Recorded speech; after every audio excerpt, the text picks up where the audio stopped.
Stop being nice to me. I am moving light speed away from who you'd like me to be. I am moving off the earth to a light stream in the sky the night brings. I'm not who you'd like me to be.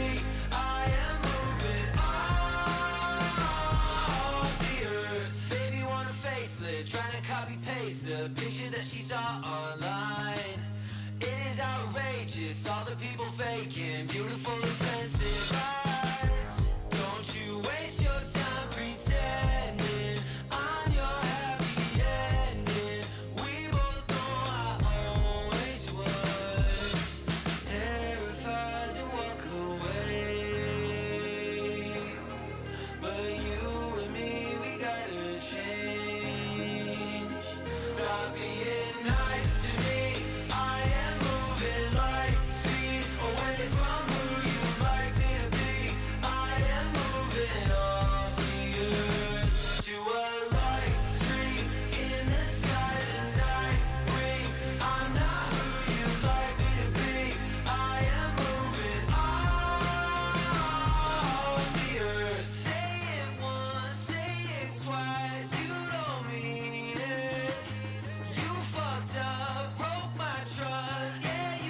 the energy.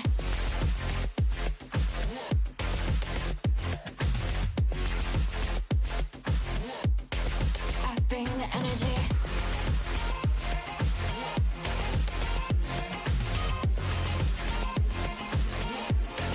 I bring the energy. Watch out, I'm coming fast, past ya. In my lane, doing laps past ya. Got my foot on the gas, past ya. Ain't no brakes, pulling fast, past ya. Can you feel it? Can you feel it? Can you feel it? I bring the energy.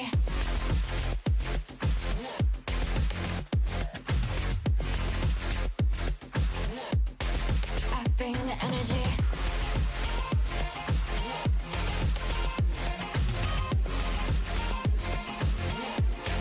I bring the energy.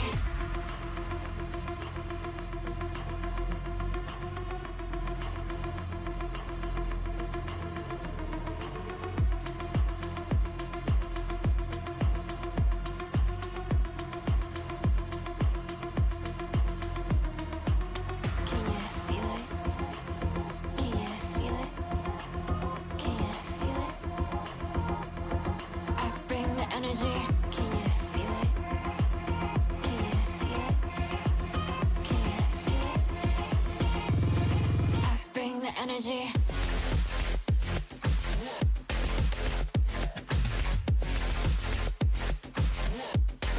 I bring the energy. Can you feel it? Can you feel it? I bring the energy. Do I belong? Do we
we ain't no longer sober. Hey, your heart beating like tic-tac-toe. I'm alright, this is what I saw. Chase the light, I know where I go. You're the ice and I'm the fuego. I came alone, I'll take you to go. I'm alright, this is what I saw. Chase the light, I know where I go. You're the ice and I'm the fuego. I came alone, I'll take you to go.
anything, anything. Like you were cheating. You don't care how I'm feeling. That was like my best friend. Oh, damn, babe, damn, babe. You knew everything, even my heart it rang. I wasn't expecting no anything, anything. Like you were cheating. You don't care how I'm feeling. That was like my best friend. Oh, damn, babe, damn, babe. Let me get down.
Let me get down.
are the champion, we are the done.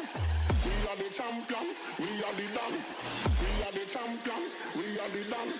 We are the champion, we are the done.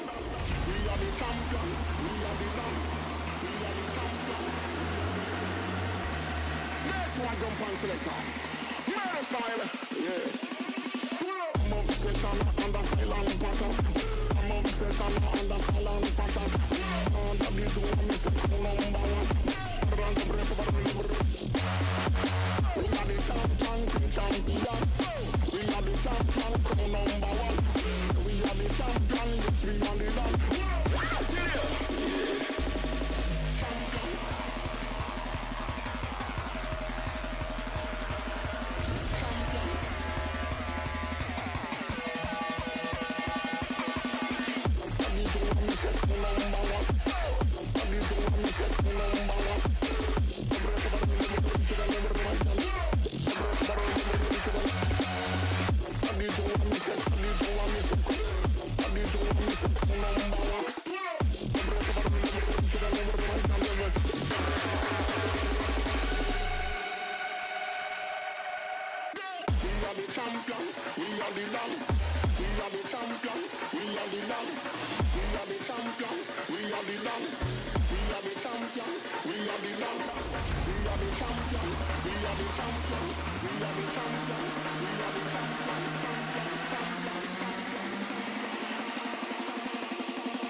Champion.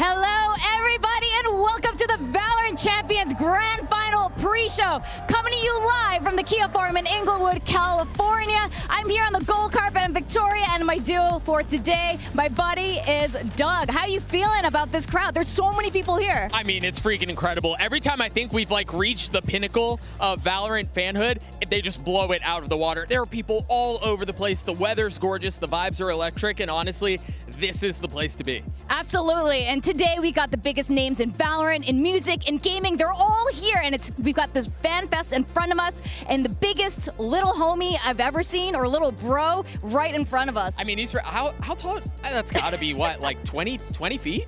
It's a lot taller than us, which I guess is not a hard feat. But this is all leading up to the best of 5 grand final between Singapore's Paper X and America's Evil Geniuses. Which I think is in some ways, such a surprising final. I think a lot of people had Fnatic in the grand final, maybe up against Paper X or EG or something like that. But for those two teams to be the last one standing at the end of such a grueling month is just so much fun to watch. Absolutely. These players have worked so hard, and it's so incredible, you know, where these teams have first started. They started off as the underdog teams, and now we've got these two in our grand finals. Now, we're going to kick this all off here at the gold carpet. We're going to do a reveal of our players of the year. So these superstars dominated their international leagues and gave us some of the year's most memorable moments. I don't know how you whittle this down. and pick a player. It's hard. It's outrageous. There are so many candidates you can think of from every single region that go, yeah, you probably deserve that award. You deserve that award. So I'm really excited to see who walks out with these awards. There was a really big panel to vote on all this, but we're going to kick it off with the very first here, America's Player of the Year. It's none other than Loud's Aspas. Please, ladies and gentlemen, welcome Aspas. What's up?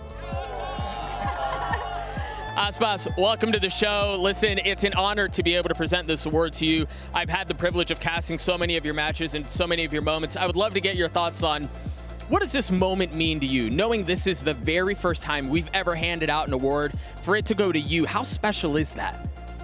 This is incredible for me. I'm so happy that I could achieve this year. I hope I can keep improving and getting better, so next year I can get like an achievement like this, and this is like insane for me. Yeah, it's been incredible. And you know, you have so many fans out here today. Do you have any message for any of them?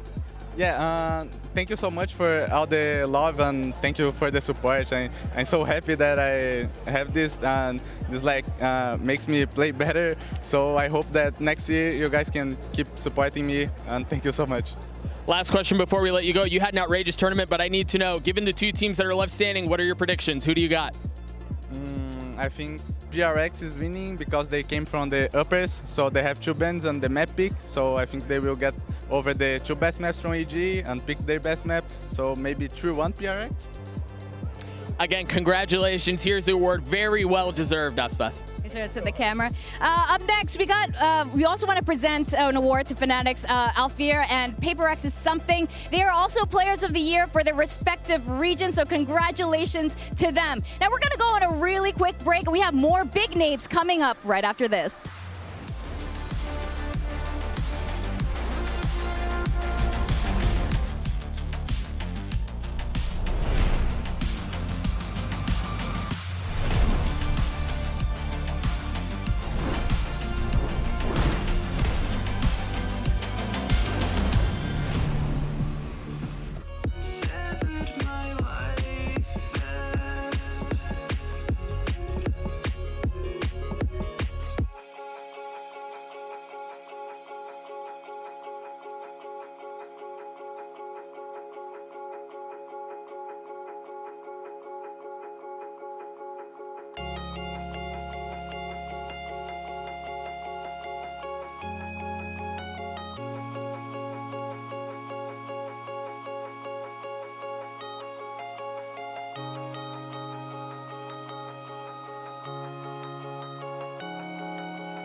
Welcome back, everyone. We're joined now by Fnatic's Boaster, our EMEA controller and IGL of the Year, and Coach Minnie, who won EMEA's Coach of the Year.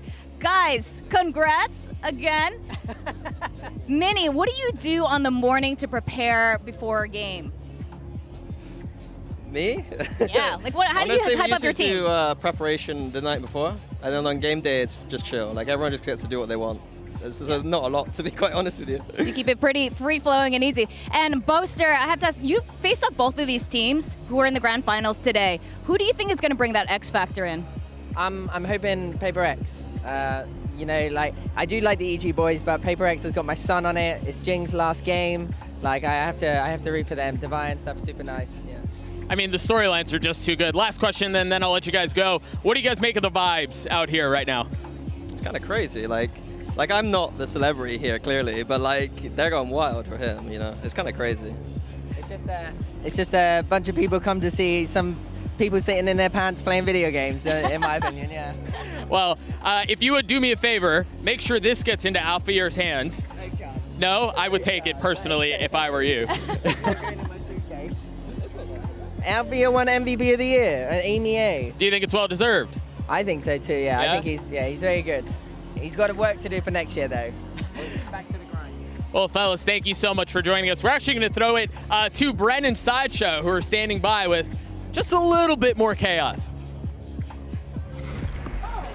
What's up, Brendan Sideshow here, seeing what the people are up to at the Fan Fest, specifically at the Red Bull Run the Racks. People are out here playing ball. It's a beautiful day. A lot of ballers. Bren, I want to challenge you. I want to find you an opponent out here. I don't want to play ball, but I want to see you get humiliated by one of the fans, which is one of my greatest passions in life.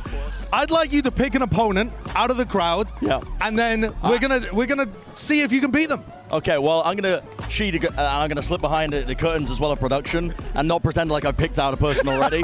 But I'm going with you, Brian. I want to compete against you, bro. How you doing? Good. How are you doing? I'm doing all right. I'm feeling good about this. Listen, you haven't warmed up, right? You haven't warmed up? Okay, neither am I. This is gonna be good. Okay, I don't know. Do you want me to take my mic? Give me your microphone. You need to be able to. You need to be able to go properly. All right, we got Bryn right now. Bryn. 3, 2, 1. Let's get it, Bryn. I mean, I'm hanging out. Oh, that is a terrible air ball. An unbelievable air ball. Go, Brian. All right. So, Chris, Brian's been playing a little bit. How good is he? He played it all in high school, so he's pretty good with the shot. Okay, all right. He's been playing all throughout high school. Bren, I don't think has ever played by the look of him on the ball. It doesn't look that bad. I think his shot, he's throwing it pretty nicely. You're a lot kinder than I would be, I think. Have you been enjoying your time here? Yeah, I'm having a great time. Yeah, the vibes are immaculate right now. Let's go and catch up to them. All right, y'all, make some noise, make some noise. Who's it gonna be? Bryn or Dang? Oh, another air ball. We'll see whether Brian's able to land it. Oh, so very close, very close. Final rack, we'll move around. We'll bump in on somebody else's videoing as well. From the corner. I have not been keeping up with the scores either. I have no idea. That's a tragedy. Well, an absolute pleasure. Was that whiffs all around? Was that whiffs all around? Whiffs all around. I didn't get a warm up. We both didn't get to warm up. That was a fat goose egg from both of us at the entirety of that time. But everyone's had fun, and that's what the Fan Fest is about. We'll send things back over to Victoria. Hope you're having fun over there, Brent and Sideshow. But now I'm back with Tarik. Tarik, you've been to all the champions. Like, how are you feeling about being here in LA? Oh, the atmosphere is so energetic. The fans here are so just passionate about the game. I think this has got to be up for contention for one of the best crowds in Valorant. These guys are killing it. All right, there are very serious allegations out against you right now that I feel like we need to address. Okay. In fact, it's currently out on a sign right now that it says, I'll read verbatim, Tarik eats corn the long way. Discuss. Yeah, you know, I saw that sign and I was really hoping you wouldn't bring it up, but now that you did. Sorry, bro. No comment. Last question and then we'll let you go, bro. Predictions, who you got? You know, my heart is obviously with EG, but surprisingly enough, my brain is as well. I think I got EG winning it, but I love Paper Rex, and I'll be happy no matter what, because I think it's going to be a great turnout, and it's going to be a new winner, so it's a nice side to it all. I think we can all agree with that. Thank you so much, Tarik. We're going to go on a quick break. Don't go away. We've got a lot more people to talk to.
You may have seen our next guest on TikTok or maybe the Don't Watch VALORANT Champions video. It's Yolinda. Hi.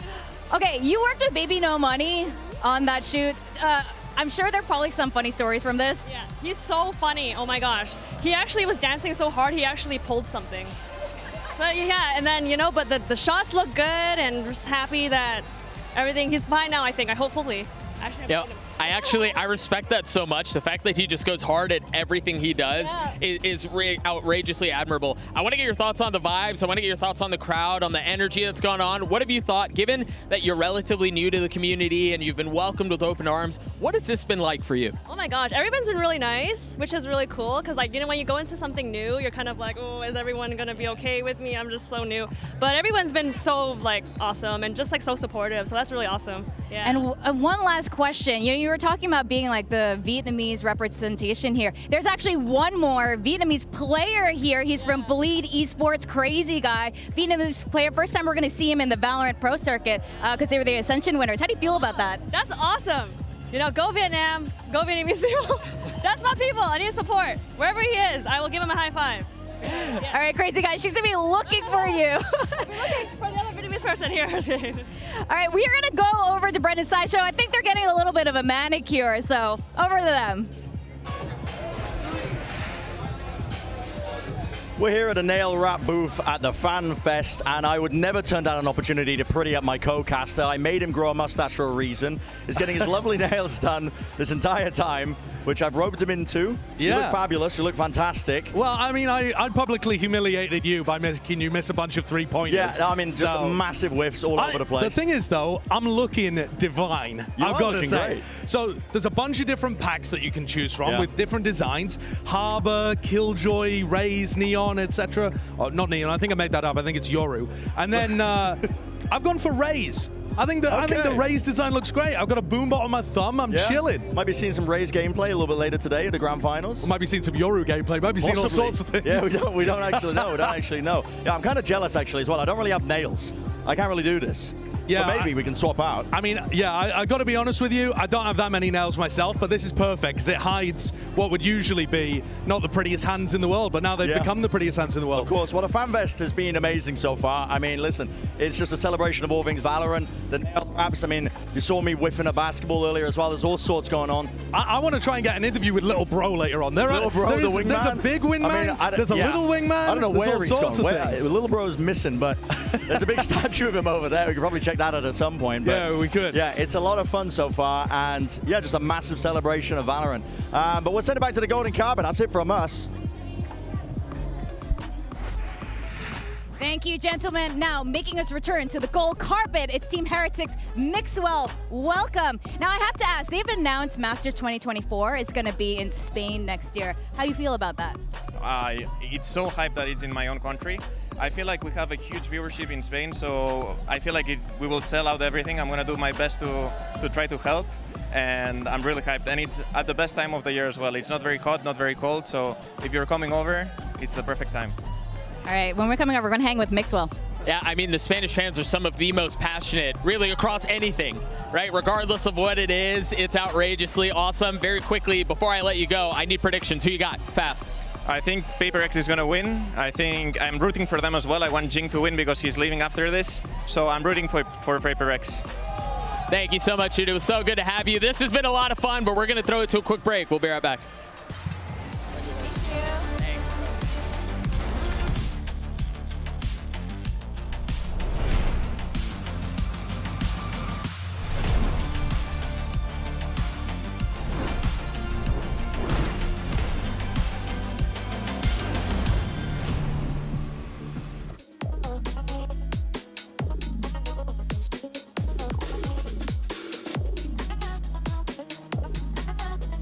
Yeah.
right, welcome back. And now with me, we've got a Sova main, but he wants to be known as actually a guy who can sing really well. Average Jonas and Jen, welcome guys back to the golden carpet once more. How are you feeling? You know, this is not your first. Yeah, I was in Istanbul. The vibe was great. It was just as warm as here. I mean, it's very cold and chilly, guys. That's what the jacket's for, right? Yeah, that's what the jacket for, to like cover from the cold weather. The vibe's amazing. The fan fest is so cool. There's so much stuff to do here. Yeah, it's great. It's great. I want to get you guys' thoughts on this because you know we've been hanging out in LA for a little while. You've gone to all of the pop-up events, all right? You may have missed one, or maybe you hit all of them. Which one was your favorite out of everything we've done all month? Oh, the first one. I loved like seeing him shoot the dart IRL and the big wingman everywhere. I love that so much. Wait, were the lineups as good in person? Yeah, I would say so. I would say I'm quite a dart connoisseur, so yeah, it was really good. Yeah, I did not miss all my shots. Not at all, guys. No. Okay, I have to ask, with Paper Rex playing, I don't know if you've noticed, they never really play Sova. How do you feel about that? Is that the thing that's missing?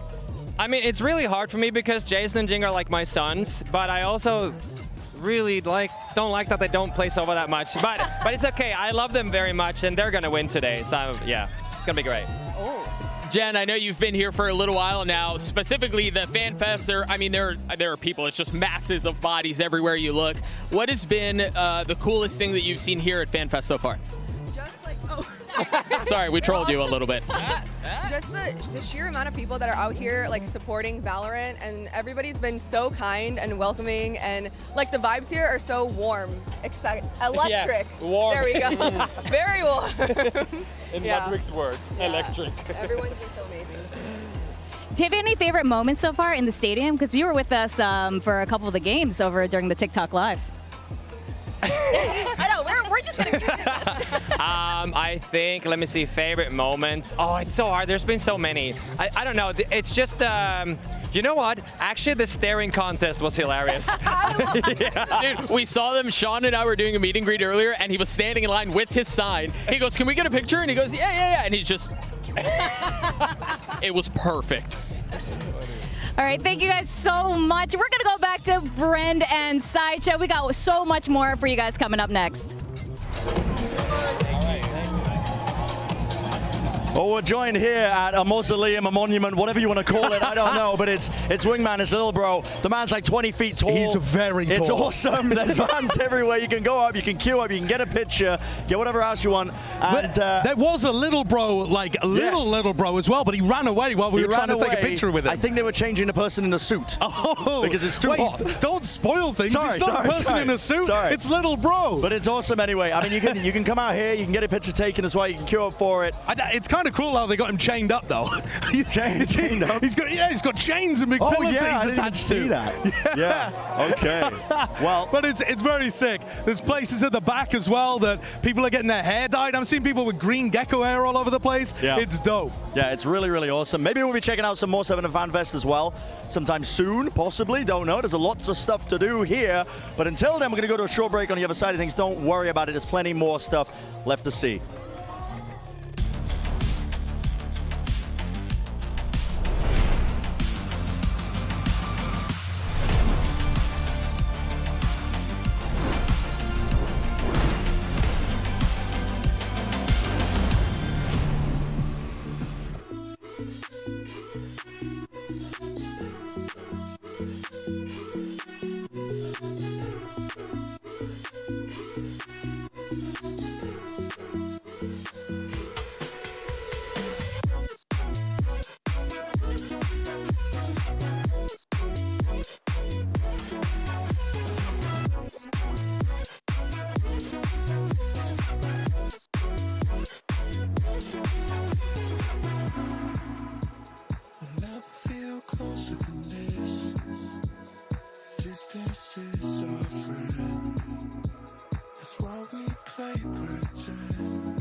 Never seen us on it, we're so proud. We keep calling in the end. Sick of all this pretend.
Yeah, I hope so.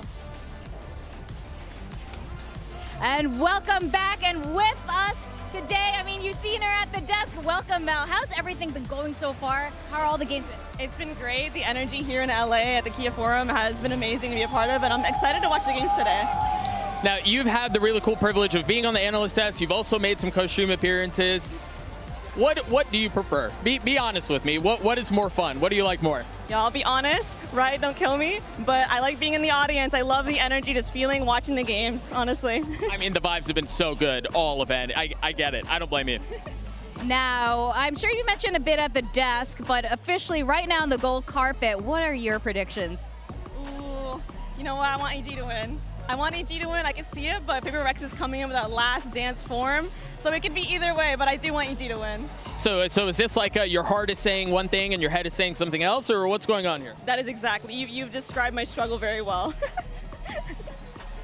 Thank you so much for hanging out with us. It's so good to see you. Best of luck to you for the rest of the year. Yeah, thank you. You guys have a great time as well. Yeah, we'll see you. We've got a little something else teed up and ready to go. We actually have Leo, Faria, and John Needham, who are going to be joining us right now. Fellas, please come join us. Come on through. Leo's still getting touch up. We got to give him a second. You guys come on over. Thank you so much, Mel. You join us right here. So good to see you guys. Thank you so much for joining us. Merry Valorant Christmas. I mean, it is the best day of the year, is it not? Yeah, it's great. All right, well, I have some questions for you guys. Leo, you recently announced a 2024 calendar for the VCT season, including Premier to Pro pipeline and China as the official 4th region. So personally, there's so much going on. What are you most excited about for 2024? Oh, there's so much to be excited. Look, we're bringing our events to new locations we've never been before. We're going to Shanghai first. We're going to China. We're launching VCT China as our 4th league.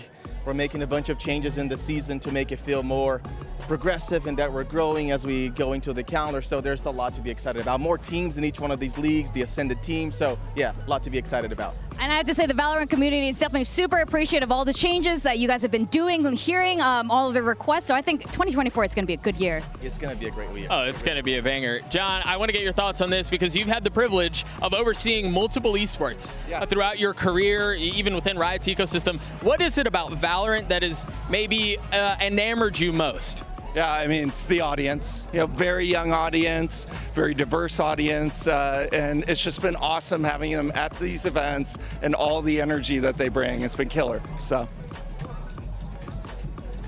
Well, thank you so much, gentlemen. There's so much we're going to be seeing inside of the stadium. I know a lot of you guys have been waiting to see what's going to be happening for the opening show. Do you have any last thoughts about that before we go in? Yeah. Look, this is a very special day for all of us. We've been working for over a year on this show.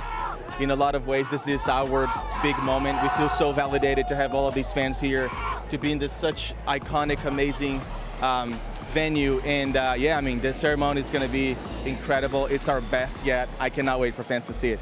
John, do you have any thoughts on the opening ceremony before we let you go? Yeah, I saw the dress rehearsal just like 30 minutes ago. It is going to be off the hook. It's going to be really amazing. So super excited to get in there and get this show going. Awesome, fellas. Thank you so much for your time. I'm going to let you all go enjoy the opening ceremony and the show. We're going to take a quick break. We'll be right back.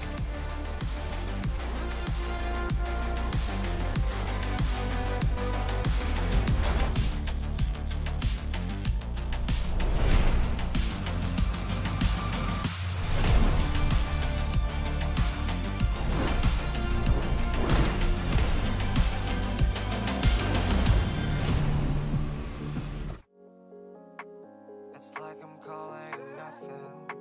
Scream to the void and it gives me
everyone, and welcome back to the grand finals of VALORANT Champions. We are still in the pre-show. I'm your host, Youngsu, and I'm joined by Mimi, Seth, and Sean.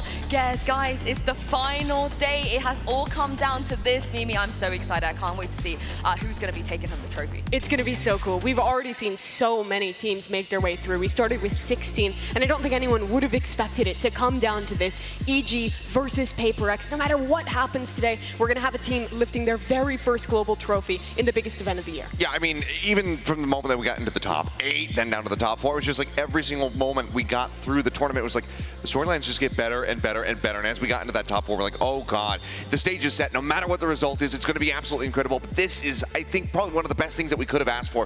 A rematch of that upper final, a best of 5 once again between PaperX and EG to see who is going to be the better team in the long run. Yeah, I couldn't agree more. I think we have the golden matchup of this tournament, right? The innovation coming out of PaperX, and then you have EG on this Cinderella run still from the middle of the VCT Americas season. And I couldn't think of a better matchup. The home crowd is here, definitely going to root on EG, just like what we saw yesterday. And PaperX, they got that 2-ban advantage, but I think this is going to be a really fire series. Yeah, let's take a look at the bracket real quick, because as you guys mentioned, we came here with 16 of the world's best teams, and we're down to just 2. But not only the bracket, because Sean, almost every single game here at playoffs has been so close. We're having 2-1s, we're pushing all the way to a map 5 as well. It's going to be a really, really fun time today. I can't remember a VALORANT tournament quite like this. This playoff bracket was absurd. But look at all the 2-1s you're seeing, the 3-2 in the lower finals. 6 out of the last 7 series went the distance map-wise. The level of competition right now has absolutely peaked compared to what we've seen in the past. And that's why I'm so confident this one's going to go the distance too. Yeah, and we've already seen some of the world's best eliminated. Loud went out of the tournament. The reigning champions are gone. Fnatic, the team who already won 2 trophies this year, eliminated as well. All these games have been so close. They've all come down to the wire, but there's a reason that it's these 2 teams left. Yeah, it is indeed. But let's talk about these 2 teams. They both had a long, long year. And EG, they had to start from the bottom. Not many people thought they were going to make an international tournament, let alone 2 maybe grand finals in a row.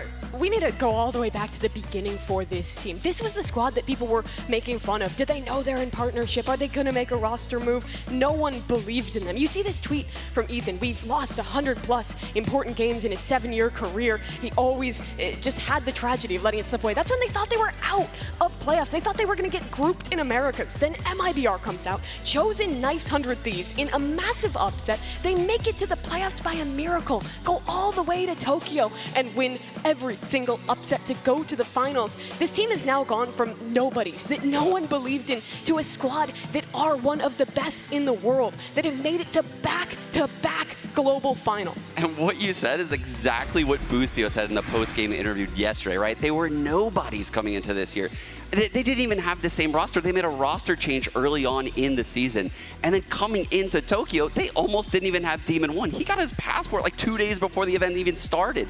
This has been the most insane Cinderella story I've ever seen. Yeah, and on the other side, Seth, we're going to talk about PaperX. I think there was something in the air, something changed when something was brought into this roster, and the rest is history. I mean, a little bit of a soft start that first matchup that he did play because it was against DRX. He was still finding his footing, finding the groove with the rest of the team, but everything since there has just been just pure bliss for their squad.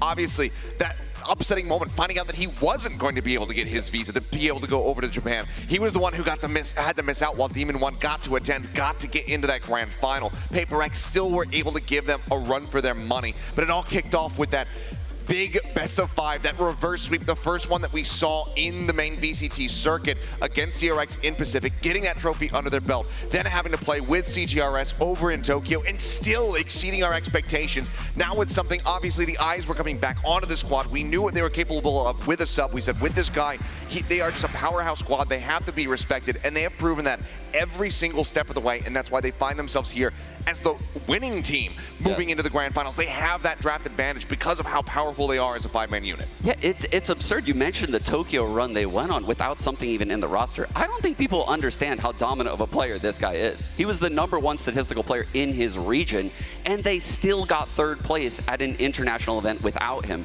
and could have very well made the finals, actually. They really gave EG a run for their money. And here today, having something in their roster, they have one of the most stacked rosters I have ever seen.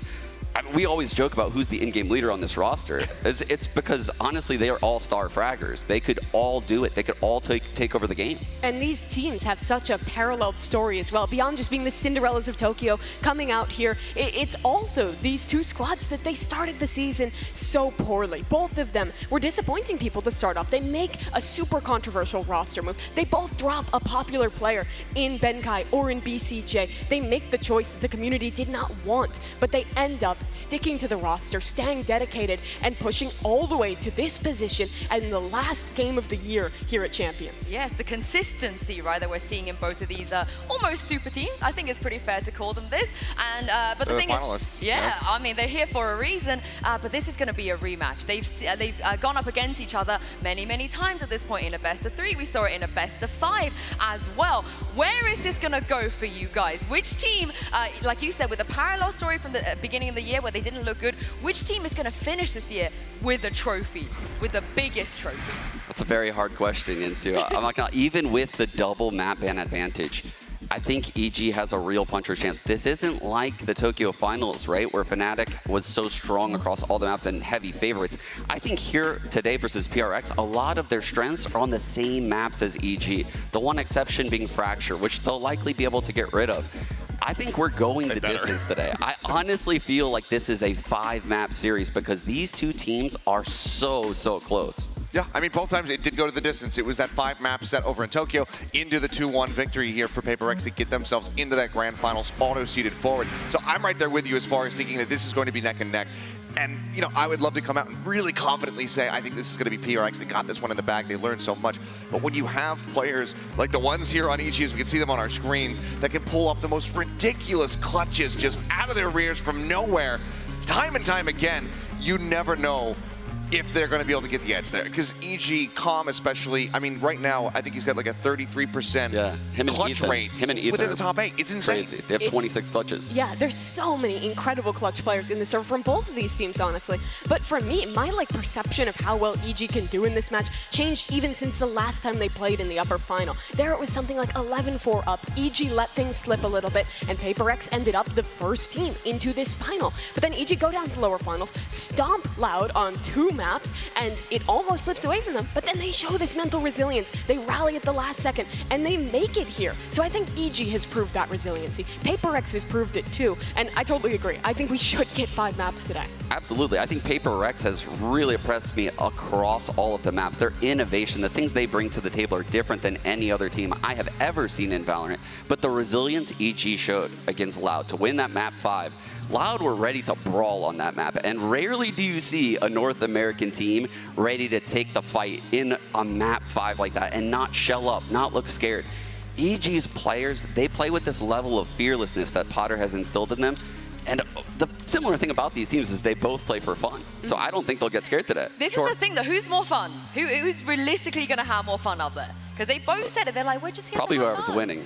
It was EG for a little bit, and then PaperX took the fun right out of their sails. I mean, you talk about that mental resiliency, but you also have to really factor that into PaperX because they are the first squad to pull off that reverse sweep. They were down in the dirt versus DRX in that Pacific final.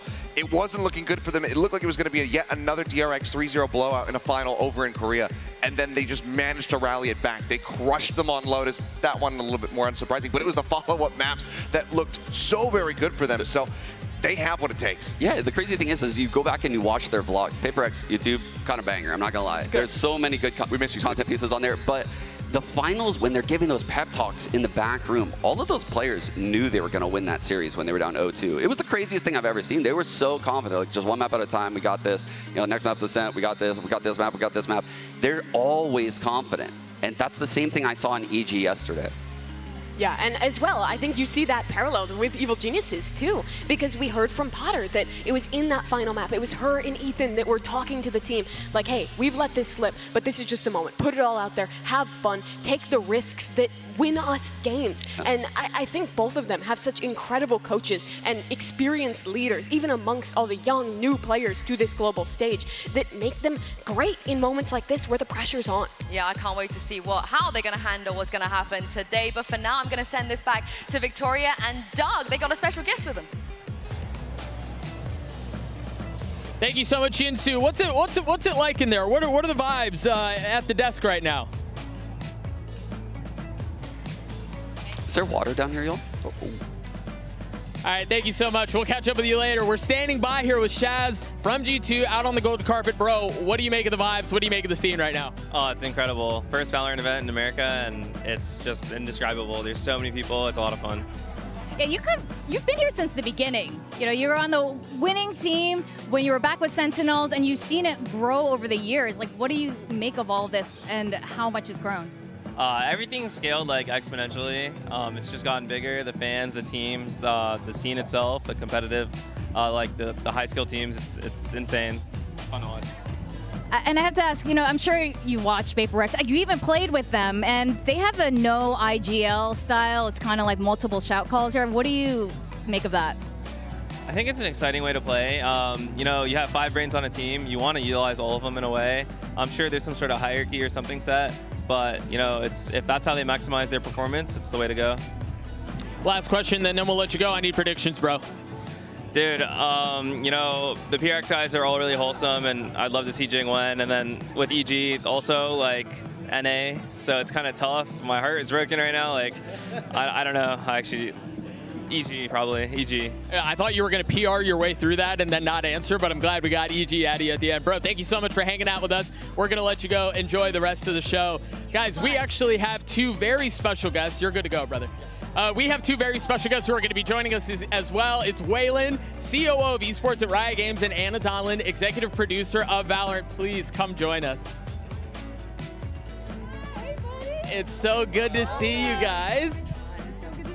What do you guys make of the vibes? I mean, what's it like here? It is amazing vibes today. Like they put a bunch of makeup on me. I've been trying all day not to cry because it is like such overwhelmingly awesome vibes. I think the crowd is phenomenal. It is just, I don't know, it's perfect day. Perfect day.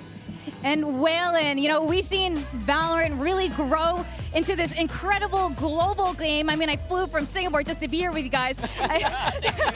You know, but you had Brazil, Japan, Spain, and now China. And fans all over the world want their country to host a Champions. I know we're all fighting for it, including us. Do you have any hints for the fans? You know, where next year might take place? Yeah. You already talked to John, didn't he? Didn't he give any hints this time? Give us the leaks. We want the leaks. Not Los Angeles. No, yeah, not Los Angeles. I mean, really though, it's just our honor to be able to really embrace fans everywhere, and like this community that's so global. You know, that's actually one of the most fun things I talk about with Anna is like, hey, where could we go with Leo and the team? Like, where can we have events like this and really celebrate the local culture of gamers and the shared love for Valorant? So no spoilers here, but do know that this is the kind of stuff that we're thrilled by, and we couldn't hope but bring something like this all around the world. Chat, we tried. I'm sorry, we tried getting the leaks out of them. Anna, you're an LA native. You know, there's so much that has got to be really special for you being here, watching this come to birth at the historic Kia Forum of all places. I don't want to make you tear up, but I do want to get your thoughts. What's this like for you specifically? I mean, on a personal level, like I mean, I tweeted about it yesterday too. It's like a dream for me, right? And for our team, like Riot's headquarters is in LA. I'm from LA. I went to my first concert. I've said it so many times. I went to my first concert at this venue, and like, I don't know, like Waylon and I met 3.5 years ago, more than that, 5.5 years ago, to talk about what we could do with this thing if players wanted it. And it was always about if they want it. And to be at home, to be surrounded by people who love something that we just work really hard to get right every day, I mean, it is, I don't know how, dream come true, I keep saying it, but it really is. I think this is like career high, this moment, and honestly. If I can, like, if you recall, the game launched during COVID. Yeah. And like, it's really special for me to see all the devs that worked so hard to make this such a special game. This is almost like their launch party, right? Of like celebrating, you know, post fact of all their hard work, and just so thankful to all the devs out there watching on stream. Thank you very much for building a game that we could build this wonderful sport around. You know, the entire Val development team is here today in the arena, ready to watch the show. So it's their first time getting to go to a live event like this at this scale, and we couldn't be happier to have them here. And honestly, thank you to all of them, but honestly, really just thank you to all of our players for showing up. for making this as special. Like, this could not be as special as it is today if it weren't for all of you. So thank you so much, everybody. Thank you. I mean, we couldn't imagine the time, the effort, the heart, and the passion that goes into creating what you guys have created. So thank you from the community, from everyone who's watching at home. Thank you guys for what you've created. Without this, we wouldn't be here. So we're going to throw it to a quick break. We'll see you guys on the other side. Thank you. Thank you.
Let me get down.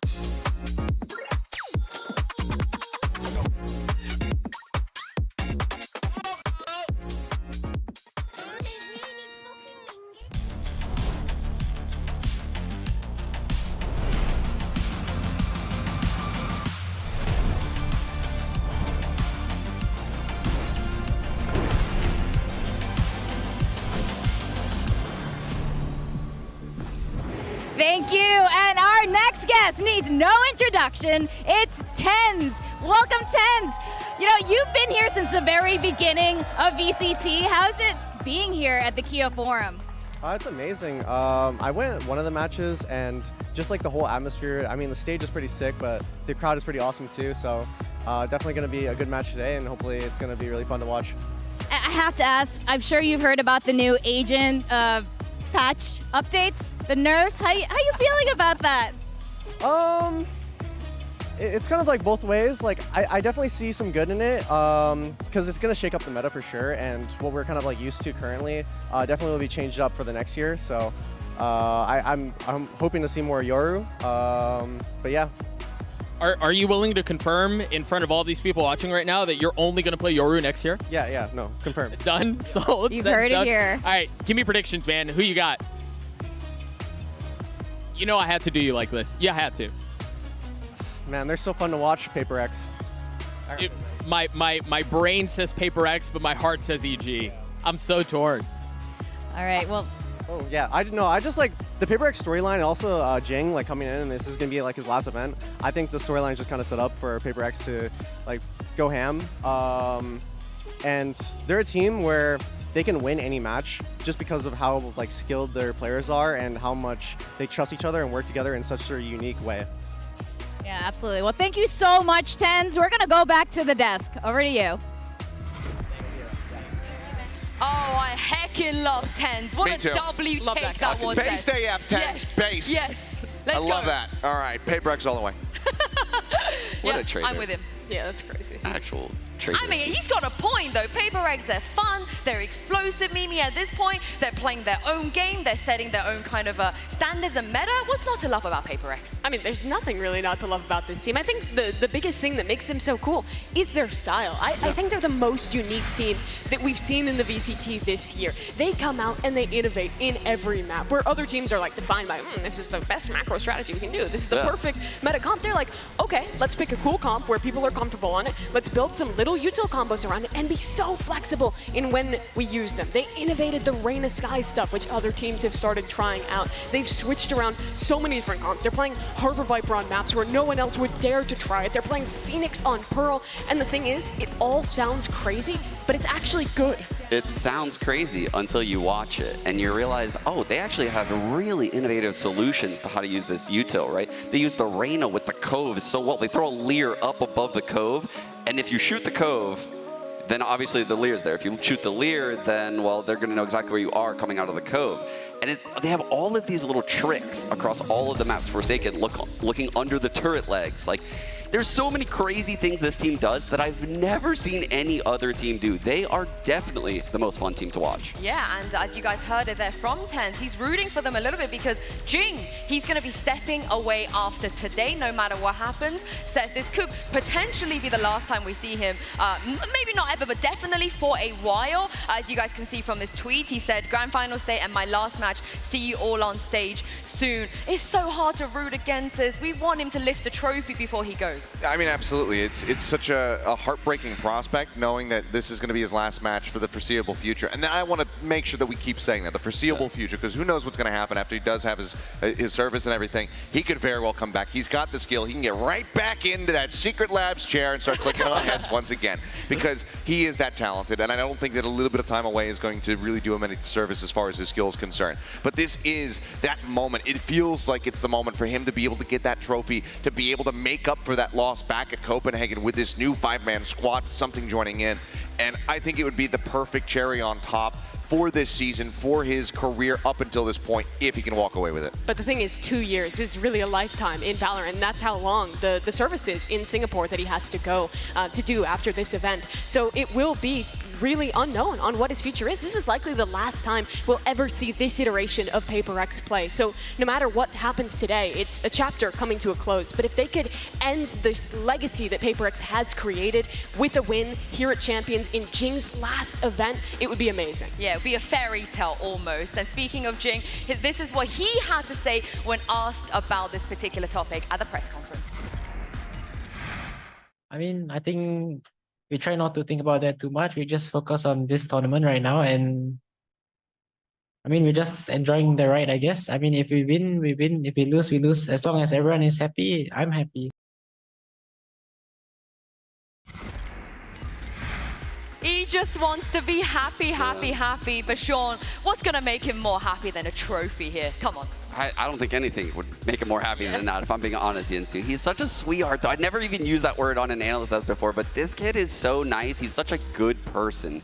And when you watch him play, you're like, there's no way that's the same person. He's completely two-faced in that regard. It's just a different guy when he's in the lobby. This is the guy who's blast packing into my face and just shooting me. Exactly. Just taking these awkward timings, pushing through smokes with no extra util backing him up, no flash to try to get him in, and he just killed me. Exactly. Yeah, he's an absolute demon when it comes down to that, but he is a sweetheart. He is somebody that's going to be very sorely missed in the scene. Yeah, I mean, we can't speak about Jing without talking about the dynamic duo of Jing and Forsaken. They've been at it from day one. Mimi, they're joined at the hits, but also Forsaken, what a development it has been for him as well this year. Yeah, we talked about how crazy the story was for EG and their development, but let's remember that Paper X, the core of this team, has also been together for a long time. Last time they were in a finals was at Masters Copenhagen, and you see back then he was playing mostly duelist roles. He's locking in things like the Yoru, things like the Neon, things like the Jet. That was the last time they were in a finals. That was more than a year ago at this point, but now he's developed into the guy who's really coming up with a lot of these util combos you were talking about, Sean. The guy who's flexing between so many different agents. He's played 17 across his career, and this year it's been a completely stylistic shift to helping with the IGLing, being a more supportive player. And he's still putting up insane numbers even on these new rules. Yeah, I think he's been the most impactful player on this Paper X team throughout this run at this tournament. You saw the 4 agents that he played. It's not just those agents, not that he's playing a supportive role, he's doing it in ways that I've never seen anyone else do. So he's putting a lot of thought into server-side time, creating new harbor util that no one else is using. And like you said, he's played 17 of the 22 agents in maps. I have never seen a stat like that for any other player. Not at this level. That's like crazy. He plays it all to this level. Yes. First deadlock today, map 5. Down to the wire. Locks it in. Paper X, you never know. It's actually the only agent we haven't seen. It's actually kind of tragic. Yeah, I mean, and also Yoru, you know, maybe it's a time for him to whip it out if Ethan is going to do it as well. But first, let's check in on our MasterCard fan poll and see who you guys at home think is going to win. That's what we like to see. And it is overwhelmingly Paper X. Fans are here in the forum right now. What do you guys think about that? Do you guys agree Paper X taking it? It seems like a lot of them do. I don't think that's a lot. Guys, do you think EG is going to win today? Oh, all right. Oh, man, that's so many people that are going to be disappointed in a couple hours. Oh, my goodness. You're saying that in NA. You better go back to Korea, buddy. These guys are I happily will. Can we boo this man? No, don't boo him. Don't boo him. Boo him again. Yeah. Oh, don't not even loud enough to hear. Honestly, I feel like here they want EG to win. On Twitter, they want Paper X. But I want to know what Victoria and Doug think, you guys. Who are you rooting for? Who are you backing? I take that as Paper X. Deska, tell us, how is the energy in there? We're out here, we can see people starting to like flow into the stadium. Well, yeah, we're supposed to be able to hear you too. I'm sorry, we can't hear you. Again, but whatever you're saying, I'm sure it's really profound. I'm sure the vibes in there are absolutely incredible. We're actually going to have 2 special guests join us right now on the stage. It's Mako and Sax from DRX. Gentlemen, please come out here. And of course, we're also going to have Jen, who's going to be helping us out with translations. I think right off the bat, fellas, what do you make of the vibes? What do you make of the energy out here this morning? 분위기 어떤 것 같아요? 일단은 뭐 많은 관객분들이 찾아와 주셔가지고 아마 결승전은 되게 환호성과 함께 재미있을 거라고 예상이 됩니다. We have a lot of fans here, so of course it's going to be super high vibe energy, and I think it's going to be super fun. Yeah, I mean, you won Controller of the Year for Pacific, and Stax got IGL of the Year for Pacific. Mako, you know, you really are known as one of the greatest controllers, honestly, not just in Pacific, but like a lot of VCT. Do you have any tips for, you know, what makes a really good controller, you know, for aspiring players out there? 제가 유일하게 드릴 수 있는 팁은 The only tip that I can give you. 이 유니폼을 사신다면 보너스 스탯이 적용할 겁니다. Get this at drx.com. It will boost your performance. Stax, I want to get your thoughts on something that, because you know, if you think about your career across international VCT, you've often been involved in some very iconic moments. I think about the mouse kiss. I think about the fried chicken bit with BCJ from so long ago. What do you make of this new era of players and teams that are leaning into the body shooting and the trash talk and the drawing across the stage, things like that? 네, 그것도 이제 저는 개인적인 이제 존중으로 이제 조금 재밌게 보고 있습니다.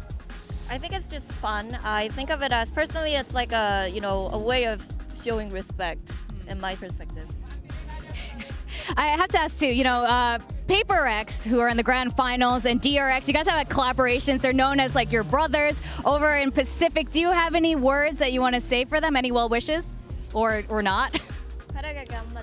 일단은 진짜 굉장히 좋은 친구들이고요. 진짜 결승전에 이렇게 힘들게 올라온 만큼 진짜 후회 없이 경기를 임했으면 좋겠고요. 진짜 많이 응원하고 있을 테니까 화이팅 하면 좋겠습니다. Of course, they're just like our real brothers, the real brethren, I guess. And I'm rooting for them, supporting them all the way. So I hope they leave nothing behind, no regrets, and have a great game. That was so wholesome. That was so wholesome. Gentlemen, thank you so much for joining us. We're going to let you guys go and get into the show because I'm sure we're starting very soon. And we actually have another guest who's going to be joining us. Thank you, guys. Come on out here, Josh. Well, hey, I'm dude, thank you. Great controller, but hello, Josh. Thank you so much for joining us again. The head coach of the Guard, they just won Ascension. Bro, I want to start with the vibes of the venue, how everything has felt to you. You've been here for a little bit. You've been hanging out in the Fan Fest. What has been your impression of the morning so far? Crowded, hot, but it's been amazing. The venue looks amazing right now, and I've been enjoying my time here for sure. And I have to ask, going into the main leagues next year, what are your thoughts, watching all of this? You must be so excited to be part of this. Yeah, the level of play is like enormously high. I'm taking a lot of inspiration from both the teams right now in the grand finals. I just can't wait to show my players off to the biggest stage, Now, this has been a bit of a controversial topic. I think there have been mixed opinions on it. I'd love to get your thoughts. The new patch, there have been a lot of changes. Some people feel very strongly about them. What are your thoughts on the new patch? It's hard to tell without actually playing. I think Jet definitely will have a lower playing time. I think Raze will go up a little bit. But beyond that, it's really hard to see all the interactions and the second or third order effects of what's going to happen. So many changes. It's hard to know. And we also have to ask predictions. Predictions. Oh, shoot. Heart says PaperX. Brain says EG, but I kind of have to root for my boys at EG. Go America. That's really interesting. Most people have said it the other way around. Yeah. They're like, heart says PaperX. Heart says EG, but brain says PaperX. So that's very interesting take. I mean, it's been torn for a lot of people we've talked to. Dude, thank you so much for joining us on the Go to Carpet. We're going to let you go in, enjoy the show. We're going to take a quick break. We'll see you guys on the other side.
Welcome back, everybody. It's time to talk about the home crowd favorites, Evil Geniuses. Of course, they took down Loud. There we go. They would give it up, guys.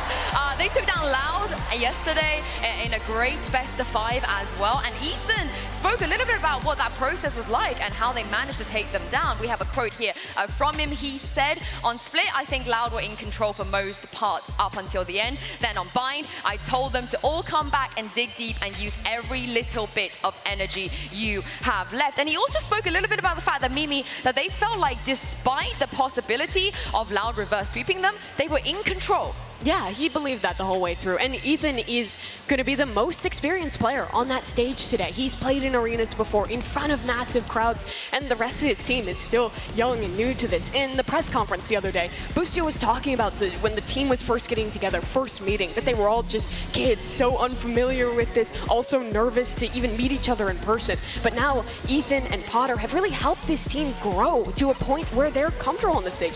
In those moments where a game is slipping away, being able to recover it. That was never the case before. For a long time, even last year in NA, EG were known as chokers, the team who let things slip away. Big chokers. And if you even go back to the first game of VCT Americas, they blew those 9-3 leads to open up the season. It was embarrassing how they lost their opening games. But that is long gone now. Ethan and Potter together have brought in the veteran presence, like you said. And that's part of the reason why you watch Ethan in these clutches, or you watch him in map 5. He's the one making the key plays. He's the one really keeping everyone together. His util remains on point, and everyone can stay calm in those moments. Yeah, I think the util is the biggest part, because we did see, you know, especially at the beginning of that Paper X series just a couple days ago, not putting up the numbers that we were used to seeing as far as the fragging department is concerned, but he continues to be absolutely excellent at just raking in all of these assists. He is constantly layering in this util to assist in Demon 1's entries, to assist in Jogamo, if he's going to be the one going out on that race. It has been absolutely gorgeous to see. I mean, he picked up, what, like 60-something assists just yesterday? It was just crazy. Nutty from him. So that is something that he needs to continue to do if they want to find success today. Yeah, let's talk about Demon 1 here, or more like Demon 101, because he broke a record yesterday for the most kills in international best of 5. Mimi, coming into this, we had questions. Is he going to be on form or not? And the question is, he is. And by the way, he beat his own record for the best performance in a global match there, from 99 to 101. This guy's been insane. He's the guy who came in the middle of the season, helped them get here through Americas, and has continued to step up here at Champions, in the playoffs especially. Yeah, you guys mentioned it already, but Calm, Sean, in those clutches, I've never seen him lose any. He's crazy. In the clutch, it feels like he's always behind his opponent, and his opponent has no idea. He's won 1v2s left and right throughout this playoff bracket. And it's not even the most impressive part of his game, if I'm being honest. His most impressive part is his actual utility next to Ethan. But he's also winning 32% of the clutches this it's unreal. Which is insane. And that's double what he was doing in Americas and at Tokyo, where he was already an insane clutch player. Yeah, I mean, his util is on point. The way that he loves to just herd people into position for him to just take advantage, you know, the Odin spray from this very position, the constant success that he gets when he's pulling out these Hunter's Furies, it's just fantastic to see. But his moment-to-moment, that millisecond decision-making that we see from him as well is just fantastic. The swap over to the Classic when he's trying to hold down in boats, gets that kill. That knife that he got onto, what was it, Buzz on Fracture. Those very minute little decisions that he has to make moment after moment. He is so good in that. And that's why he's able to get himself into perfect position to come up with those clutches, to lurk around into that Ascent heaven, to be able to just backstab two players on Paper X. Yeah. Every decision that he makes is just spot on. Especially the Hunter's Fury. The Hunter's Fury, he's missed 0. I'm pretty sure that's why he has a 0 in his name. Like, he literally has missed 0 Hunter's Fury so far this event. It's insane. Yeah, I saw 1. We'll see if he can keep it up today. We will see. But this event is all about our community, and the Riot Games Social Impact Fund wants to help it grow. We're teaming up with the non-profit Donors Choose to support the middle and high school teachers that are out there inspiring the next generation of game developers and esports professionals. If you donate to one of the many gaming and esports focused projects, Riot Games will match your donation until we reach our goal of $200,000. And on top of that, Riot is fully funding all projects on the play form in California. And it's time for us to go to map select and see which maps we're going to get for this grand finals. Welcome back to VALORANT Champions here at the Golden Carpet. We've got something a little special for you guys. Yes, the main course is yet to come, but we're going to give you guys a little appetizer via map select right here, right now, live. Victoria, take it away. All right, first of all, congratulations to you both. Seriously, biggest event of the year, and you both made it. So big congrats, and we will jump right in. PRX, you came from upper bracket, you are higher seed. Team A or Team B? Team A. Team A. Team A. So EG, you will be Team B. So we will start. PRX, you do get both bans as a result of coming from upper bracket. So what would your first ban be? We ban Haven and Fracture. Haven and Fracture. As predicted. And then map number 1. Split. Split. EG, side on split. Take defense, please. Defense. And map number 2. Ascent. Ascent. PRX, side on Ascent. Attack. Attack. And map number 3 from PRX, you have Bind, Lotus, and Pearl. We pick Bind. Bind. And EG, side on Bind. Defense, please. Defense. And EG, map number 4, you have Lotus and Pearl. The discussion. We need to talk to. What are we gonna eat? What are we gonna eat? You know they can hear it. Lotus for map number 4. PRX, side on Lotus. Attack. Attack. And map number 5 by default will be Pearl. EG, side on Pearl. Defense, please. Defense. All right, let's run back through this, make sure we're all set for grand finals. PRX came in with both bans. It's Haven and Fracture. Map number 1 is split with EG on defense. Map number 2 is Ascent with PRX on attack. Map number 3 is Bind with EG on defense. Map number 4 is Lotus with PRX on attack. Map number 5, Decider, is Pearl with EG on defense. Good? All right. Good luck to you both. Thank you. Let's get it. Go.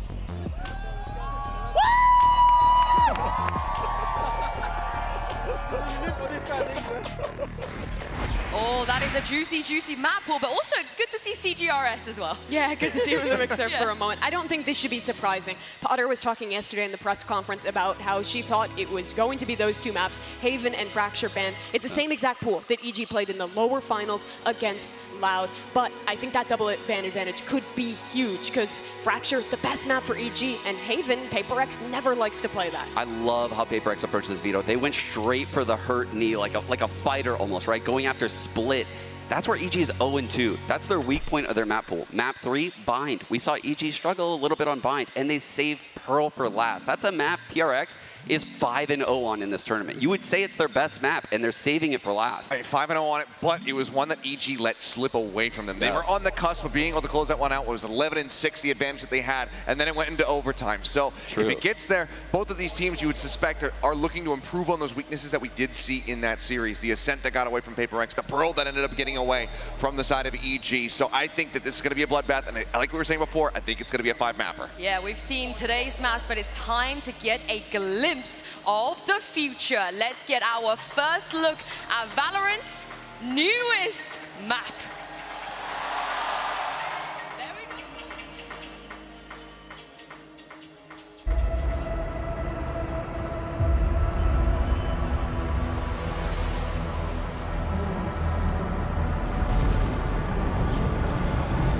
I was blind. Kingdom. They said they were making the world better. Safer. Bullshit.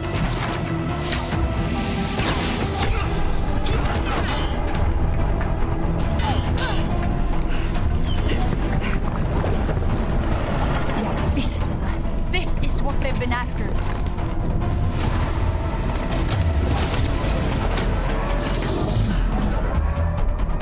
You three, shut it down. Reyna, on me.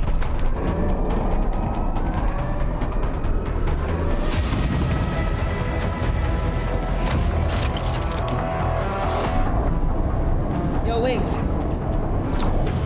It kind of looks like you. It's encrypted. Identification needed. Wait. Can I, borrow this?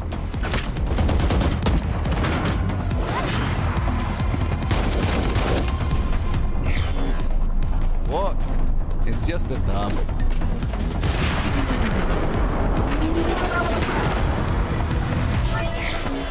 Oh, du kommer til å kaste oss ut av system. We have to shut it down now.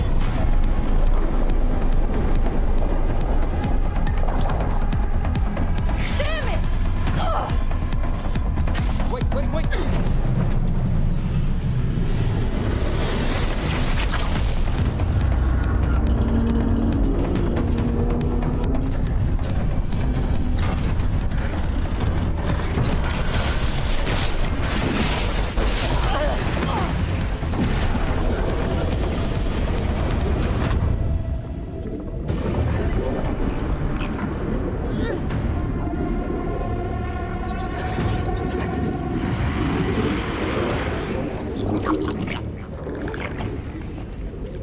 This can't be the only way. Are you sure?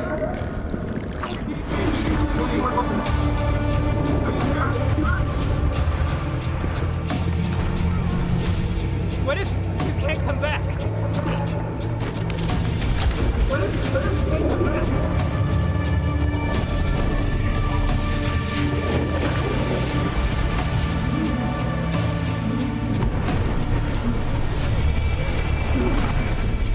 Come on! Just trust us! Wings is different!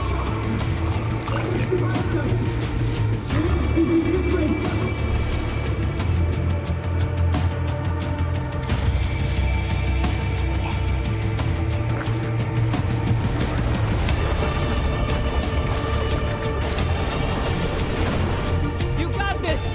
I love you, little man!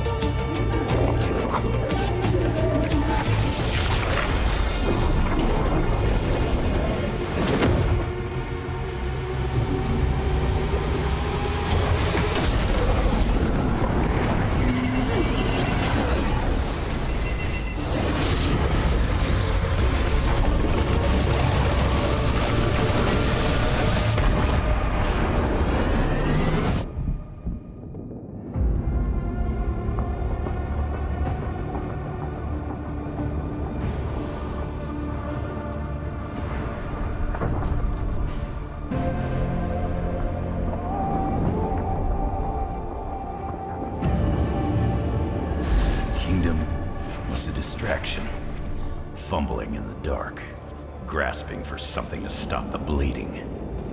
The truth is, our world will never be safe until we deal with the real enemy. Touching down at Alpha Radianite location. Them.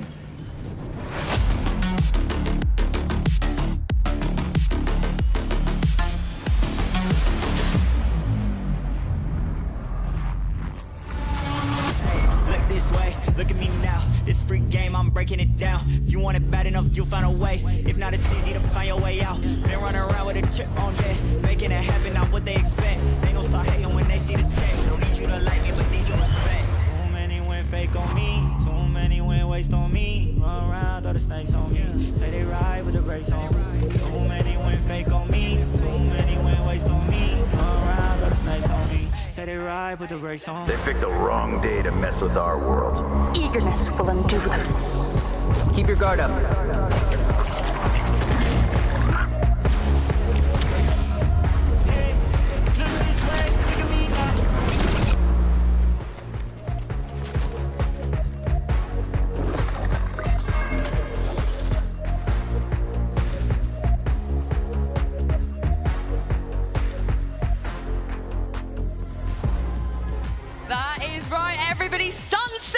Is going to be coming to Valorant Seth, the latest map of the game. What did you make of that? I love it. I mean, you know, we have to see a little bit more. I can't wait to get my hands on it, dive into this one and see how everything's going to be playing out, what kind of angles you got to play around. But I mean, we just continue to do excellent jobs when it comes down to these trailers. You hear the crowd going absolutely wild when they thought Wingman was going to sack himself, but of course they're not going to kill him off. No, and yeah, the map is just absolutely gorgeous. It's literally like a work of art. You look around the map, it feels and looks exactly like Los Angeles.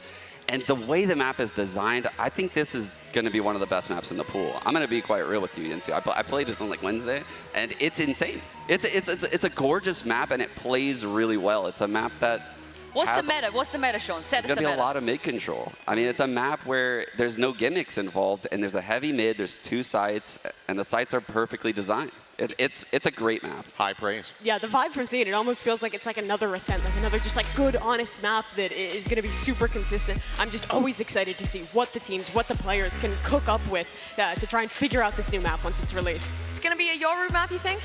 Every map's a Yoru For map. Sean, every map is. Come on, every map. Give him a buff though. Yeah, no maps are your map. I need you to give me the leaks here. Like, what agents should people be playing on here? What would you suggest? I think you can get away with a lot. I think double controller will be pretty strong, like on most of the maps lately. But breach looks like could have a lot of impact. There's low ceiling, so honestly, even a gecko could fly. Like you could do a lot of cool stuff on this map. We're gonna see a lot of agent diversity. Well, I can't wait to see that. We are taking a quick break here, but after we will talk to Riot Games' co-founders Mark Merrill and Brandon Beck. So do not miss it. More Champions Los Angeles will be back right after this.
And welcome back. These two gentlemen met in college. You guys, this would not be here today if it wasn't for these two gentlemen, the co-chairmen and co-founders of Riot Games, Mark and Brandon. Welcome. So in the opening days of VALORANT, when it was first in development, did you ever imagine this? Like all of this today here in Los Angeles?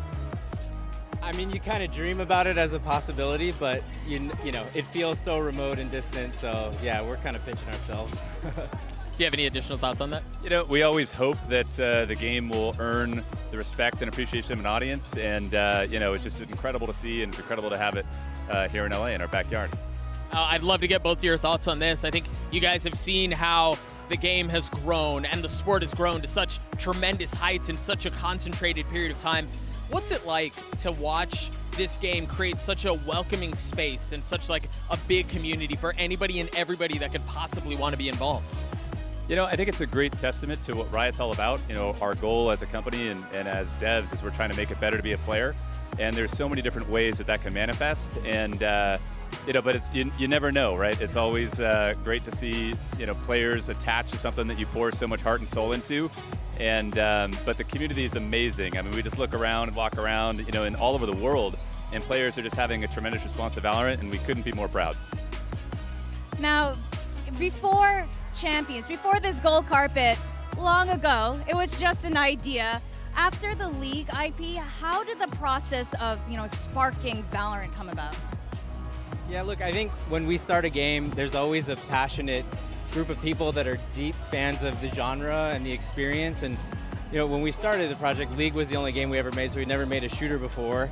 But a ton of us were big tac shooter fans and had inspiration from games that we've played our whole lives, like Counter-Strike, and wanted to, you know, take a crack at building something in the space that we love so much. And so you got a bunch of talented people that came together with that dream and a passion for things that they wanted to add to the experience in the genre.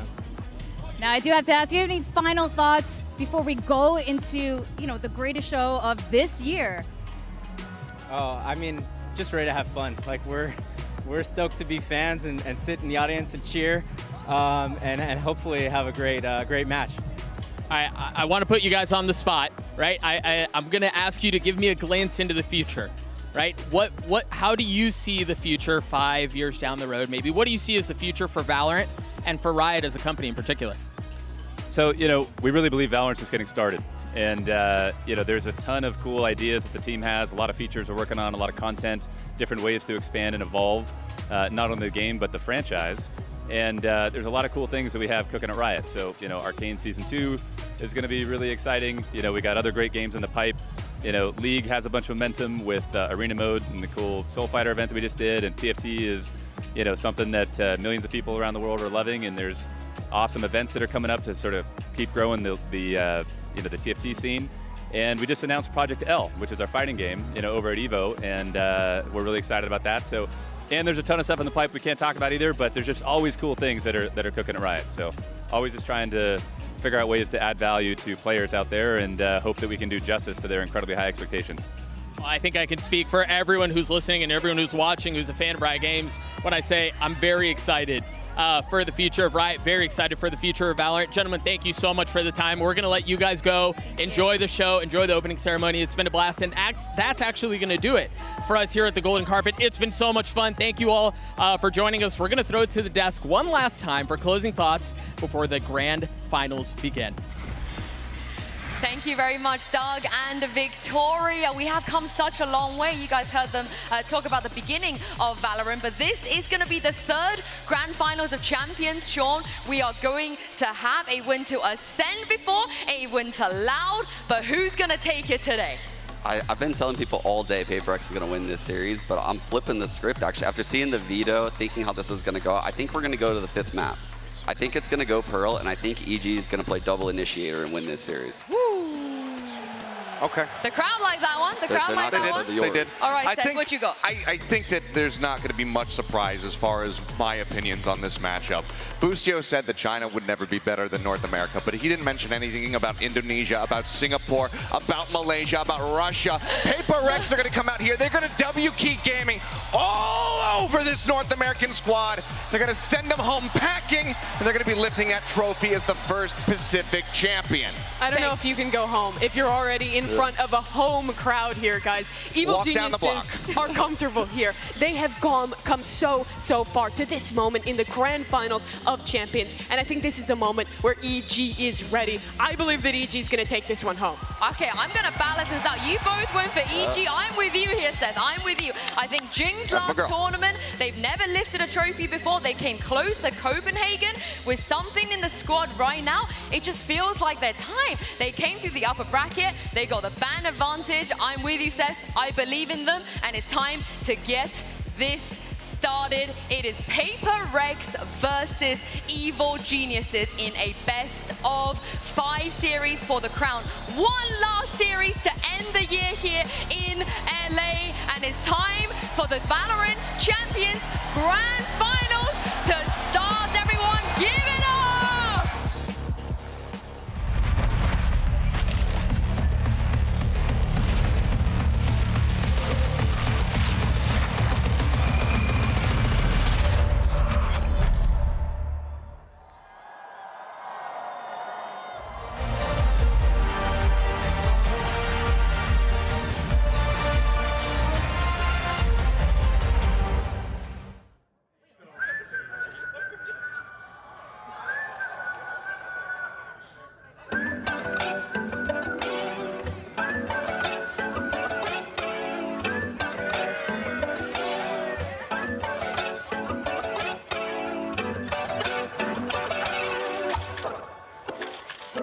I don't know what you've been told, but I be insane not to play my role.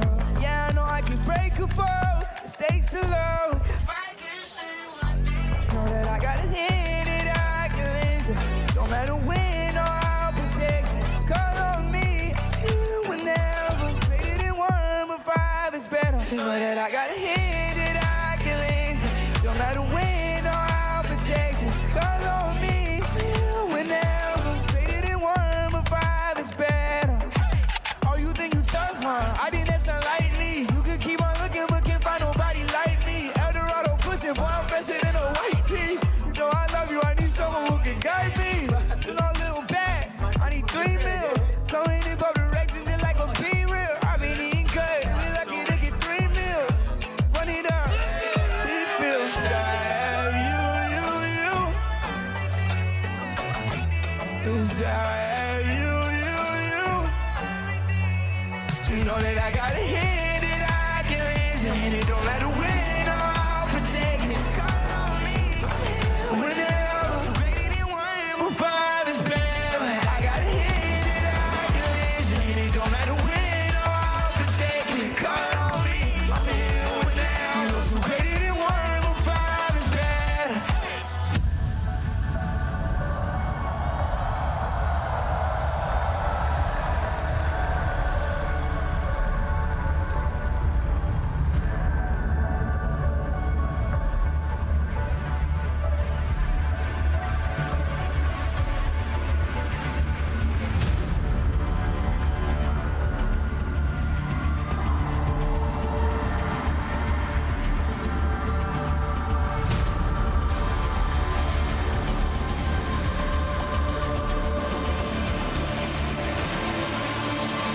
Where you been? I'm back, let's bump that. Got a phantom in my hand, I'll clutch that. Got an agent on flank, got a loop back. Shall we send my arm down with the 5-star? Where we been? I don't know, going downtown. Got the city lights, here like a ghost town. Got the body bags, having all spooked out. Cause we got radiant nature, better bow down. Whoa, you from Omega with the no. I'm with the alpha and you know. Don't make that ticket spike sound. Put that away, you'll hurt yourself. Be an anchor, let it all come your way. We got plenty for you, boy. Just say we got sheriffs, no sorry, I boy. Cause the venom has gone to the venom world. Who's there? Know this. When my back's against the wall, all the mirrors will dissolve. Bring the heat and bring it on. Watch me ignite it.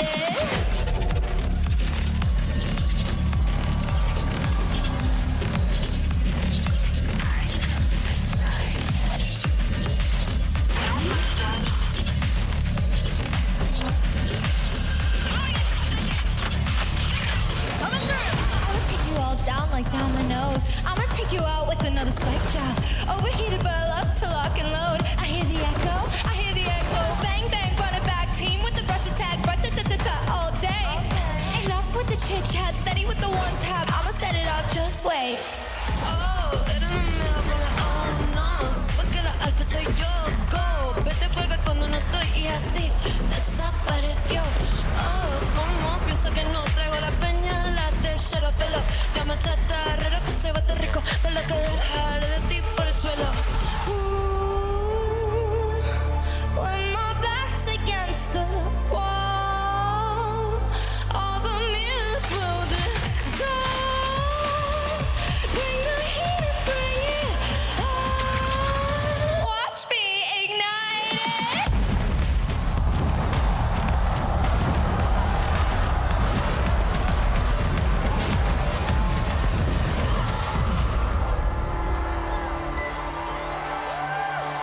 We're from different worlds.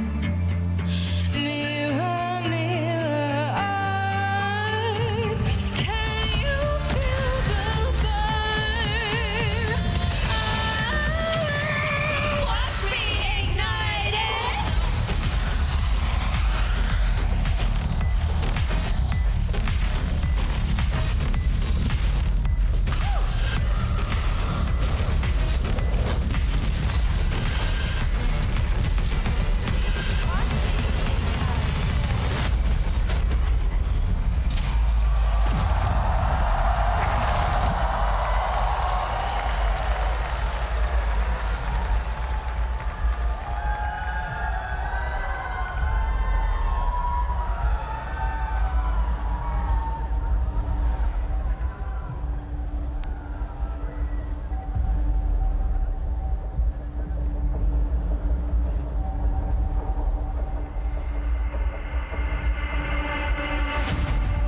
Now there's only one thing I can do.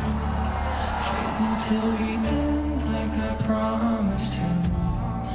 Wishing there was something left to lose. This could be the day I die for you.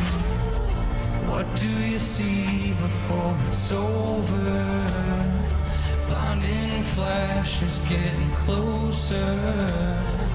Wish that I had something left to lose.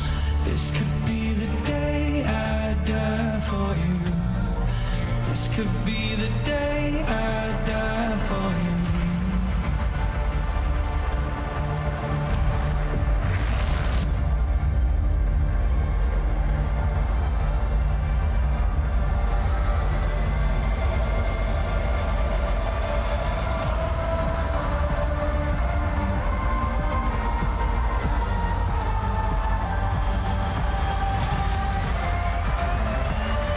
I need to keep you around with my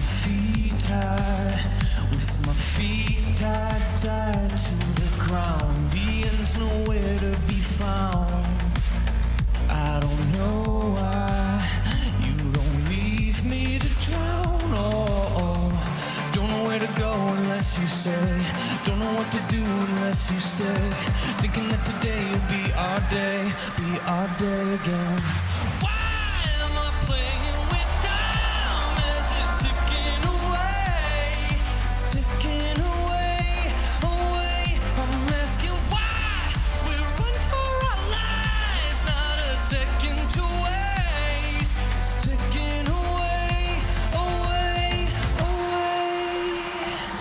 Let's get it, win it, lose it, either way and there. Got an attitude, I'm out the roof up in the air. This round I make it count, yeah I'm talking right now. Feel let it come back, kid, got no time to spare. Whoa, double up the score, turn a 2 to a 4. You know I win it like, gotta win one more. On a hot street, never gets old. Solo with the ace, so my team went gold. Why am I playing with time as it's ticking away? It's ticking away, away. I'm asking why we run for our lives, not a second to waste. It's ticking away, away, away.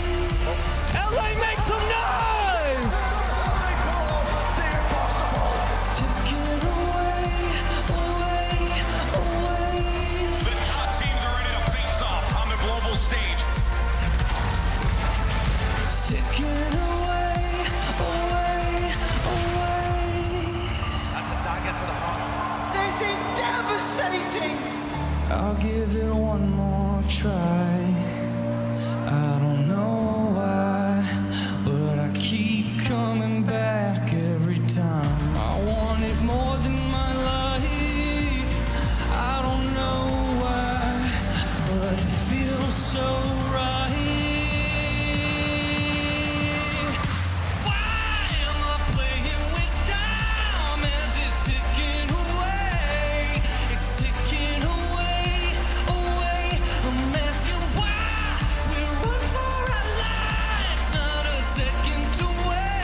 and gentlemen, it's time for the VALORANT Champions Grand Finals! Now I have one question for you. Are you ready? No, I think we can do it better. I want to hear you loud and proud. Are you ready? Let's welcome your two finalists, Evil Geniuses and Paper X. First up, it's Jing!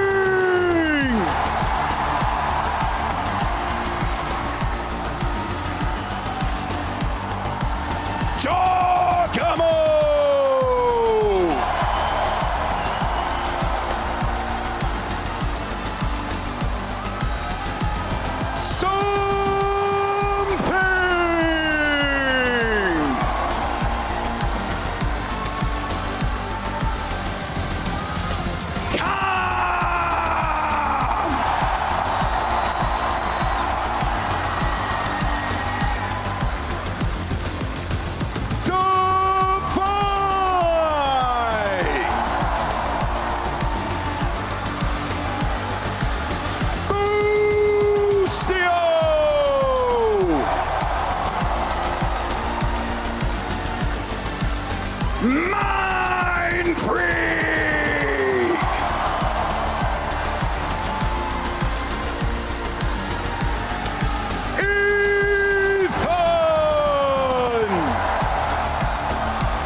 Honestly, at the start of this year, I kind of already had an idea that this might be my last year playing. Everyone in Singapore has to go to the army and I'm of that age right now. Of course, I'm scared and like anxious. I don't know what's like waiting in front of my life, but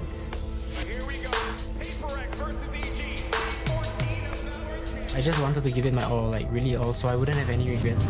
Jing holds the line! Jing! And the transfer comes in! The defuse is there and we are not done yet! Everything was like surreal. I would have never expected to be in the grand finals of a Champions.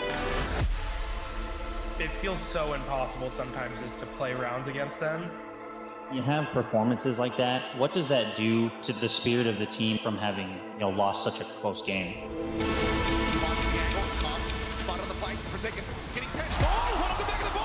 It's just always like a humbling experience. But this year has been about second chances. No one expected us to be here. It really shapes your mental. Going through all those ruts. Don't think about what these people online have to say. Just enjoy it while you're here. As long as you do that, you can have no regrets. Evil Geniuses pulling off once more, a bit of a repeat of history. We've had so many second chances this year, and we've always made sure we take full advantage of that opportunity. Copenhagen, it was like our peak. There was a world where we actually won the grand finals. Champions, we bombed out, we didn't even get into playoffs. Lock-in, we lost first round. It was like rock bottom. It was like a really big moment for all of us, so I think all of us really woke up. We went from a team, everyone counted us down and out, and we became one of the best teams in the world. But there's always something to be better at. So like, having that sort of support behind me is just like undescribable. Before I joined PaperX, I was like really quiet and I was always like just doing my own thing. But now, I don't know, I just feel like I've grown a lot to become like a better person. This core has been together for so long, but that big global trophy has always eluded them. But you gotta think this time around, this is their chance. It's more than just trophies. You know, like we need to grow up as good people, and we need to just have as much fun as we can.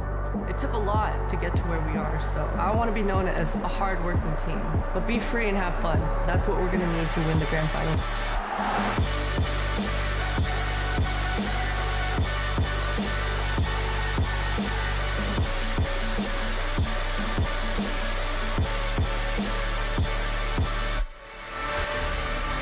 And give my heart and soul. I wear my heart on my sleeve no matter what, and I'm gonna give it my everything to beat PaperX.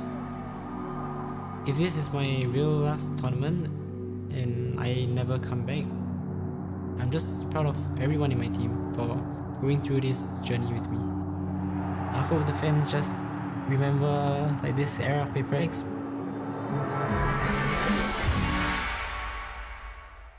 But if I win, I think it will be a really great ending for me. The rest is history.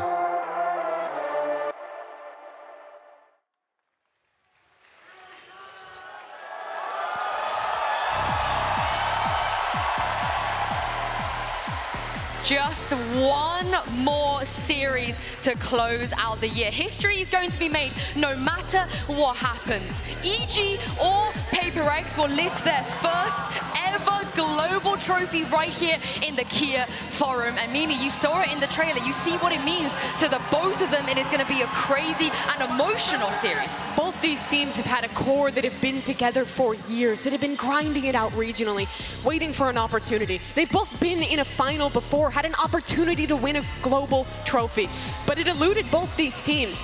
And it's one more chance this year. It's the last game for Jing with this iteration of PaperX, and it's EG's last chance to complete their Cinderella run, to go from that team that no one expected to do anything to a team who could be the world champions. That's the thing, it's the largest stage to try to get it done. That much more pressure, that much larger of an audience, that much more pomp and circumstance to get themselves up here onto this stage, into this moment.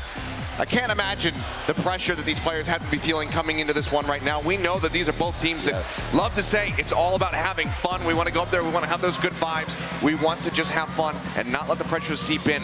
But you of all people know, Sean, that is not impossible to lock out. You can't block everything. No, and that's why they took that team huddle. Both of these teams, so much similarities, right? The coach having so much control over the team, the innovation we're seeing out of both of them. They both brought in star duelists in the middle of their seasons. The similarities are honestly, you can't stop. These teams are so alike. Yeah, let's talk about those two coaches, because you guys heard that when Alex and Potter walked out to this crowd, the cheers, the love that they received. I mean, for Potter especially, both of them used to play on the teams they currently coach, but a lot of people doubted her, Mimi. A lot of people criticized her, but she's answered back and she's proved why she's one of the best. EG is now the team leading the meta in a lot of ways in this game.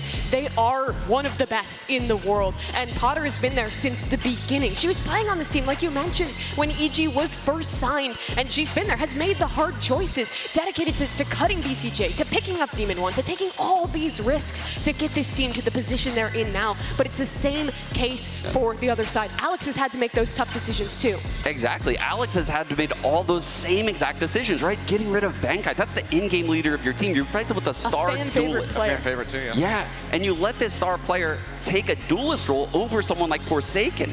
I mean, that is a crazy decision that he made at that time, but look where he is now. He was so confident. And in addition to all that, they bring a stand-in Gecko in Tokyo and then still place third.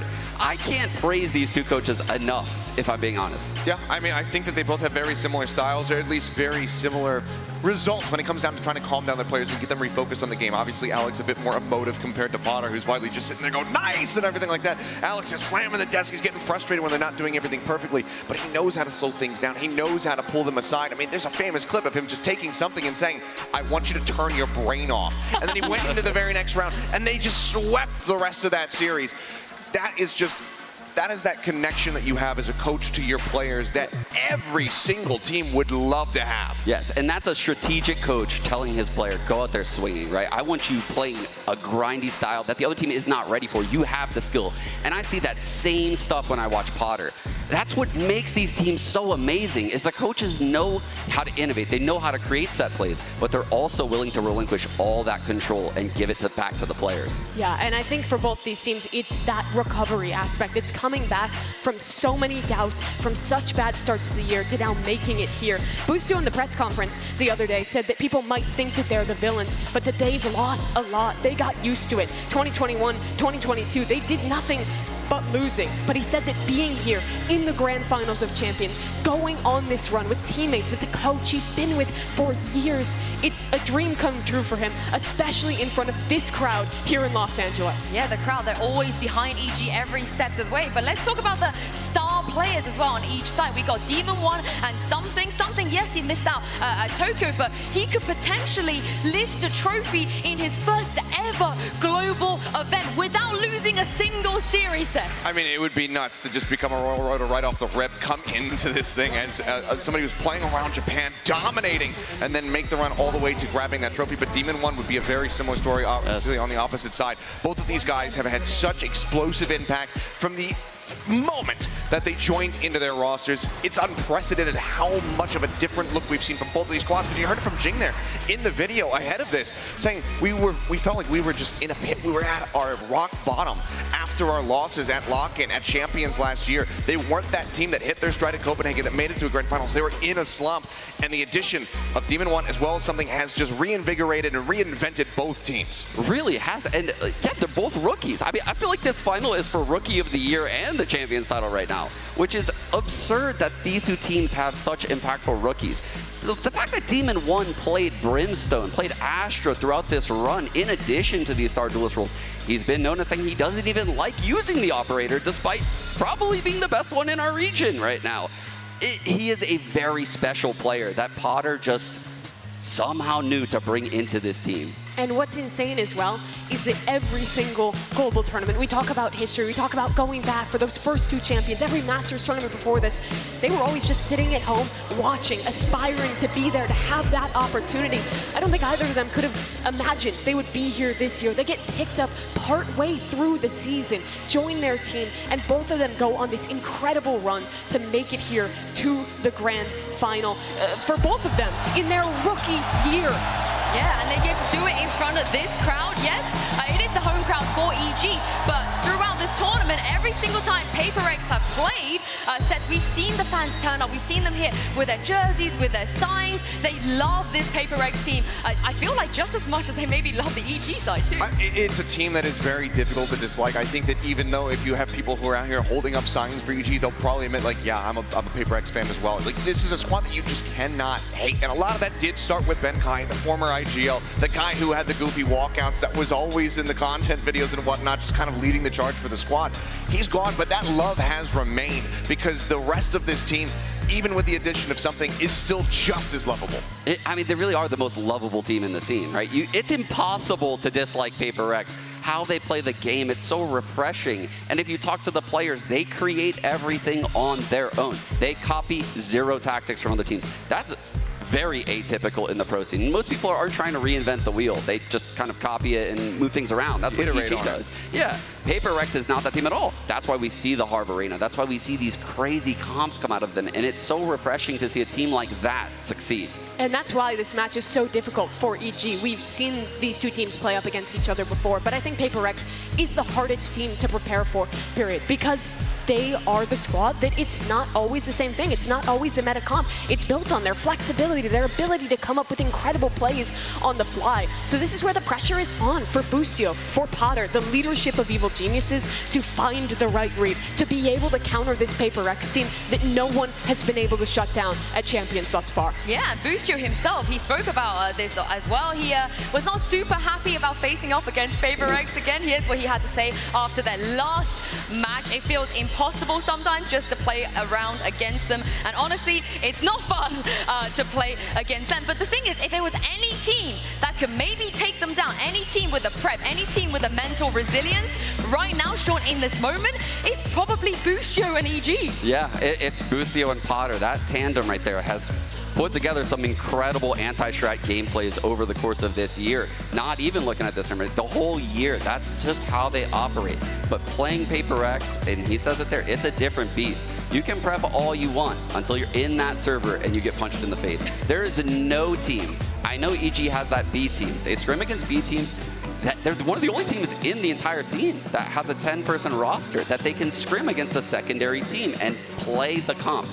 But that's not playing against Jing, Forsaken. Sure. It's not the same thing. A very different beast, but I mean, this does go both ways, because PaperX, how do you prepare for an EG squad that is so good at mid-round pivoting, at making decisions on the fly, that have just fantastic decision-making moment over moment, and we saw it time and time again from Calm, just being able to just lurk into those back lines. They have to keep it ingrained in their brains. If you have not seen Calm, he's behind you. If they can memorize that, then they have a very good shot of shutting him down. But he's so good at slipping the net and striking when it's least expected. The clutches are what have defined so many of these series for EG. They said they were a team of second chances, of capitalizing upon those opportunities when they're given them. They lost last time versus PaperX. They let the game slip. It was in their control. This is their chance for redemption. And for both these teams, it really is going to be a battle of the mental. Something is talked about how in some of the earlier matches of this tournament, he was shaking in the first few rounds. He needed a timeout from Alex to calm him down, to get him focused. There is so much pressure on these guys, and they can see in the middle of the stage that trophy, and only one of them can lift it. Yeah, I mean, they've both been in this position before in front of that trophy, and they both lost out. But let's talk about the actual maps here. The 5 maps that we could potentially see, starting with splits. Do you guys feel like this is a case of whoever starts off fast and get on the board is just going to take this in a sweep, or are we looking at a marathon? I think we're all in agreement that this is going to be a marathon. Yes. Both teams have proven that they have the mental resilience to not get swept, to be able to fight back. PaperX we're the first ones to pull off that reverse sweep to begin with.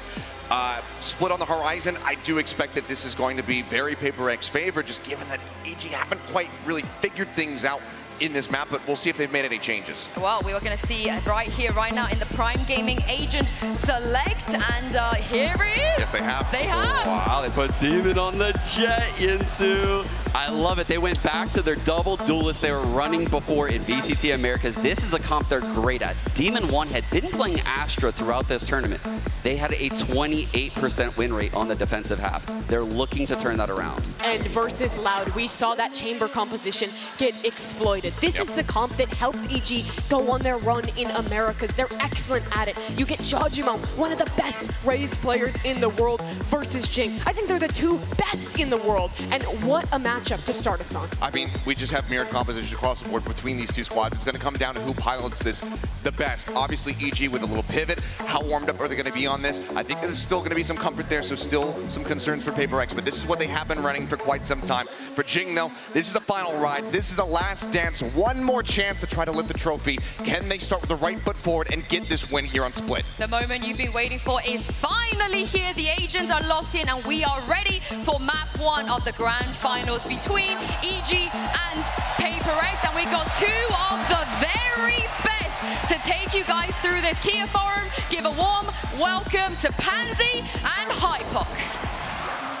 What a beautiful day for what could be some of the best fucking Valorant we have ever seen. This final is nuts. PaperX, last chance to dance form, right? Jing about to have to step away, but he could leave his mark in the scene. And EG, the ultimate Cinderellas. Absolutely, and actually an opportunity to really capture the villain arc. Deny Jing the final exit in Valorant with a trophy in hand. I mean, what an absolute spectacle we have here today. I can't wait to get things started here, Lauren. And it all starts on Split. The thorn in the side for EG. It's not looked good this event. But they've changed, they've adjusted, they've come in with a different comp, and we are right into things. No messing around. It'll be PaperX on the attack, EG on the defense. And this is going to be a marathon of a game. Initial tag comes through. Actually, Boostio going to a little bit of damage here, but gets healed up. Actually sits inside the Cloudburst. Going to take down one before Forsaken trades out. Yeah, so far so good. They've still kept their composure here. EG racking up the bodies though. Device still standing, still controlling space. The rest of EG need to temper themselves a little bit here. PaperX have divided this map up. They've got the site now. Look at the HP bars though. Everybody from PaperX tagged up here. Jorgamo, no utility. Look at Demon 1. This Frenzy could do real work here, Lauren. Oh, Jorgamo finding Jing, now down to 2, and the HP is low. Pain Shell back up, and Mind Freak feels that! He's down, and now it's all on Divide. Spotted and deleted! EG, round 1. Expecting things to be pretty explosive here. The thing I've got my eye on immediately with this comp change is the B-side control here from Evil Geniuses. Obviously, stepping onto the Astra, we have no questions about the mechanical talent of Demon 1, but in terms of anchoring that site, there were concerns previously. Boostio now to let's go, John. Fill those shoes. Comp obviously is that second layer of the B-side defense. And definitely something PaperX could potentially try to exploit. They certainly could, and for me, my eyes throughout this series will be locked towards Com as well. Proven to be a big stage player, and there is no bigger stage now. For PaperX, we're looking at damage here. Sheriffs in hand, yes. A little bit of a test, and of course, they're going to be walking into somewhat of the unknown, right? They maybe expected EG to come out as they had previously throughout this event. Maybe had a chance of kicking off this best of 5 with a very favorable start. However, already big info found, and look at Jordan. Up close and personal here with the judge. Plenty of PaperX bodies on the other side. I think Doombot will reveal that. Forced away. Connects fully with Demon 1. Finds one ahead of the Viper wall. This guy with the Guardian is something else still. Oh, that's dangerous something. Bests him. It started well here, warming himself up into this matchup. Jorgamo going to deny any comfort towards ramp, and that's the spike dropped. Goes a little further ahead. They need to calm themselves here, kind of feeding into the beast. PaperX will be happy to take any of those bodies. And now they've got some rewards, a judge, a Guardian, and now an opportunity. Com, though, denies it, retakes that Heaven control, and leaves them with the 2 who are towards the site. Mind Freak finding Com. Player standing. And now just Mind Freak. Found in the end, but it got dicey. I think we're seeing some of that nervousness, that almost over-peaking here. Yeah, damage done here by the Sheriffs. You can see something desperate to try and make a play happen with the Guardian. Com just actually perfect timing inside the smoke there, just to remove that threat. For an explosive start, no surprises there, especially with the comp change. Jorgamo actually 1 away from the showstopper already. Fantastic progress on his part. And it looks like PaperX have a really good idea of how they want to approach at least this round, right? It is the bonus, so whatever's left in the EG pocket, they're going to bring back in. So the Guardian, the Stinger, and the Judge are still into play, but it's not a great deal. PaperX should be looking to win this cleanly. Opting for the A site as their eventual goal on the attack. They're going to get the plant pretty much unscathed. As we noted, EG mostly stacking towards B. One is open here, so PaperX going to disengage, try and take some Heaven control back. Flash will open things up. I think it did just pop inside the smoke, though. I'm not entirely sure what happened off screen, but EG already poised for this retake. I'm scared because of this man. Jorgamo can at least clear the site. He does. Forsaken's fallen, but can they clear the rest of this? It's going to be a late wrap towards Heaven for PaperX to try and keep control of this spike, but there's an issue. They don't have eyes on it yet, and Com's position could have been a disaster. It's not. Jing still standing, still fighting, gets 3, keeps it safe, but it is a 2v2. And there is a rifle, the Pink Shell! Jorgamo! That's nuts! And the 1v1, Ethan down solo has to just stand and face PaperX there first, but Michael, the casualties are off the charts. I mean, they bring a Guardian and scraps into that round. Yep. They bring it down to just one rifle taken away in the hands of PaperX. Even here, Com, desperate to try and retake this space. I think EG have the perfect read of exactly what's going on here. As soon as they've noted that it's only one member in the form of Forsaken down on site. Unfortunately, things get shut down. Something, one away from the Blade Storm already. I was talking about the showstopper that did come out in the last round from Jorgamo. Very quickly up ramp here. Nothing inside the gravity. The flash will pave the way here. So initially just a little bit of a fake here to feign some aggression towards A side. 3 members of EG in position, but Trailblazer will, finally noting. Yep. Well, adds a little comfort Well, to the dish. box there. Hell. Ethan, lucky to survive that. Yeah, down to 56, but he can at least get Demon 1 back up to fighting HP. And you can see the rest of PaperX taking their time here. Feels like the plan's up, but so unawares. Ethan takes a little bit of a glimpse and he takes something's life. The site now difficult to take with Demon 1. Position will be revealed, but they don't quite know exactly where he's waiting. The flash follow-up wasn't good enough. Forsaken's found him. That's perfect. They've allowed a little bit of room now to get that plant down. They can at least have time on their side. Taking well Seekers here as well. Invested off the rip. Com going to be played in here potentially. He actually pulls the trigger too early. Mindfreak's down the first for Com. He will get the trade. But it's not over yet. Jorgamo going to be noted and kept in check by Devi here. A big battle, and Devi's won it. Fantastic work in a 2v2 now. Forsaken. Lovely connection towards Com, and it's all in Boostio's hands in a 1v2. Oh, he's eating that flash. He's so blind. I don't know how he's still alive. Taps the spike and looks for Devi. Not going to be entertained. Beautiful control from PaperX. We'll tie things up 2 apiece. Evil Geniuses, another round where we're seeing them happy to try and initiate some sort of aggression. The ones to be the aggressors towards PaperX. It could be something that, has been alluded to. Boostio was saying how difficult it is to play against them when you give them time and space to set up for some of the chaotic things that they like to incorporate into their game plan. Looking at the stack, this time it is on the correct side of the map for EG as PaperX are eyeing this up. This could be pretty violent here. Something going to get ahead of this, but it could be now a little vulnerable. You can see the temptation. Boostio's been caught off. Well controlled by Jing. Now looking to try and soar, get a little forward. The Bucky back into play. Jing on their heels though. So aggressive. The No way. Flies through the air, finding Jing, and it's a 1v3. This is a little out of check, I feel. Com's a fantastic player, but this one might need miracles. And there's already that mid lurk. His position's noted. I think PaperX are making their way through the woods here.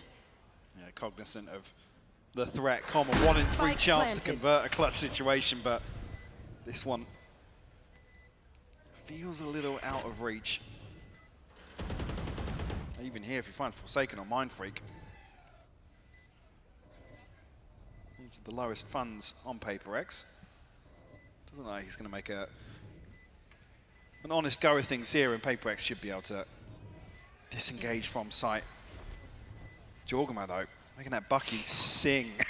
He's keeping dangerous, but PaperX, again, these rounds, they may look close, but it almost suits PaperX in their playstyle. They'll take a brawl. Absolutely. They'll never turn that down. No. Behave. Behave. Get out, Com. None of that today. Relax. None of that today. Relax. Okay.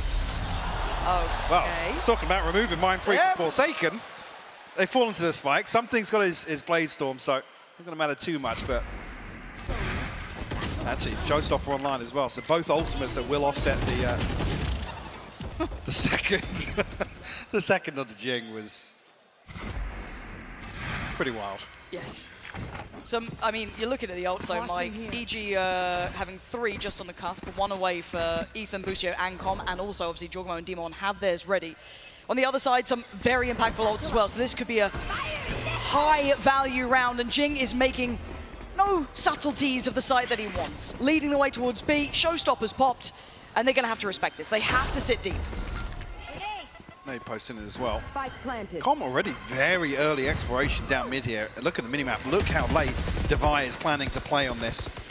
But look how aggressive PaperX are getting. Yeah. They're taking CT space. They're willing to challenge for every step that EG wants to take. Demon One's got his work cut out here. You can see it. Judge round the corner. Bye-bye. Demon One denies something and does the dance. Back and forth. He's got Jing. And now Jorgamo popping the ult, wants to clear out by Pillar. That's his. EG sweeping through the site. It's Forsaken and Devi left standing in a 2v4. Devi's still in play, and Devi shows his hand. Looks for more, doesn't get more. EG back in business. What a phenomenal retake by EG. And this aggression is all tailor-made to play in Devi, to force EG deeper into spawn, slow things down, but Demon One paying no respect. It's another round. The things that Boostio's alluding to. Don't want to give PaperX the time, the comfort to be aggressive. One enemy remaining.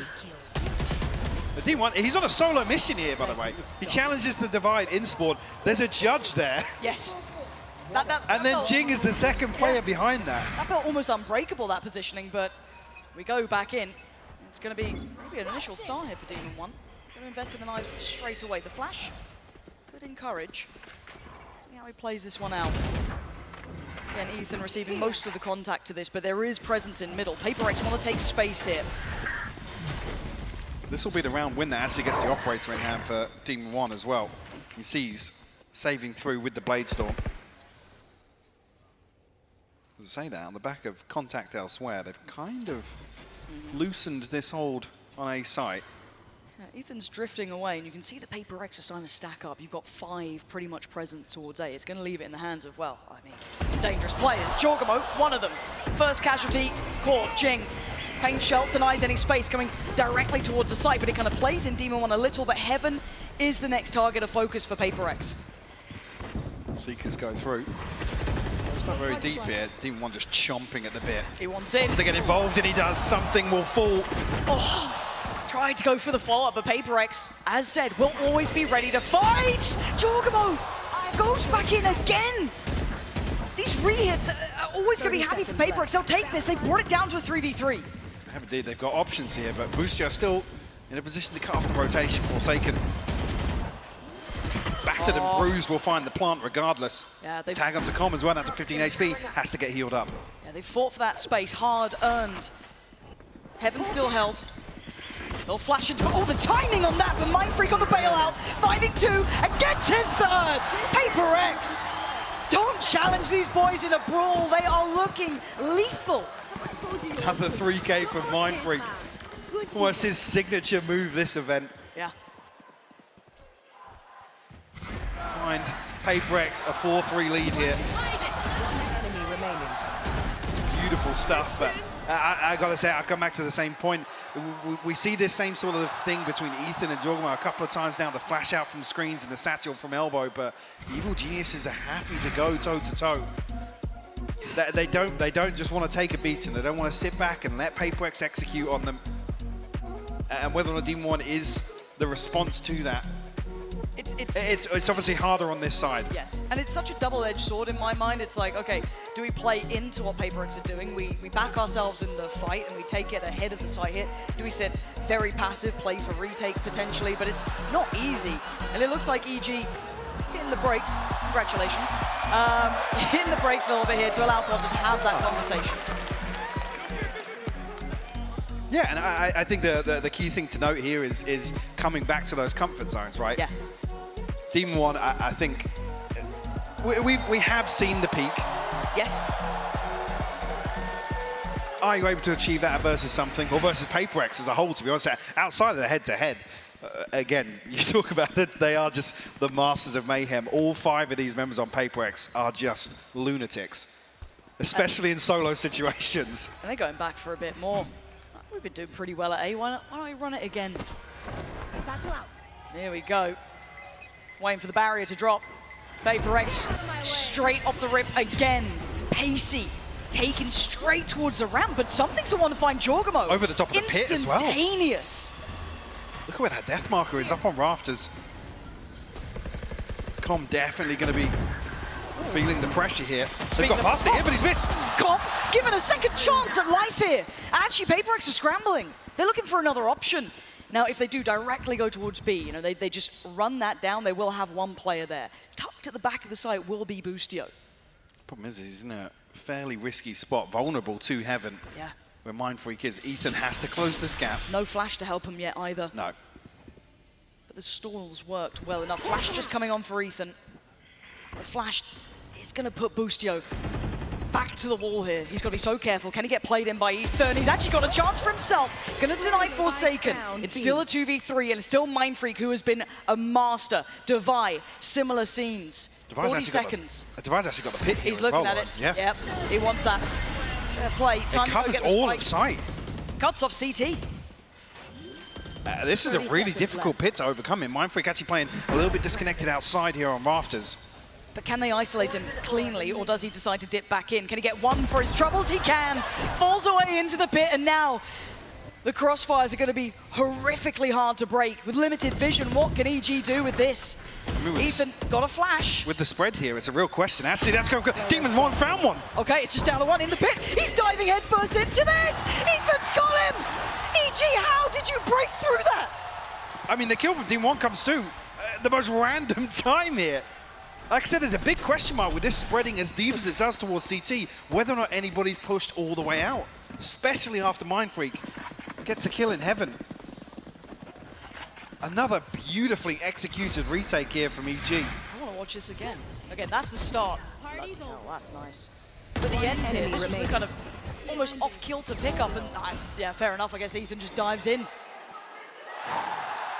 It's scrappy from EG, but again, they have changed this comp back to this look, right? It's not what they were running this event, so you can't expect consistency, but PaperX are being challenged. Operator is on deck. Something bringing out the big green. Looking to find his first victim. He's working up towards middle, but it's Ethan to feel that bit of pressure to begin with. They're not going to stop on this A pressure. I think with the early round indicators here, they're not necessarily expecting an operator, so EG to remain very diligent here. Jorgamo's already crossed though. Not been hindered. Forsaken seems so aware of the possibility, but he's got to be really careful. That is a judge on the other side. Oh my god, that snap! Breaks his wrist to find Jorgamo with, it looked like ease. Down to 14, yes. But now this is the operator. Oh, wow. It just came off the angle, Lauren. Okay. Oh, confirmation there now. Common Boostio should play this a little safer as I say that. It's starting to explore towards B main. This could be crucial early information. But look how little of the site EG have to play with. PaperX do have, you know, the green light to go. The flash, fantastic, put into motion as something's going to claim that. Demon 1 now, outdone. Something having around here, making up for that little bit of a miss earlier on. 30 seconds left. Does wonders once he got to the site, and the other two players for EG just want these weapons. Absolutely, going to try and hold on to things. Jorgamo, Ethan, and Demon 1 struggling financially. This round opened up. I mean, the snap from Forsaken is ridiculous. It's a judge on the other side of things, by the way. Yeah. And he got a shot off. Somehow only leaving Forsaken at 14 HP. PaperX taking the lead here. But, like I said, it's crucial here that something's operated. It's kind of figured out at the right time. Like I said, with PaperX desperately trying to create a little bit of pressure towards 8. I mean, you see what the byproduct is. Colin Lucio actually go exploring on B main. They're trying to force somebody to peek into mid. Yeah. Create an opportunity elsewhere on the map just by showing a little bit of presence. Obviously, it's difficult then if it's not Ethan on the other side of the map to really send out any utility to garner some information or even set something in motion with a flash. Let's see if there's a play to maybe get Jorgamo up on that ult here.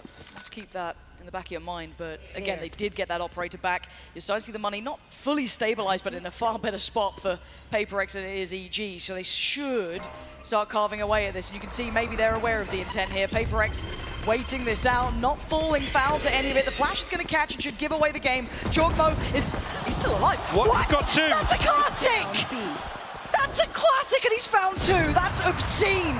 But now it's down to Ethan and Demon 1. Sheriff and a classic and a flash to play in, and that's about it. Demon 1 going to be jumped. Oh, what? Out of this world from Demon 1. This is finally put to bed. but that was far too dangerous. I kind of want to see every single kill that just happened there from EG. How did Jorgamo get 2? Jorgamo 2 with a classic. Demon Sure. 1 shoots the Sheriff out of his backside, apparently, to catch something in midair. Oh. Mine don't do that. What is this, though? Whoa. Oh. What? But it's still around for Paper X. All of these I feel are going to be like this, right? Such violent delights when we watch, but Paper X now chipping away and creating a little bit of space on the board here. 6 rounds to their favor to the 4 of EG. They're starting to stabilize into the game, but I feel it's going to be this high-octane form all the way through. You better be careful. Well, just on that point, though, you're saying you're expecting this, but for Paper X, this is sustainable, right? For EG, is it? That's the question. Can they really commit to this sort of play style? Because this is playing into a Paper X style series. Yes, it certainly is. So Divide going to go through, a little bit of a scrap over towards A, but it's kept 4 players here. You've got Forsaken commanding the attention of 4, and this now all falls to Boostio. He's calling for support, he's calling for help. Can he slow down the roll? He's trying to. All that utility he's investing is just trying to buy seconds. Rotations in, they're backing away. No way. I mean, how much space does Forsaken get here? 36 HP. Ethan, does he slip back on the elbow? He's spotted! But the flash, he's turned it, but he's still giving away. What a shot from Forsaken! Creating all of this room, and they are running 30 seconds. Jorgamo is here with a showstopper. Forsaken, yes, has the sight, but look at the space that Jorgamo's taking. This is going to be so deadly. He's ready to just satchel here. Here it comes. It's all about timing. Boostio's taken away something. They're on the site. Jorgamo sends it. Poster doesn't get it, but he does take down Mindfreak. Great trade from Devi. Now maybe they can plant. This has been, once again, a mental round, but a 3v2. Demon 1 and Boostio. Boostio's still making his way over, but Demon 1 hasn't left heaven. The timing on the double swing is divine, and that is perfection from Paper X. And this is the sort of thing when I talk about sustainability. Can EG constantly come up with this, the troubleshooting on the fly, problem solving? It doesn't even really fall to Boostio. It falls to these individuals on EG to make the right decisions. Perfect example, Jorgamo there with a showstopper. Again, what do you choose? There is no clear choice, a bit of a Sophie's choice if anything, but now we're looking at the Seekers being there for Forsaken. That could be right off the rip, but it looks like they want to go head first into this. EG, are you going to try and stand and fight this Demon 1? Going to be forced off, trying to spam away those Seekers, but do they springboard quickly? Spam going to connect, and that's a problem for Demon 1. Falls away on 42. You can see, yes, damage to something on the other side, and that paint shell could become pivotal. We went near to catch him with a spam as well. No harm, no foul just yet. Paper X getting themselves ramp control. EG still in control of the site itself. Again, device set up to try and catch an overpeak elsewhere, something alongside him in mid. Paper X have been given access to vents, actually, so a very easy opportunity here to regroup. Paper X waiting for someone to play into this. The pivot's happening. Straight through middle, going back towards B. Jorgamo yet to adjust. The flash might send him towards it. It's going to connect for Com. Tries to slow it down himself. Falls away towards the site. Allows Boostio to get the play in, but it's Forsaken. Breaks in like a thief in the night. Paper X so clean on these site takes. Plant's going to come through in EG. The last 3 were a mile away. Yes, Jorgamo got there, but he's got his work cut out.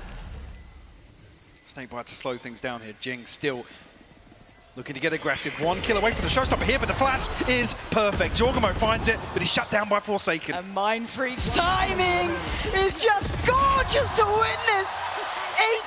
8 rounds for Paper X on this half, 4 for EG. Switching sides. A little bit of comfort for Paper X found in the latter half. The opening here on split. Like I said, there was resistance shown here by EG, showing that they're happy to go toe-to-toe. But like I said, once Paper X get a feel for it, a read on the game, how these rounds are playing out, in this sort of play style, that's where you expect them to excel.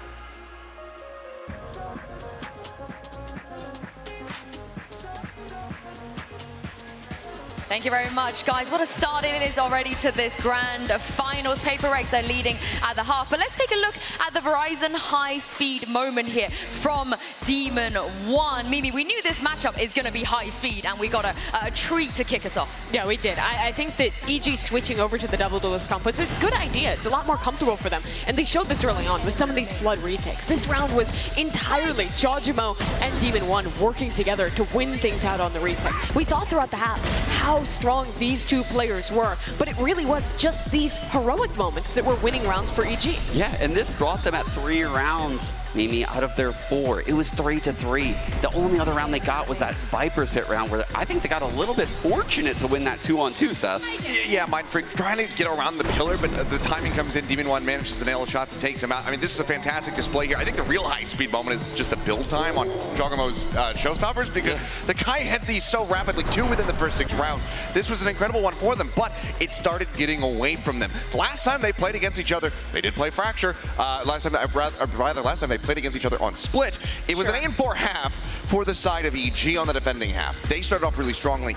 This time, not so much. Yeah, and I think it's especially impressive because I don't feel like the Star Duelist players for PaperX have had nearly as impressive a start to this game. They tend to take a little bit of time to warm up, especially for something. And while there were great moments in that half, I was more impressed with the consistency, with the PaperX site hit finding success, and as well as that, in these late rounds, the clutches that continue to be excellent from Mindfreak. Well, PaperX, they have the momentum here, but let's see what things are going to unfold as we switch halves. Back to you, Pansy and Hypok.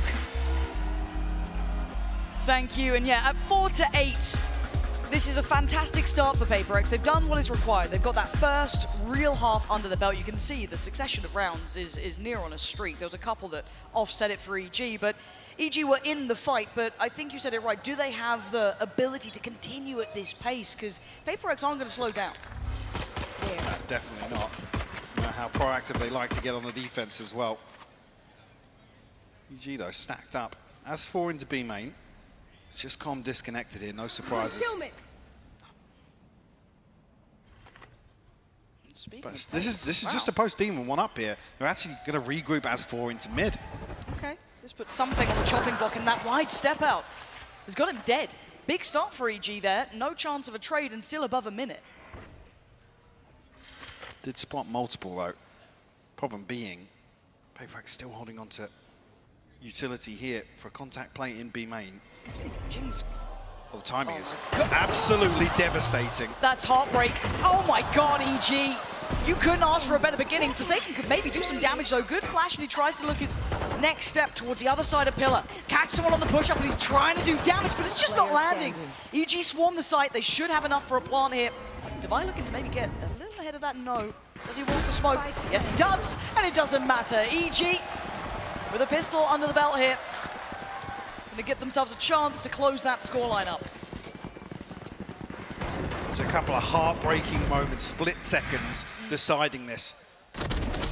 The overstep here from something, dash bombed, obviously no chance to retreat from that, but and then Mindfreak just slipping into Astral form at the worst possible time. EG pounce on the opportunity, a pistol round on the board here. I've got to say as well, just a side note, almost sidebar, ShahZaM is having He's nearly on 20 kills. He's having a game. Looking like Jing wants to get himself working towards that showstopper nice and early. And a pace change for EG after a very slow, meticulous start to the pistol. They've shifted gear a little, looking to try and test or at least posture towards middle at the very beginning, taking over towards the top side of things to Oh, come on! This guy is literally inhuman. I don't know what this man is made of. It's just ridiculous to watch him in certain situations. Sure, anti-eco, I don't care. Who cares? It's so clean. This was the map that gave him the title of the new King of Hell, and you might be seeing it again. The guy's aim is off the charts. Come, gonna find something. A Mindfreak. Well, he's in spawn, so that's quite a ways away. Looking to potentially get the plant. Yeah, going to be building up the showstopper again with the plant coming through here. Just still being careful in case there was someone waiting behind those screens. But Com, all too aware. You don't get to flank the flanker. Com's going to find him. Prime Gaming flawless. Moving forward, and Demon 1 warming up. just filthy. Oh. Kid's a real talent.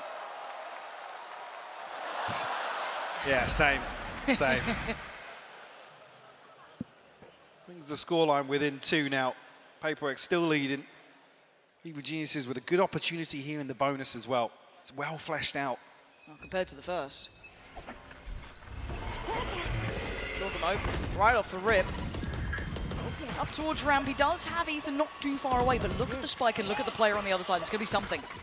Jonas could split mid here. They aren't actively playing towards vents. It's on something's shoulders, and he shoulders it so well. Perfection. Couldn't quite outdo Demon 1 in the upgrade. I don't know if it is in his hand. There's the control from him right back at you. But the problem is they are still a player down. It's a 2v3. This is not easy. And Ethan couldn't really find any space on the other side of things either. Still kept in check by Forsaken on A site. Demon 1 has to come across this way for the heal regardless. To try and make something work. Charge on Demon 1. 1 kill, we'll have the Blade Storm here, but perfect timing on the flash. And look at this angle. Oh yeah, that's real. Wait. Oh, don't keep Demon beaking him. Demon 1's got knives. And 3 kills. And 3 kills. The chance for the ace here in round 15, Lauren. 35 seconds, are you kidding me on this one? He's been heating up to this the last 60 seconds or so. Feels like fate, but again, it's Devi, it's Jing, come on. Surely left. not. 25 seconds, he's not being entertained. He's not being given these fights. He's gonna have to fight for them.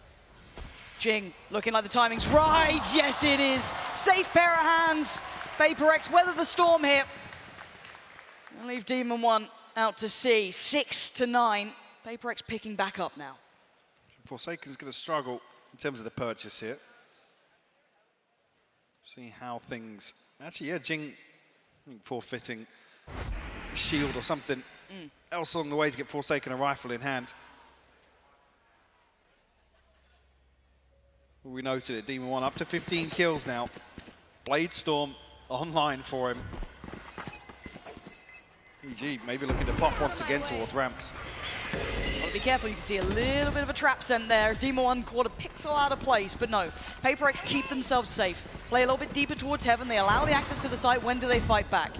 Here. That spike is going to make it across before they're able to swing towards ramp, so it's going to be common, maybe Boostio, to deal with the pressure, unless they get ahead of this. No one's checking. No one has checked on this. Does Forsaken just go? Does he take the green light? They might note Jing, but maybe not. Oh my god. They both slipped through. They've slipped through the net, and it's going to be devastating. Already taken away Ethan. Oh, but Boostio! The timing on the crest of the corner gets him up to 8 with 2 in this round. And now the 3, something Divine, Mind Freak, where are they? 2 towards heaven, 1 towards CT, and a messy engagement gives Boostio the 3rd. Now it's Mind Freak, now it's something, and Boosty wanted the ace, he ain't gonna get it, but there's the denial of Mind Freak as something, it might be time to back away. It's another round that's just decided by a split second. The timing on that one. Yeah, Forsaken's holding backside towards spawn. I think initially because nobody's shouldering the angle from either side. The kill comes through onto the site and they think that they've got a little bit of room to play with. Yeah. Problem being, there's no second layer coming from screens or from heaven at the same time to follow through on that initial kill onto site. And I'm a little bit nervous to say it, but I'll start nonetheless. Okay. I'm a little worried at how many of these rounds are a little bit individual from EG. We just had that round, yes, timing, but Boostio's there. I come back to the same thing. This isn't where we think about Evil Geniuses in terms of sustainability, in terms of consistency. It's not. This is playing to the strength of PaperX, even though here we're looking at a 9-7 scoreline. Respectable. This is what they love to do. Oh, they'll do this all day long. There's no stopping them on it. But can they get chaotic in a round like this when the buy's far from perfect? Ethan already going to take away Forsaken from the equation and open up the map. Now, it looks like the extremities are going to be PaperX's focus, right? Start trying to take a little look towards A. Didn't find anything initially, but B main, they're getting a little bit more invested. Something wants to work towards the ult. 1 off now. And Heaven, the exchange. What won't catch. Jing actually trying to get ahead of the curve here. Might even catch one. Yes, he does. Jorgamo gets off a little bit of damage. Massive. And they're going to read into this. Yeah. This seems very indicative of that A hit coming through. So your call's going to be made. Devi has to try and do something. This Guardian, I mean, they're trying to make it work on very little in this regard. Jing going to back away. But it's stalled out EG. 1 kill from the showstopper, though, if Jing finds another. Already set up here, but there we it go. is. That's a showstopper in the back pocket here. Reset on the paint shells. Right, EG are scrambling to try and find a rotation. Mindfreak is positioned towards heaven. Down to 10 HP, has something in close proximity here already. Paperx, they're rotating ahead of this, Lauren. Yeah, they're matching him step by step. You're not going to get an easy fight. Mindfreak, how does he play this? 10 HP. He's got to be... Yeah, he doesn't have the chance on it. Seeker's now going to pop on through. It's going to reveal there are presence towards heaven. Demon 1 turns around, takes him down. Something's gone. And now for the... Oh my God! Above and beyond! But the spike, they need to get towards the site, and it's on Demon 1 to do it. He's going to get the plant down and now Divide. It's only a stinger. This is so much to ask of one man. Is there an upgrade around? I'll be able to find it on the corpse of a fallen foe. But waiting towards that drop, there's already a player. So 5 bullets in it. Has to reload. And Demon 1's now called to attention. Yeah, Comms definitely relayed this information. You can see the pings coming through. Divide now at a crossroads, a dilemma how to approach. He's got to give it a go, and it's Com. Gonna find Divide, and EG scrapping their way through that round. Mike, again, that was a little on the back of Demon 1. Those back and forth rotations, they were getting ground down. But Demon 1, but just the presence of mind here as well when the clock's running this low, he dips into this cloudburst to find the first. Something falls. Let's go! Hits the updraft to avoid the showstopper from Jing. I mean, these rounds are just ridiculous. I have to imagine Potter is absolutely tearing her hair out right now. Because all the structure, all the discipline that you've brought to this team now, you have to throw the rulebook out the window. I feel like they almost started on that, though. This map may not be a gimme, but it's going to be one of those where you've got to know this was going to come out, right? You knew the veto was going to look like this. That last composition, the chamber wasn't looking good, it wasn't working. The Astro with Demon 1 didn't look as comfortable. So they've gone for a risk, right? High risk and potentially a high reward. Rolling it back, I don't know how much time they've had playing this comp as of late. So again, you look to it and you think, okay, you roll the dice. And for now, your big hitters, well, they're hitting. Jorgamo and Demon 1. Now on the other side of things, this hasn't been the perfect start to the second half here. The scoreline nearly closed up at 8-9. Only 1 round so far for Paperx, but they're back on the bye. They have some big ults to play with. 1 off the Divide. They're very close here to well, it could be a very deadly round.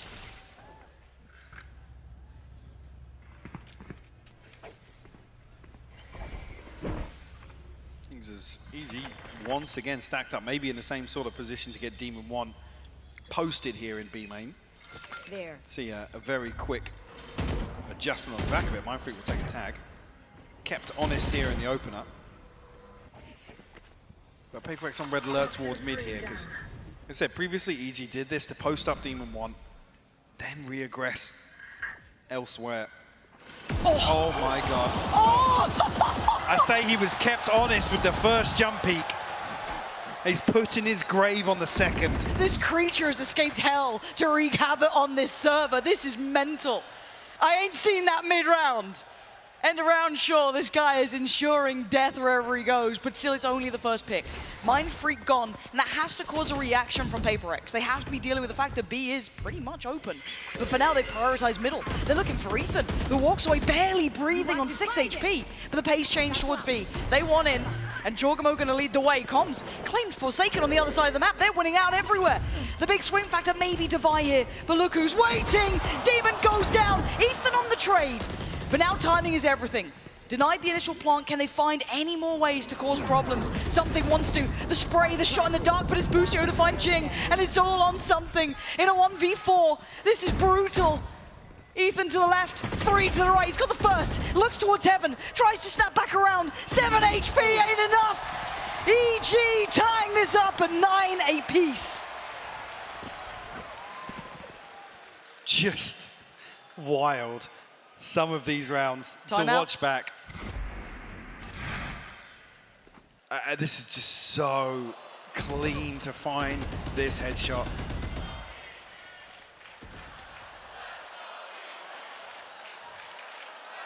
I think the desk is going to be working overtime today. We're taking a beating in some of these rounds because some of them are they're very frustrating for somebody to sit back and watch in terms of the intention, I guess, that both teams have in certain situations, and then the outcome. I mean, even that, like Com's killing Forsaken behind him. Like, well, something wants to try and be the difference maker to this. Wants to isolate Com, and he has. Clean and decisive start. Half the map's won out by PaperX, and then winning out towards middle. Couldn't quite outdo Demon 1. That was only a stinger, but fantastic work considering what they brought into this round. how did Divine reset there with the stinger? Boostio walking back into the Blade Storm. Something. Whoa. Caught sleeping, maybe a mini-map moment there. Could be. But as 3 EG is crashed towards A site. It's waving the flag, right? PaperX have to respond. They have to draw bodies over this. Yes, they can leave one. I think that's just Mind Freak on towards B, but again, look at the weaponry. It's Forsaken who's the big player in this. Yes, the Pain Shell could be pivotal. Yes, all of the blast packs could do well, and they have. Forsaken makes the most of it. Boosty on the trade, but still.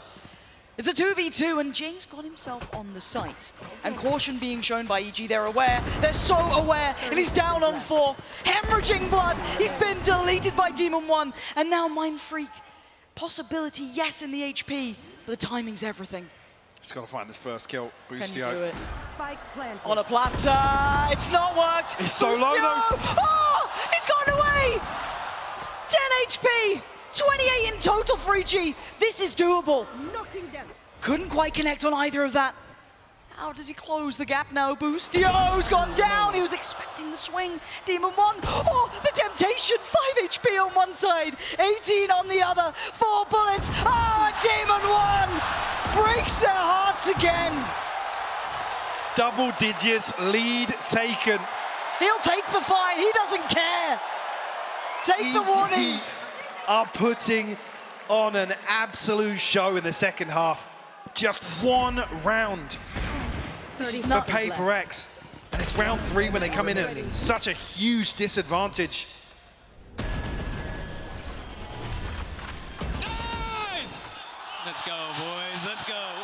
And I'll change up a little bit. I was talking about it being concerning in terms of sustainability. EG are going to be brimming with confidence at winning some of these rounds, Lauren. This was never meant to be the map they started out. Oh, Christ! Demon 1! Absolutely devastating impact off the rip. That takes away Forsaken. It opens up all those possibilities on the side here. Just going to put the showstopper in towards Heaven, secure a second for the plant. And it's on the floor from PaperX to try and bring this in. That operator not having a chance to rattle off even a shot. PaperX have to get a move on though. Time already passing by. Look how disconnected Boostio is here as well. Now, plenty of utility. Oh my God. I was expecting it to be Com. Yeah. It is Boosty. But you're right, time is of the essence, and PaperX need to get a move on here. Try and face their demons. They've taken away Jorgamo. That's fantastic. Quick flash, can't follow up, and now there's a chance. An opportunity cracked open here for PaperX. Maybe this is the time they can break through. Maybe not. Demon 1 is out of this world. As Divide, the time is gone. He knows it. He can't change the outcome anymore. EG up to 11. What a stark contrast as well to how this map started. Jorgamo, we talked about him being on the brink of 20 kills. I think at that time, Demon 1 was on 6. Something like that. He's on 25 now. I mean, he just doesn't miss. This was such a good opportunity for PaperX. I felt like once they crested Pillar, once they got close, once the knives were used up, that was a huge chance for them. Timeout is hit. PaperX need to come up with a plan. Alex is worried. This was never meant to be the start of this. In a best of 5, the team coming in from the lowest rarely wins like this. 2 out of the 5 times we've seen this scenario, that's all that you can imagine could be done, right? 2 times out of the 5 we've seen lower bracket teams be able to convert those wins because the veto is so heavily favored normally towards a team from the upper side. PaperX came in with a targeted first map, and it might be slipping through their fingers. I mean, it's a real concern, actually, because I know Sean was saying what he'd love to see in terms of the best of 5, but I feel like this is a little front-loaded for EG. The win conditions for me lie with PaperX at the start of this veto. I agree. Pearl, for me, is a bit of a 50-50, depending on a comp change, sure, but PaperX have looked flawless with the Phoenix there. Absolutely. So for this to, I guess, trend the way you'd expect it to, this starts with a PaperX win on split. EG already defying that. 11-9. A desperate time out there for PaperX. Hopefully a plan has been made to handle EG and, well, specifically this one, Demon 1. And a chance, and he's been dealt with. Perfect beginnings for something. Isolate and conquer. Giving them the man advantage for the first time in what feels like a while. What doesn't cast, but Boostio already way ahead of this. And hard clears something. The headshot on the fadeaway. Bringing to a 4v4 now. Even though the Seekers, yes, went towards B, you can see how quickly those rotations are coming in. Jing is already towards CT side. Forsaken is on the side, but it's a Bulldog, and it's a Judge. Far from perfect. Oh, and Boostio just slides right between them. A follow-up? No. Jing trying to hold on. A 2v3 and the site is EG's. One should be coming in, and I don't think they can close the gap. My paint shelter really high, but Jing could have sat he's her in. off! He's got off! In a blink of an eye, he's dead and gone, and EG are on 12. Map point EG. I didn't think we'd see it, Mike. Not in this map. I mean, this just reeks of the loud performance on split as well from PaperX. Really struggling to find a solid grasp. And just getting overwhelmed time and time again. Now, unfortunately, I have the second line of pressure, which is a deficit here. A financial disadvantage. Demon 1 and Jorgamo heating up. Truly a deadly duo between the both of them. Looking at Viper's Pit going through a middle. I'm going to try and isolate some of these fights on the extremities. 3 players put to task towards A. It's Com on the other side. And the rest of EG focusing towards B, at least on the start. Oh, again. Com, though, going to be tested. Something. So the crosshair plate's going to look way off there. Lucky to only get away with attack down to 89, but re-walking this? That's bold, to say the least. Here, I'm slipping away from this, but this will be noted relatively quickly. That's a big indicator, actually, that Com's given up this control. Oh yeah, you can see Jing already. Exactly, yeah, because something's in such a deep position now. He can get very early information. Mind Freak. Back of the site. Divide. They're going to try and get ahead of this to try and help him out, because look at the pressure coming his way. Paint Shot going to go down. Demon 1 closing in, and now the chaos begins. Device fallen. Jing! Out of nowhere fights 2. A third would be everything for them. How much can he do? Not quite enough. The trades are coming down, and it's all on Com. A 1v2.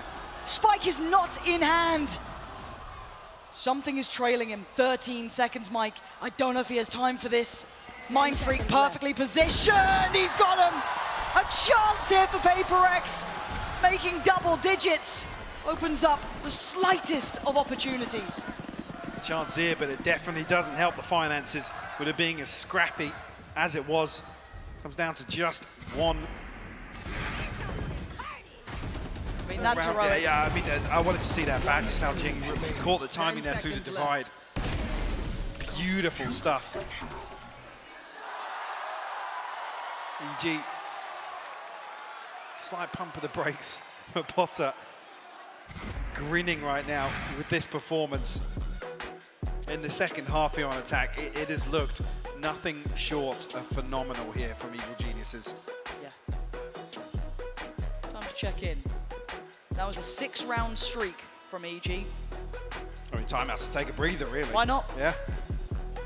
Tune up, get him in. At worst, you go OT. Now that could change things. PaperX, when they needed a miracle, I mean, Jing was right there. They got the divide. Got Seekers. But no other ults to depend on.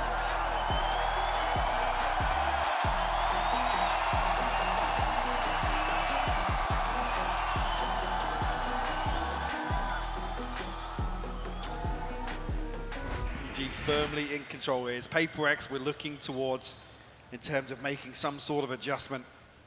Going to be tough here with Divide down on a Judge, Forsaken on a Bulldog. Ultimates, yes, 2 away from the Blade Storm.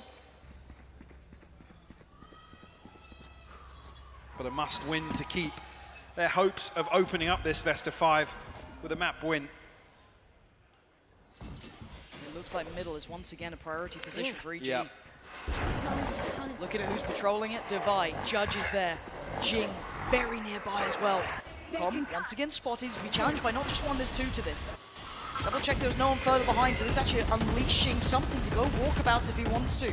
Well, all of this test happens in middle. Look at something.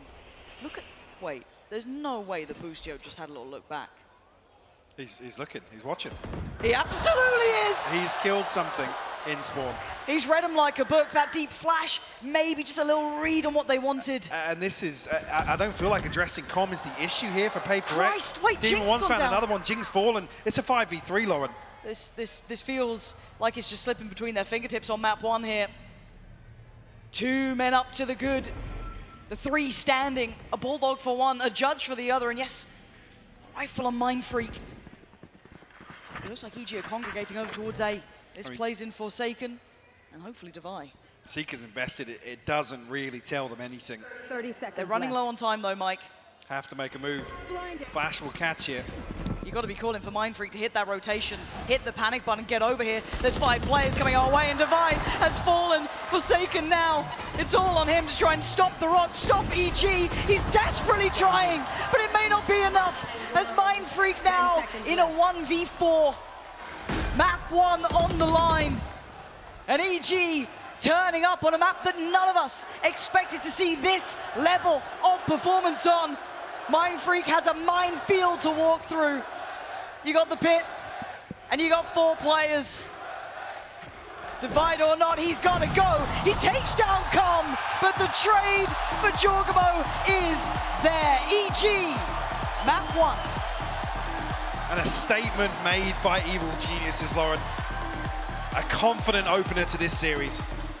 They look absolutely lethal, Mike. I'm looking towards Demon 1, I'm looking at Jorgamo. I mean, they've had a belting series. You do not want to miss the rest of this.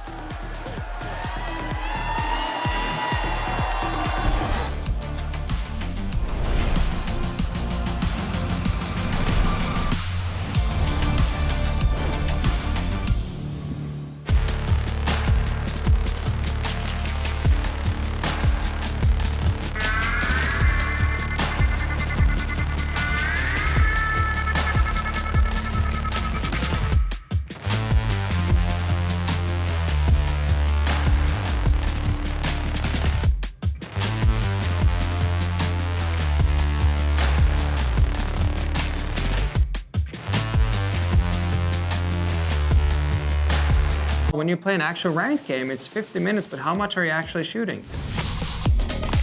With Aim Labs, you can compete in over 1,000 tasks that will prepare you for any scenario in any game. So the new ranked season, you play, you get points, you can compare yourself to your friends. With Aim Labs' new 1-to-1 Valorant maps, you get instant feedback on how to get better crosshair placement, better peak efficiency. You can also instantly modify existing tasks with Discovery. Get started today by downloading Aim Labs for free and join millions of other satisfied players.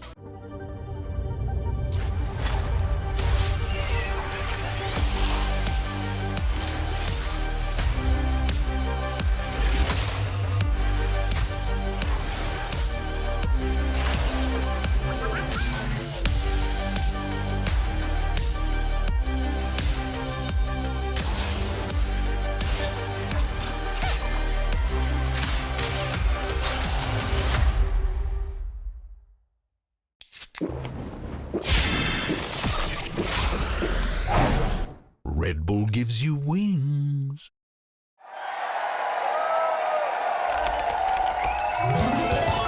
Red Bull gives you wings.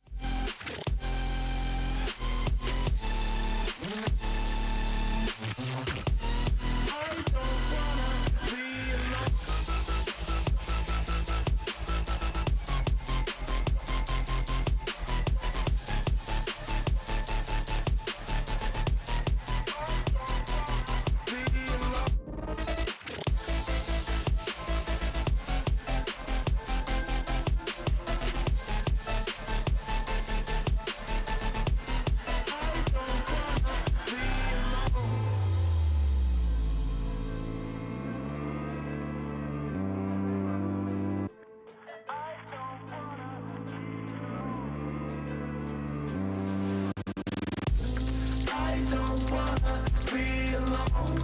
With my fingers on my phone. What the fuck is going on? What the fuck is going on? I don't wanna be alone. With my fingers on my phone. What the fuck is going on? What the fuck is going on?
Reaching my nose was a wrong to try and find whatever was left of me when I don't mind leaving the rest of me behind, looking hard for what I can be, write my promise deep inside. Everybody's facing the sea again.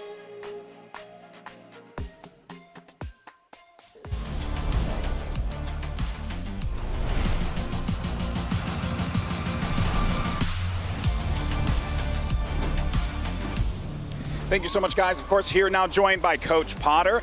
Big win on Split. It was obviously Paper X's pick, but you guys came out all guns swinging there. How are you keeping the team's energy levels up, especially considering that you guys have been through the mud? You have gone through the trenches with so many of these squads. How are you keeping the team motivated into this? Because it feels like they're coming in with a different fire in them. Yeah, for sure.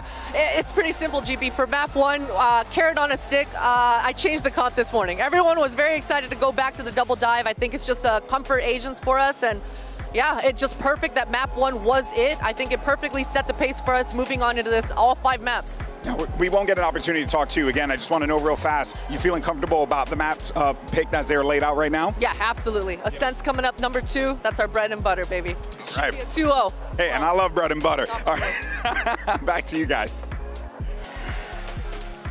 What a fantastic start from EG, and what a great answer there from Potter. I'm Yingsu. I'm joined here by Mimi, Seth, and Sean. Who would have thought that decision she made this morning to change the comp would turn out like this, Mimi? I mean, her, probably. Yeah. It's such a good choice to make. I was never really huge on the chamber comp they were running. It really struggled yesterday versus Loud. And again, as we've talked about before, there's no way they didn't know exactly what the map pool was going to be today. It was a great change to make, and I think the comfortability that this team has on the double dive is what got them the map today. So much of their victory was about insane individual performances from guys like Demon One. Yeah, maybe this guy too, getting off Asher, you know, good, going on Jet, 6-1 in First Bloods.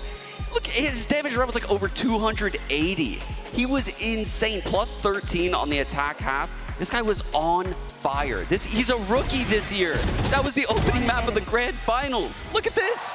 I mean, it's just a disgusting performance from both he and Joggamo, because Joggamo was kind of the one who got that ball rolling initially in those first couple rounds, and then Demon One just came in and just took the spotlight. Joggamo just right there behind him steadily the entire way through. That was basically how I looked watching the games. Just look at disgust with the things that they were able to do in this one. And I mean, I really do like this pivot for the side of EG. Clearly, they want more firepower on this map, and the chamber just doesn't deliver enough. Having that Jet raise as a 1-2 punch here on Split, that gets it done. In the upper final, I came into it with the mentality that, like, okay, EG needs to outgame Paper X. They need to come up with some crazy idea how to counter them. They're not going to be able to win in the department of firepower. But in this matchup, they really proved me wrong. These guys have such insane individual abilities. They're out there and they're diffing Paper X, who I think it's pretty uncontested that they're probably the team with the highest concentration of just insane mechanical players that we have in VCT. Yeah, and we saw those individual mechanics come through for Paper X. They won several rounds with outstanding openings and just entrances into the site. That's why this resilience from EG was so impressive. The fact that they came back from that 8-4 half to put together an attack half like that and close out the map, beautiful. I think they only dropped 2 rounds. Yeah, it was so one-sided there. They dropped only just the 2 rounds to get the 10. It's a 13-10 scoreline, but this time inverted from the last time they played split back in Tokyo in that 5-map set. EG clearly doing their research, knowing how Paper X likes to play, but Paper X also slipping up a bit in certain moments here. We saw them making some micro mistakes that they normally don't do. Yeah, you guys mentioned him already, but let's take a look at Demon 1 here in the AIM Lab shoot-around. Not that he needs to warm up. No. I feel like this man is just hot as soon as he gets on stage. But the fact that he's able to pull off a performance like this at the grand finals with no pressure is very impressive. At this point, he doesn't need to warm up. He just needs to vibe on the stage. So he doesn't even care about the warm-up, just picking the silliest crosshair he can. But like you were saying, Sean, this guy, rookie year, he's out there putting up numbers. I don't feel like ever since he came into Champions here, I've seen a game where it looked like the pressure was getting to him. He's just so comfortable. He said the other day that while he was grinding out in Tier 2, Tier 3, he always knew he had the mechanics good enough to make it to this point. He just needed an opportunity. I'm more impressed beyond the mechanics, just his individual decisions throughout these rounds. He can pick the jump spotter on B and there's no overheat in sight. He knows to play the round correctly. He can get the kill in B, goes back, the showstopper's popped by Jing, he immediately updrafts to dodge it. All of his little micro choices are spot on. Yeah, and also we got to talk about the fact that EG, they won both pistols on split, Seth, which, as you know in this game, if you're winning both pistols, the chances of you winning that map is pretty high. I'm tilting out of my mind when it comes down to these pistol rounds because Paper X, their pistol win rate at this tournament has been absolutely abysmal. 42%, only 11 out of the 26 that they have played. And this is costing them so dearly, not only in this map loss and the ones that they had in the past, but sometimes in their wins as well, because they get themselves into such rougher positions than they need to be in if they could just manage to clinch these. Yeah, and it did look like EG had a really good solution for a lot of the pistol round structure and waiting for pushes, absorbing those pushes from Paper X. That's why I think going into the rest of the map, well, even though Paper X started here, I think their innovation across the other maps is where I'm mostly impressed. I think this is the most vanilla map that we're going to see from Paper X. We're now going into Ascent, which is my favorite map to watch Paper X on. This is where they're playing Viper, Harbor, Reyna, Sky. On Ascent, again, the map where everybody else plays literally the same comp in every game, and it's so well constructed. This is the map where I have a lot of faith in something to come back and look like the superstar we know he is when he's playing on this Reyna. We're about to see in the Prime Gaming Agent Select if we're going to get that Reyna or not, but Potter, she's very confident. She even said 2-0, baby. Do you guys feel the same way here? Is this going to be bad news for Paper X? I do think she's kind of underestimating Paper X a little bit on Ascent. I know EG looks like the best Ascent team in this tournament, but what I see out of this Harbor Reyna in particular is the Cove Lear entrances by the A site, by the B site. They do such a creative take on both of those areas of the map. Now, I'm sure Potter has cooked up some good anti-strats and yep. Oh, Paper X changing the comp. Device on the KO now. What?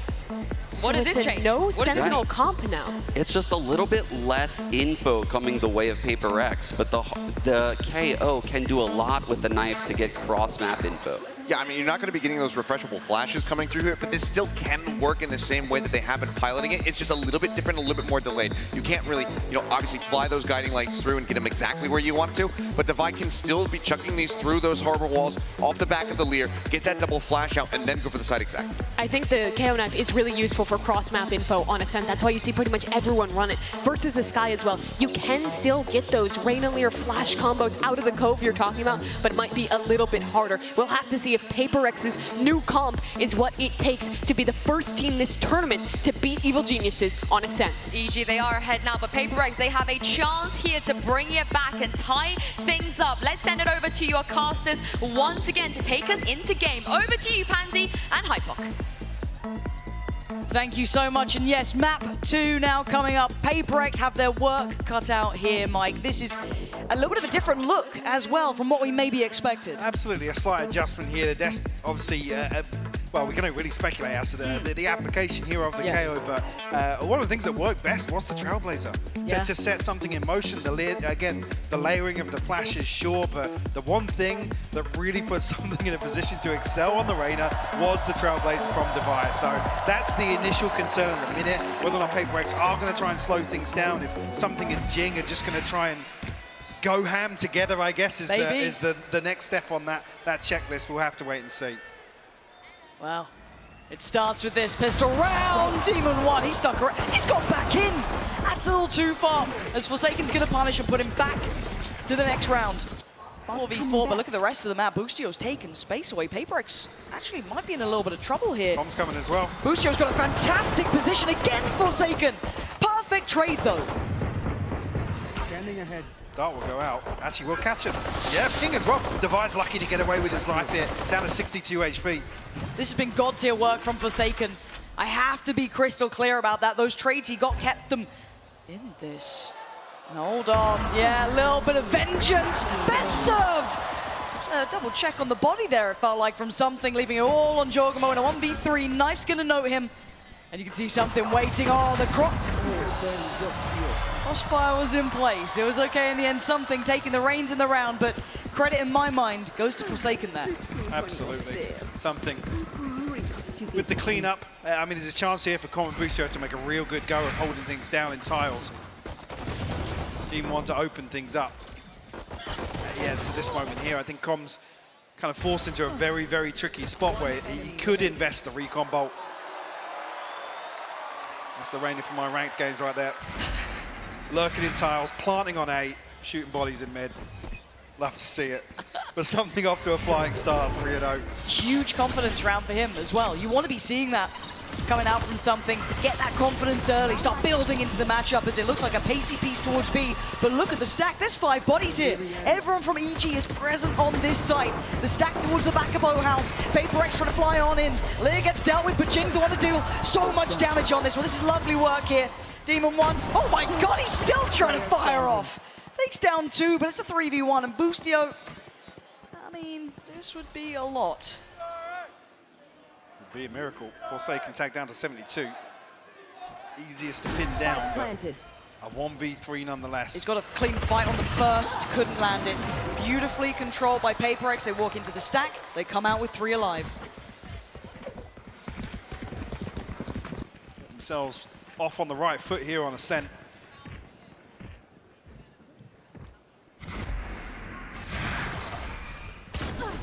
Yeah, and having a look back on this, it could have gone dangerous. You saw it there for a couple of seconds. In the end, Divide doing well, keeping control. And for PaperX going at that sort of pace, you may walk into a stack, but they come out as highlighted with 3. So this bonus round, not going to be lacking in too many areas. They do have 2 full-on rifles, 1 Bulldog to boot. That's with Mindfreak. It looks like rinse and repeat. A late slip through there for Demon 1, getting himself on the site, but PaperX not toying with the rest of the map, and again, opening up this chance for EG to take space. Yeah, Jorgamo's done just that. Look how deep his position is already. But they still have to deal with the site take, right? It's one thing to know where PaperX are, it's another to try and handle them as they make it towards the site. First man forward's Jing, eyeing up CT, keeping them at bay, or at least keeping one at bay, that being Ethan.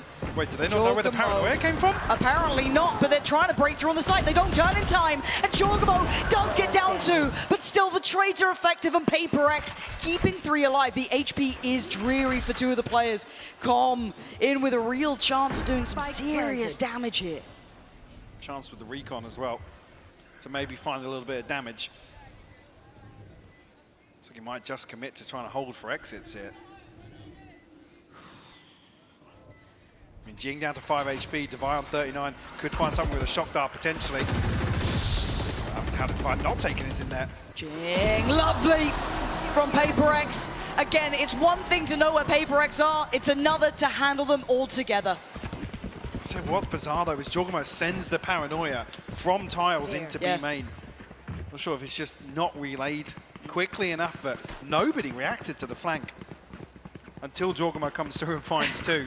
Just so happens, PaperX won everything they needed to towards the site. Sorry. Well, what a dreamy start for PaperX as well. Bonus on the board. Making up the wrongs, right? Great ult progress as well. Forsaken one away from the Reckoning. Jing one off the showstopper. Already have Chris in hand. Here we go, Jing right off the rip, taken towards the A site, and look, it's down to the Sheriffs. This round was never meant to be too deadly. Full-on rifles. And Jing willing to be aggressive, confirm the space, take it. Noting Boostio on the back lines, it's all looking, I was going to say tickety-boo, but Demon One has found Jing. He's found the knives as well.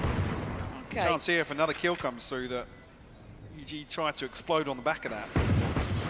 You can see the difference, right? PaperX dig in a little bit more. Yeah, straight away looking to slow things down. And time's starting to dwindle here. Forsaken controlling towards Heaven. Something's there towards Demon One. This is lovely. Any more, and I get a little bit nervous, but I think Ethan knows he's not going to get given much more play here. Being pressured down by something. Can he cause them any more troubles, any more woes? Absolutely not. PaperX weathering the storm there. Again, yes, aggressive, yes, got a little bit, I don't even say dangerous with Jing going down, but they instantly shifted gear. That was perfect from them.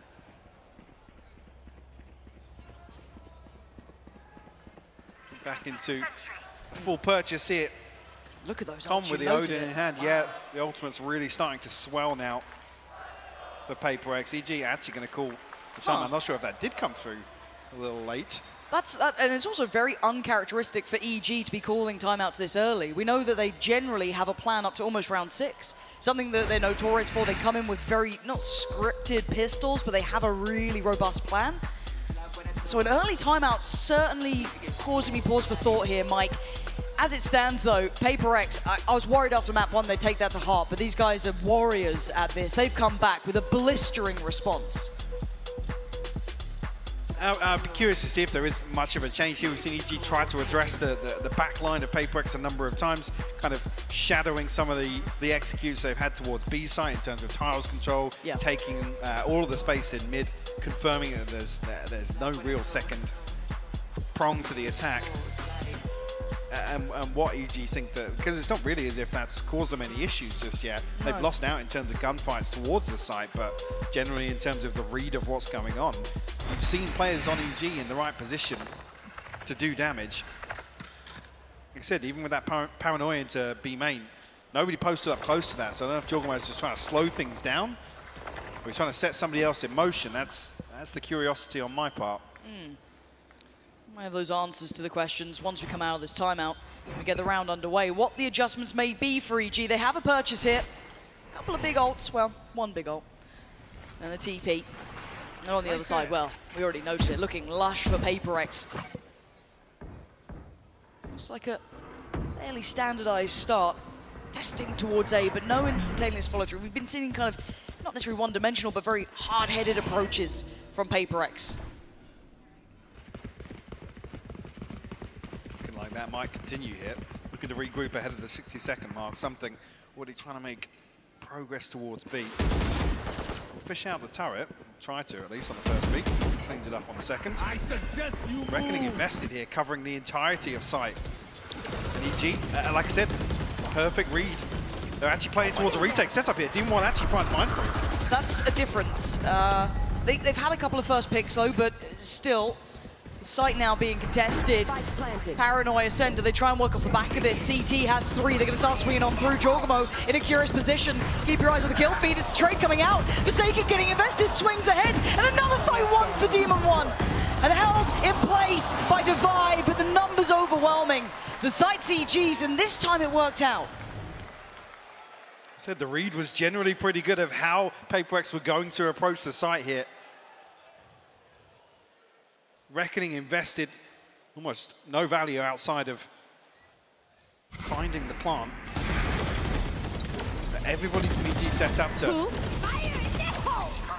retake very quickly and not giving, but we were talking about in map 1, not giving PaperX the time and space to get aggressive. Once PaperX see a little bit of space to play into, if they've got 2 or 3 bodies, they're gonna do it. I wonder if the adjustment if there is any adjustment from PaperX yet. I don't think they have to. It's one round. They've still got Device ult now to bring into this one.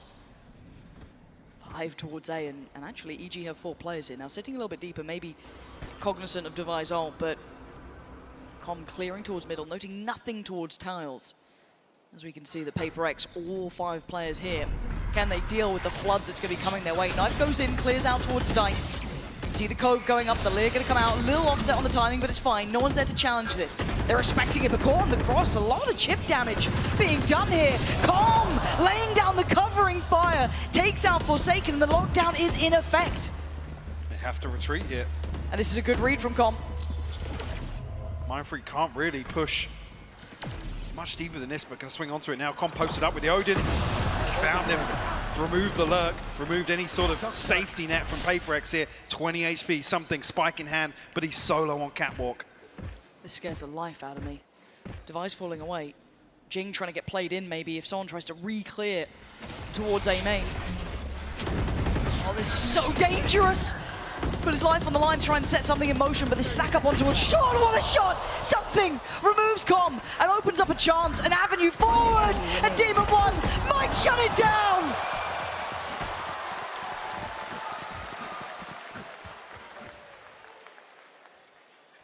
Two knives to the head.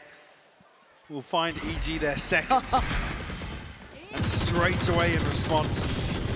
See the timeout come through from PaperX. Is it feeling as if EG are actually here, the comparison to split. It was fast, it was pacey. I don't know if the timeout actually was something that Potter's kind of related to the guys. Slow things down a little, let them play into you. Because again, we're seeing a lot of reactive utility as opposed to start of this. It's, you know, taking space in mid and trying to address the back line. I'm curious now of what PaperX's adjustment will be. We definitely haven't seen the same sort of approach in terms of the Reina just yet. We have seen PaperX leaning towards death falling. Shocker. Who'd have thought it? I mean, it got them 4, but it does feel like a bit of a battle of the minds here. You've got Potter on one side, obviously, who has a ridiculous conversion rate when you look at timeouts and next round success, incredibly high. Now, I asked the same thing of Alex here.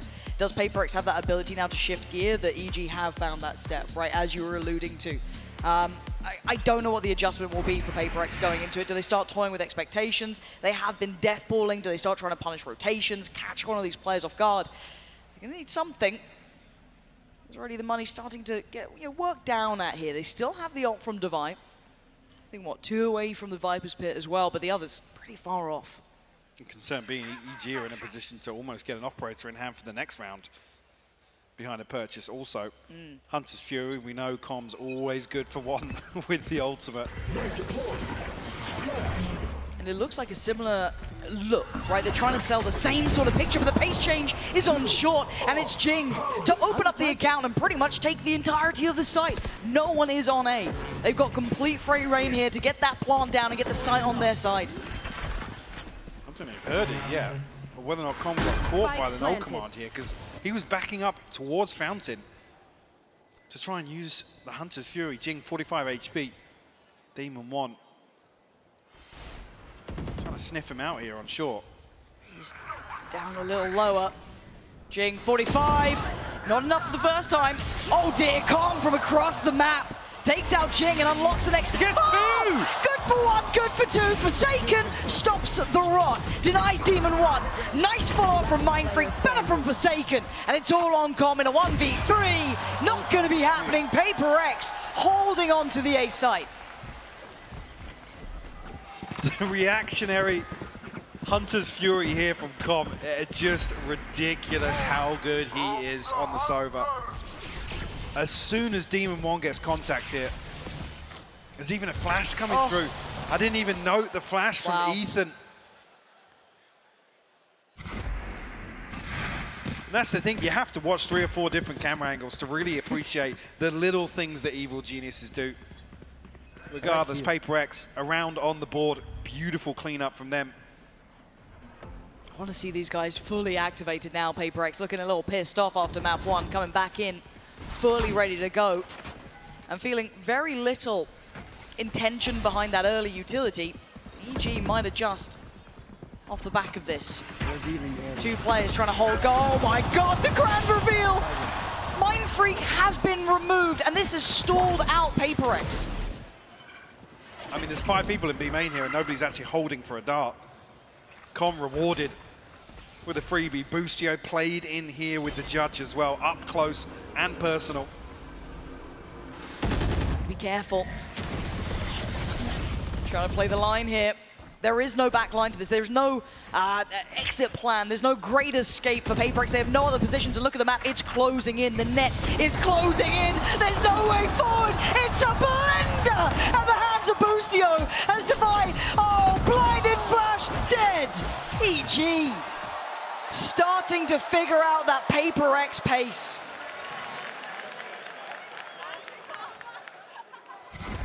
Beautifully done. Com just understands the timing so well on the Sova. The back of the turret, taking contact, being dealt with. He waits a second or two. Like I said, nobody able to react quick enough to the dart. And this is the thing, versus EG, you have to expect Com to be in that position. Yeah. Time and time again. Wait, Ethan, has he been seen? Getting nervous here. I think PaperX has felt something. They heard me, because now Forsaken's trying to find Com. They have switched up though. Enemy. It's Com and Boostio now, Odin and Judge. The dynamic duo elsewhere on the map. PaperX looking to maybe set up towards a B split here though. I like that.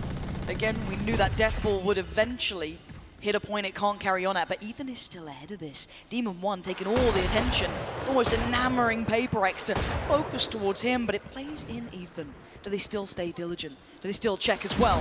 First fight, it's his. Boostio succeeds. Ethan on the double down. Takes away Divine and Jing, leaving something in Forsaken with a little bit of space and not a lot to do with it. And already feels red. Look at the attention towards CT. The crossfire perfectly held. They're going to need a lot to break back in here, Mike. Something. It's paranoid, spinning back and forth, and Jorgamo will find the headshot, just leaving Forsaken as a headshot from Demon 1 to find the Prime Gaming flawless. And it's so well thought out. You never expect anyone to be ahead of Demon 1 when he's playing like this, when he's hyper aggressive, and Ethan, the one to tuck in close here. Got a little nervous on the first couple of shots. Yeah, a little bit. But this has broken the bar of PaperX. And that was the first time I think we started to see them kind of explore that slightly less single-minded approach. And it's not a bad approach when it is PaperX. I can't even doubt it that much. But look at the string of rounds now. Nearly 5 in a row here. After that timeout from Potter, whatever it was the cure. It's completely changed the mentality and the read into this game, and it puts the pressure back on PaperX. 5 is respectable. But you want to be seeing a little bit more out of them here. See if they can post up a couple more rounds, give them some safety on that side switch. See what they're trying to set up towards here. PaperX 4 towards short though. Be a ton of damage. They're walking into Boostio sets up here. How is Jing alive? How's he still standing? He's still fighting! Jing! I can't believe it! Walks across the map, somehow breathing. Chogamo dives in head first. And Demon 1 in a similar spot. This time he's going to be handled by Divide's utility. And this is that bloodied battle we were waiting on. The explosive pressure that PaperX needed has finally landed true. Com now in a 1v3. Jesus, that's too close. I mean, Divide tagged up down to 48. Going to get an opportunity here to play a rifle out. The safety net here for A side. He's still got his dart. Just Starflow down to 70 HP. Eyes trained on heaven. He shouldn't have play into this. I think he knows he's really running low on chances here. Just wait for an exit, maybe. Yeah. Hello, and goodbye. Gonna take away Mind Freak. Spots out one on the site, but again, time. Oh, Divide's having none of it. None of that here today, and Mike, the absolute wherewithal of this team. PaperX just flew through that site. I mean, Boostio, it takes him a couple of seconds to actually pop the second Nano Swarm in tree here. I think that's the issue. Jing has a little bit of room to work with, and he's able to get, I mean, that is just beautiful. Filthy. Yeah, I was going to say a disgusting spray with the stinger, but it gets the job done. In one of the most Paper X rounds I think we've seen so far today. They could have done with one. It was starting to get a little nervy, right, when you looked at the run-arounds coming in, but back in we go. Even one played in a little off the spam of comp. And wait, Jorgamo just got the first? Ooh. Taking away Jing almost instantaneously is a problem.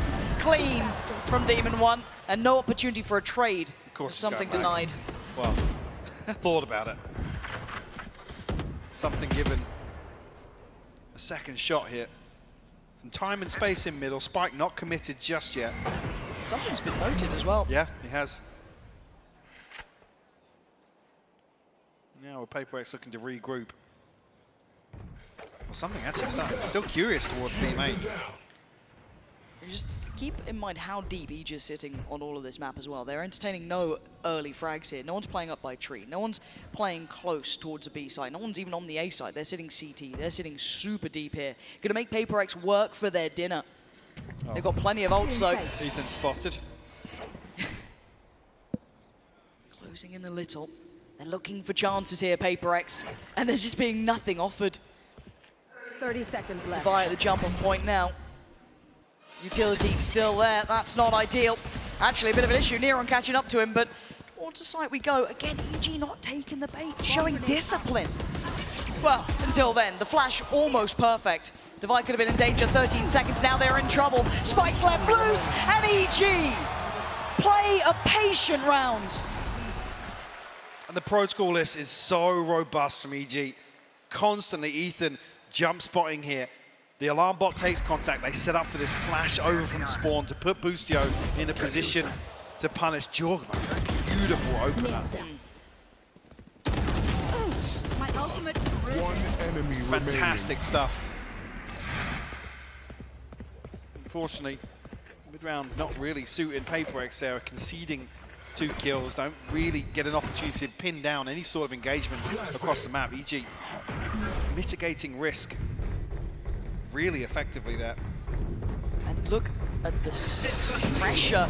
Knife catching Boostio, gonna make this very difficult to hold. They have to respect what's coming their way. And Jing disrespecting all the utility, all the presence. Something on the follow-up and the site may be theirs. One stands in their way. Oh my God! Inhuman reaction from something. And this guy is fired up. Back up to 4. Paper X hold the numbers. Com hot on their heels though. He ain't a million miles away from this. This becomes difficult now. Jorgamo and Com facing down Neron and Army. Trying to toy with them, see if they can spot them. He got tagged. He's been forced away. Jorgamo dives in. Oh my God, the trade. Look at the HP. Mind Freak is on 29. This is scary. But Com is not being given many more chances. He's got to slip. And no shot. He's got to swap out. The pin's gonna drop. Oh, Defi! Gorgeous timing from him. That got down to the wire. What a ridiculous exchange. 7-5 on the half though, Lauren. This is a great game we're seeing here. Paper X doing everything they need, just about securing the last couple of rounds, digging so deep. Disgusting from something. Filthy, filthy work from him, and it's what you want to be seeing. And this is such pressure stage now for both sides. Paper X in recovery after they struggled. That timeout that came for Potter and EG worked so well. But to hear from someone who knows what it's like on a major stage, let's hand it down to Tarik and Doug. Yeah, thank you so much. We're hanging out in the co-streamer area right now, and of course, we've got a fan favorite in Tarik. Tarik, talk to me about the vibes in the arena right now. This place is packed. Yeah, oh man, it is electric in here. Can I hear you guys one time? Just make some noise. Mission accomplished. Yeah, I think they got it. Let's talk about the series a little bit. EG, Paper X, who you got? You know, it's a tricky question. I think there's really no right answer here. I'm happy for either team that wins, but... Bro. Go EG. Fuck it, go EG. We can edit that out, right? We can get that in post-prod. Do you have any predictions on how far the series is going to go? Is it going the distance or what? Oh, we want map 5. We pray for map 5, definitely. All right, last couple of thoughts I'd love to get from you. Talk to me about the new map, in particular, Sunset. What do you think? I'm excited. When do I get to play? Right after this, actually. I got you. Let's get it. And then the cinematic. I know there were people who had really strong feelings. What was happening to Lil Bro? What was happening to Wingman? Was he going to make it on the other side? Tell me, you cried. You cried. I know you cried. You can admit it. Boaster cried for me, so shout out Boaster. That's my GOAT. All right, any final things you want to say to the crowd, to the venue before I let you go? Go Valorant. He nailed it. Go Valorant. Thank you so much. Tarik, back to you guys. Well, they are some hard-hitting words there from Go Tarik. Valorant. Go Honestly. Valorant. Yeah, absolutely right. But 5-7. Yeah. This is an incredibly close game. Now, I feel like the bulk of rounds in this for PaperX happened at the start, right? Gave themselves a nice buffer. There was that turn. There was that timeout that gave EG the springboard back to a competitive half. But PaperX still hold the lead here. They do. Things still looking very scrappy. EG showing that they're happy to go toe-to-toe once again. Continuing that trend. Very early exploration here. Really caught on the counter swing here from Tile. That'd be nice. That's his main shot. That'd be very nice. Some decent damage. Com and boost you down to 45.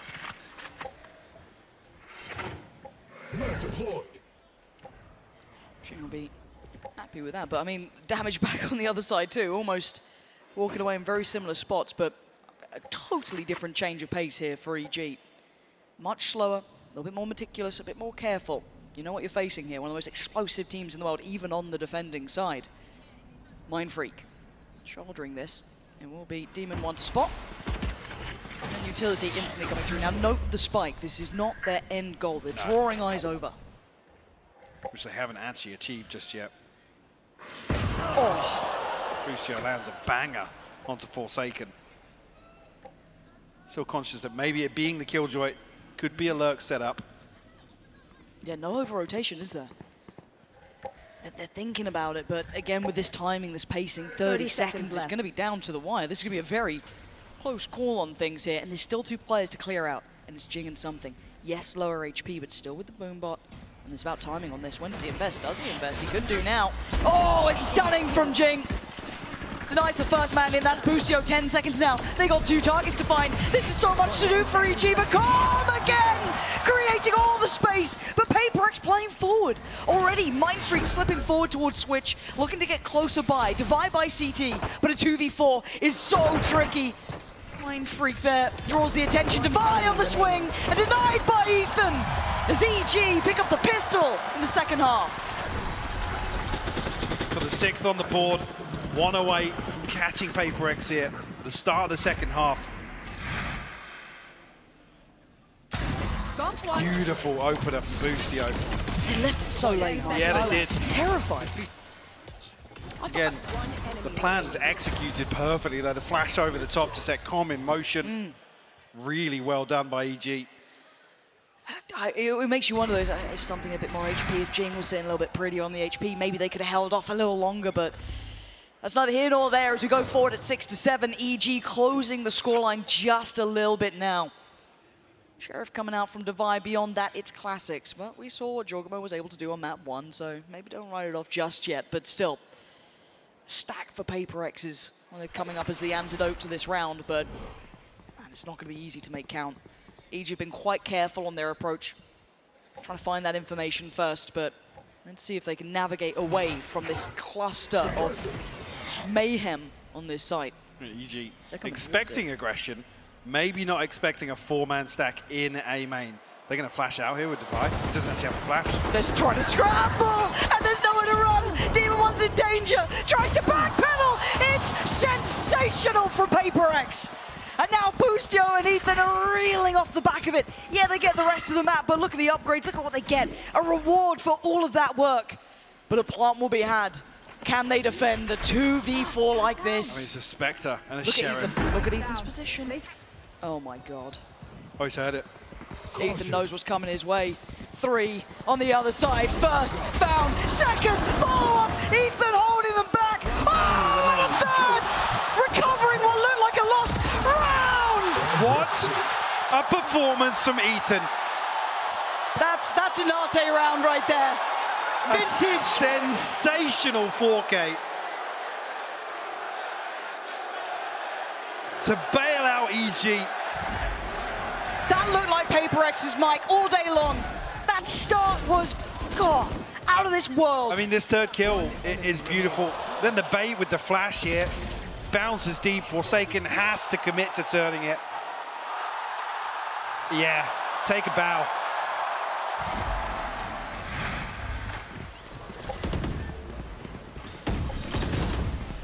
Oh man, Paper X, need you to stabilize here now. Rifles coming up. Gotta keep their heads held high in this one. EG willing to get down and dirty, scrappy into this.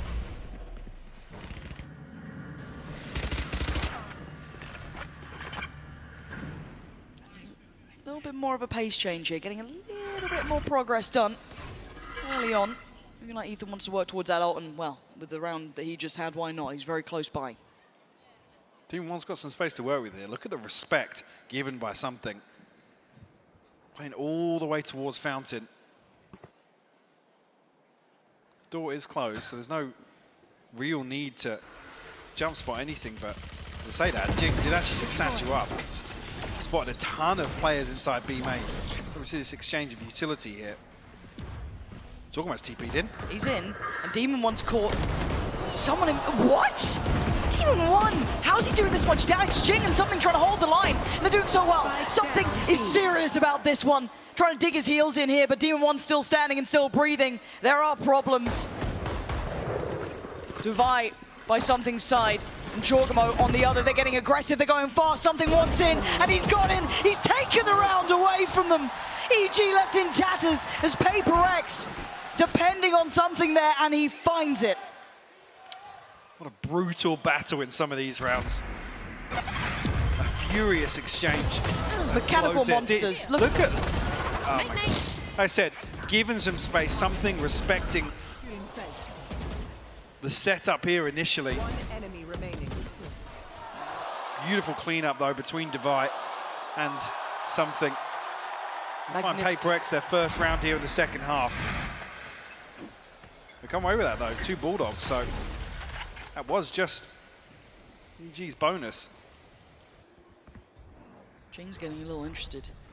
He's got Something walking middle as well. EG aren't really taking that walk. Slowly but surely. Trying to get a bit more curious about what's happening in middle here. It's been enough that's put some question marks around the map.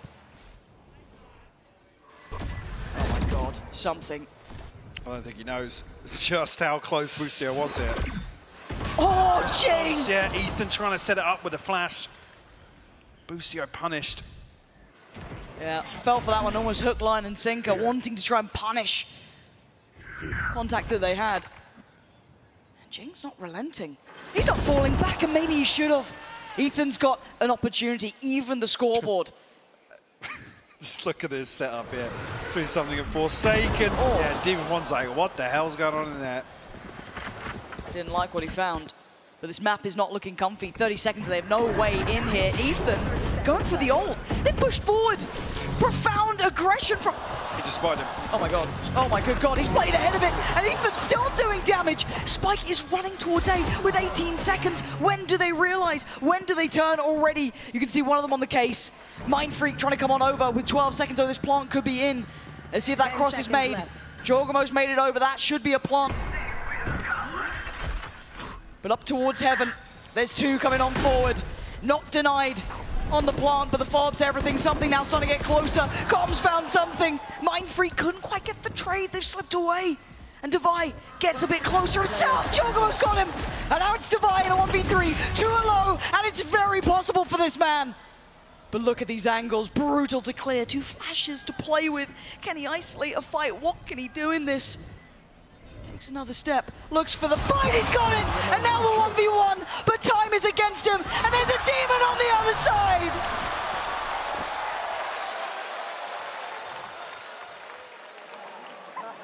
Beautiful stuff here. Divide catching a crucial kill onto Ethan, or knocking him in the null command here.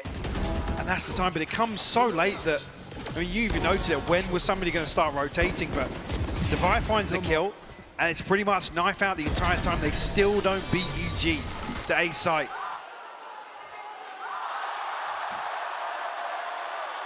Beautiful all around Ethan as well.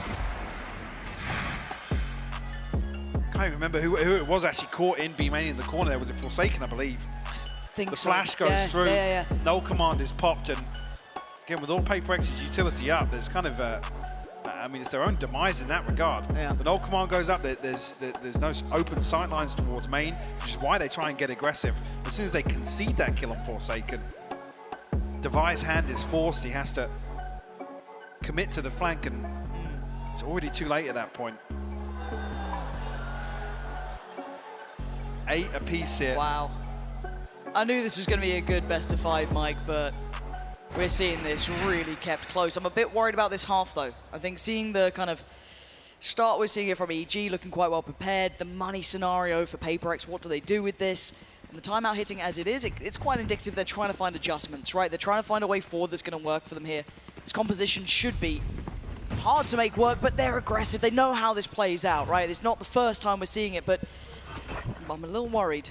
I'm seeing a hero rifle on Devi, and that's about it. You have the showstopper to play with, but Jing not throwing a shield in the mix here. I don't know if that maybe he's going to try and use that reactor, but he's got to get out of this corner. Spammed up, and a 51 HP, but escapes death.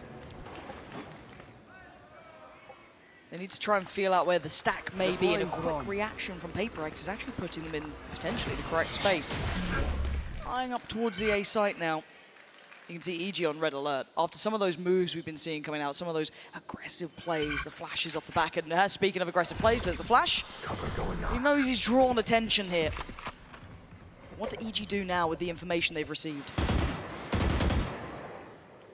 Very cautious approach here. Saw an earlier example of anticipating aggression. PaperX already looking like they're going to lean towards a stack on A. Incorrect read here with what we can see. It's a gamble stack. You gotta try and risk it, but I mean, EG have done really well to deny information across the map, so forcing their hand at PaperX in that regard. Yeah, absolutely. So this should be the green light. Shouldn't be any resistance towards the B site here, so it's all on how much can they achieve on the way out. And I already like the readjustment from Com. I love seeing this. I think we just saw a teaser for a future execution there with the cloud burst up onto the top, the flash out from Ethan. So we do get that employed once again, Com. The timing, get out of it! Okay, good trade. That's a rifle, but they don't have time really to maybe run and grab that. No. Maybe Forsaken can try and give it a go, but they can get a bit dangerous. Hold on, that flash is a bit of an issue, but it plays in Boostio, but still very diligent on the clear. Boostio cleaning him up here. Forsaken, the last one alive. You can hear the timer ticking away. Demon 1 willing, ready and able to remove the final threat. This round was a gamble stack. It didn't work out. G will take the lead. PaperX now in a position that feels a little uncomfortable. You look at what's behind this purchase, you look at what's coming out in this purchase, to be honest with you. One enemy remains. Divide down on a Bulldog. You will see the operator coming out for something. A chance for him to maybe get something done here. Become a little more aggressive. Well, just saw him, yeah. He's behind Peter, actually. Wow. So hold a very, very passive angle here. This isn't typical, really, of PaperX's approach here. Well, not typical of EG's approach either, but... Com, normally good for it. He's cleared out common angles. He's basically facilitated this whole site hit. So something has to try and hold. And the first shot not landing opens up so many opportunities for EG.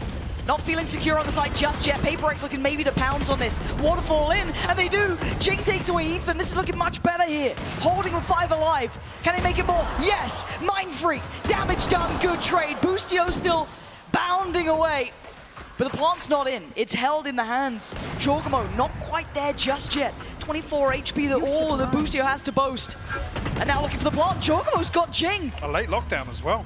This causes real issues for PaperX. They've got to run.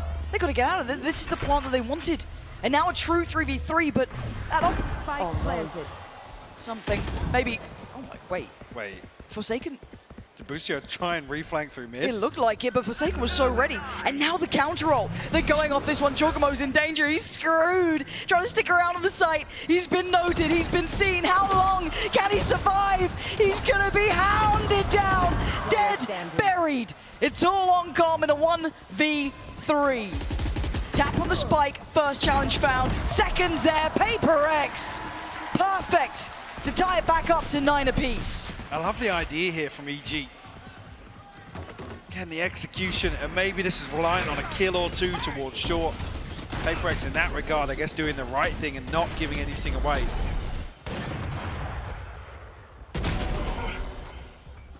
Well, they barrel down Catwalk, find themselves in tree very, very quickly.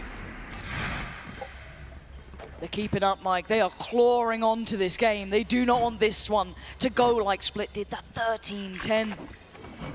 PaperX showing real resilience here. As said, last dance for Jing. Get out of my way. And it looks like an aggressive start for him as well. Up and over, not quite. Pain Shell going to be left, and Forsaken couldn't quite get around the corner. Chocomo tries to capitalize on the aggression, TPing elsewhere on the map, but PaperX disengage very quickly. Something will find Busio as well. Finds a little bit of value with that operator in hand now. Where does EG look? Looking at Chocomo, already cracked clear through Wine. Here.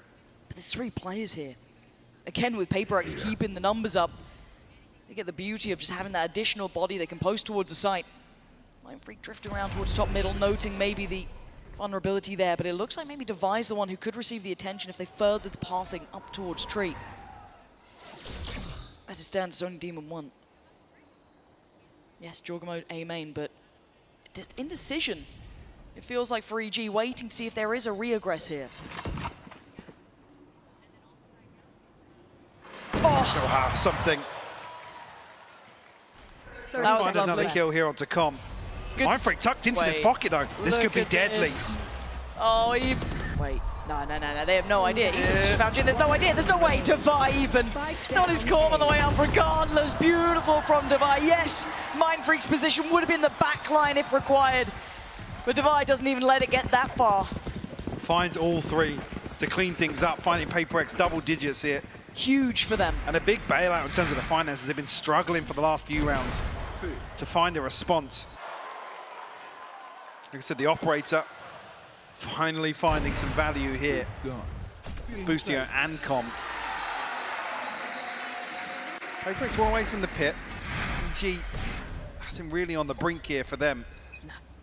Yeah, rifle in the hands of Demon 1 to try and get something done here. An early paranoia though. Mitigated or negated by Paint Shell. EG don't want to give up the space though. But there's a trade. Forsaken's got to be careful. He's the last standing bastion of this site. Support's on the way and Devi gets there, but Busio hands out a haircut to Forsaken. It rolls on the floor. You're looking at Devi, who's been absolutely nuts this map. Does EG continue? They could pause for a little bit. They're still above a minute. This is early fights, and the temptation for that rifle, I'm sure, is just as well. But Busio knows better. Note Mindfreak here. How far does he go? No, I think he felt the timing out a little bit. Here. For sure, EG though. I've cut noise behind this. PaperX with the correct read though. Got him out of the sky! How did he just land that? Something is activating here. This guy's coming online. The last couple of rounds have been essential to this player, and a fantastic catch on the adjustment from Com. There's no escaping your fate. You've got to stand and fight. And Devi, the final boss of B, not going to give it up, not going to let him back in.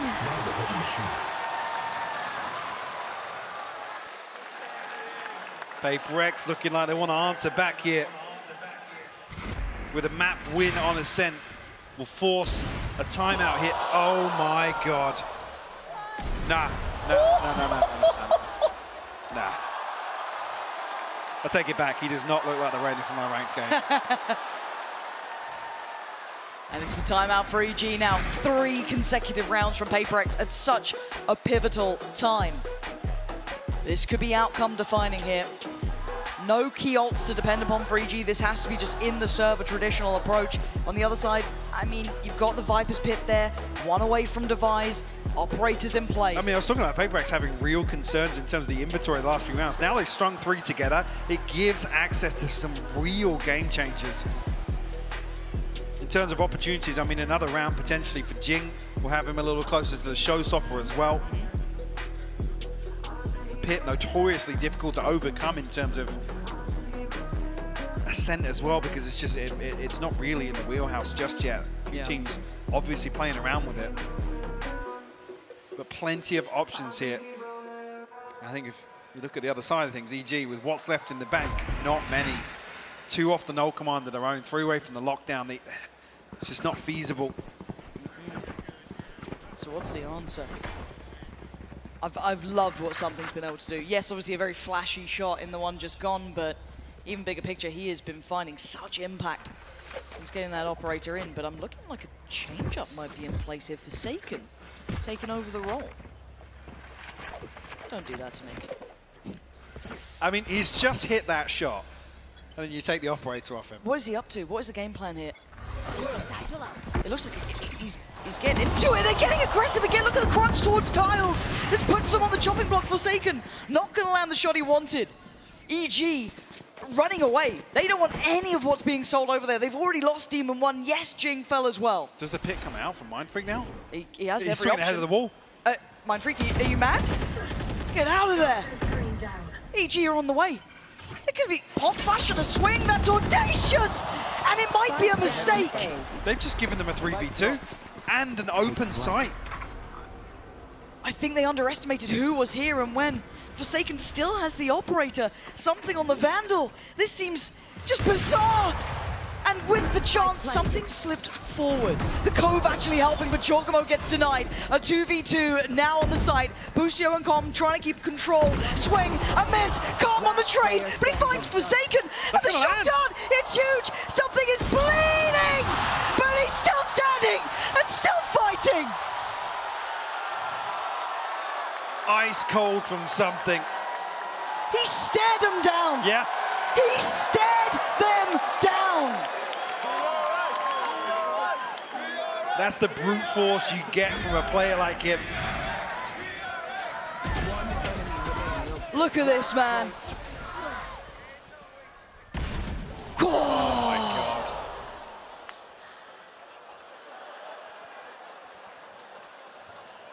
Beautiful stuff. That's 2 rounds now.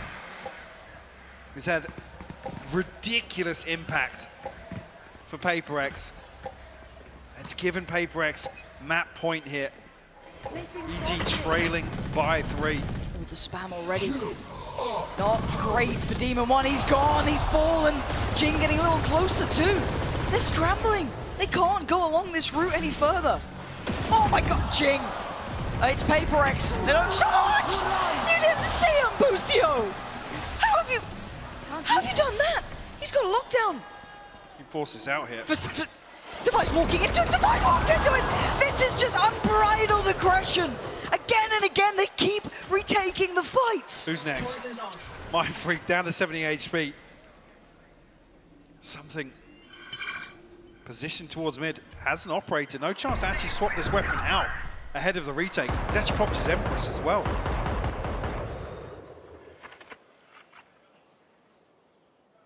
Okay, so finally things slow down. Yeah, that feels just like a mental break for these two. The utility that EG has is quite substantial. But something is here. And that's enough that makes me worry. He's still paranoid about middle. The flash is good, sticks around for the shot, plays in Mindfreak, he waits on the first, he pounces. No, he doesn't! Ethan! He's bailed him out until then!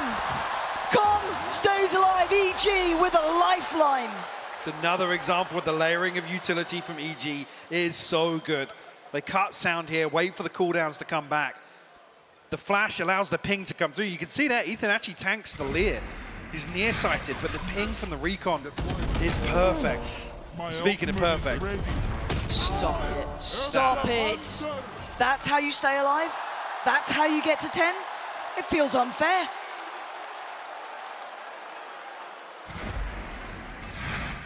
Here. But it ain't over yet, Mike. 10 to 12.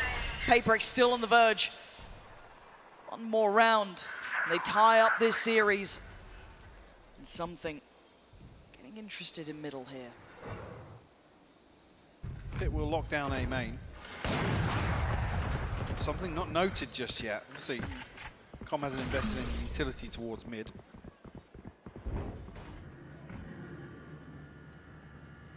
Well, they want to regroup pretty early on outside B. Placing alarm bot. I believe Jorgemite posted. Does have the TP, an opportunity to regroup later on, but they find themselves a fairly favourable engagement here. The lockdown will clear sight as well. And I worry Pain for shot. their exit. Okay. Yeah, it does deal with That'll do. that. Lovely. Oh, that's fantastic, isn't it? I don't know if they felt as if they knew where Jing was earlier on. Now they're at 38 seconds, and they ain't got a step towards sight. And look who's on the other side here. Something with a huge opportunity. A step is heard, and it's more than enough for him. And now more information aplenty. Com in trouble, but a great bailout from him. Devi looking to get involved though. A pixel out of place, and he spotted him. But 20 seconds, EG need to keep going. Devi's gone down. Brought down on his hands and knees as Jing trying to fill the void. Catches on the cross, gonna deny Com. Getting towards the side. Jing, fantastic. 10 seconds. They've got to get the spike down. They've done just enough to get into a 1v2. Demon 1 out of this world performance now Forsaken to try and take down the remainders. Sitting pretty, perfect HP. But can he find the double stack towards? Hell no, he can't. EG nearly tying up the series off the back of exceptional work from Demon 1. And I feel like with one round just there, they've just broken the momentum that PaperX had established here in the second half on Ascent. Oh, that I mean, shot. the second shot to Jorgemite is outrageous. But there was so little time to recover. Come out finally after a string of rounds. PaperX forced into a lighter purchase, be it just a stinger. I was wondering if they're up to something off the rip there, Mike. I saw 3 of them stacked up and I get a little worried. It doesn't matter the scoreline. PaperX will still do something absolutely demented. They just got the Reckoning off that. That early aggression has rewarded them the Reckoning. Now they have the Showstopper. It's 2 ultimates that can be employed towards a retake here. Devi and Mind Freak getting a little closer makes me nervous. He tried to pop flash off this last time. We're so aware of a nicer angle to hold those who's just not affected. Bait things out. In terms of information, you figured out initially early on where Forsaken is. Now you know where Devi is. Com trying to confirm a third presence. They're waiting for the check, and here it comes. The swing and a miss from D1, and something is just a straight-up killer.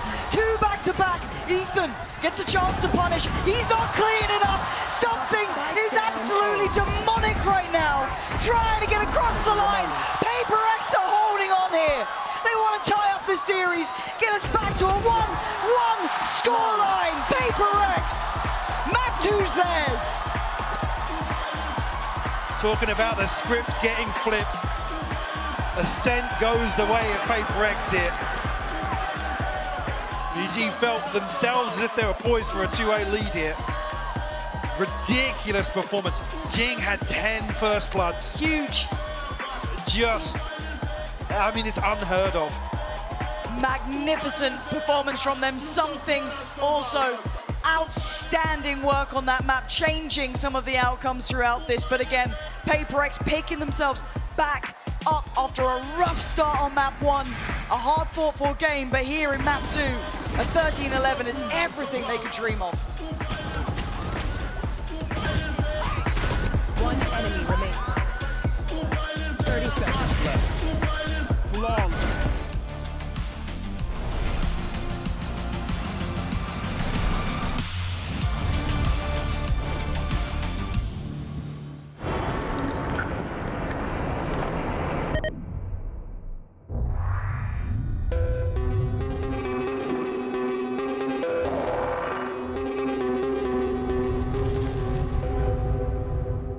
VALORANT 冬の陣千秋楽誇りをかけた戦いを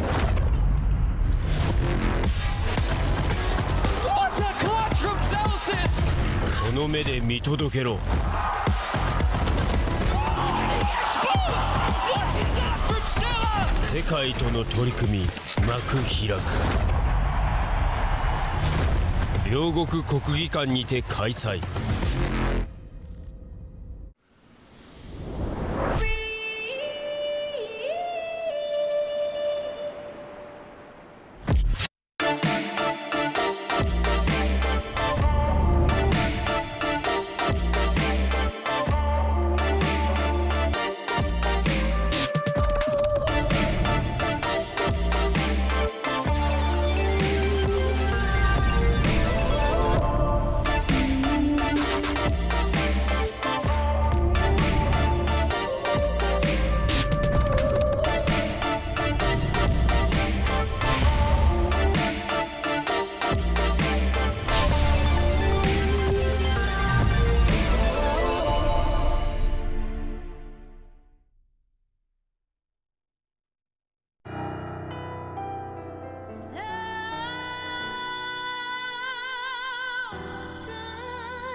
Little moments of joy are not so little. They are pure joy. Therefore, treat yourself. Come to Andalusia.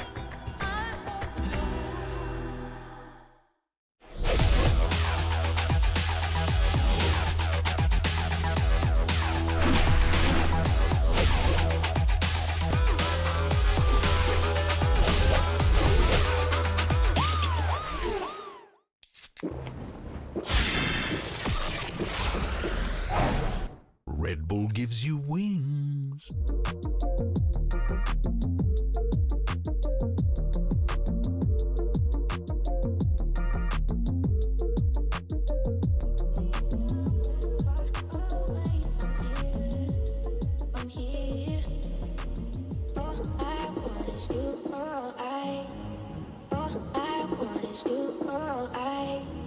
Take me somewhere far away from here.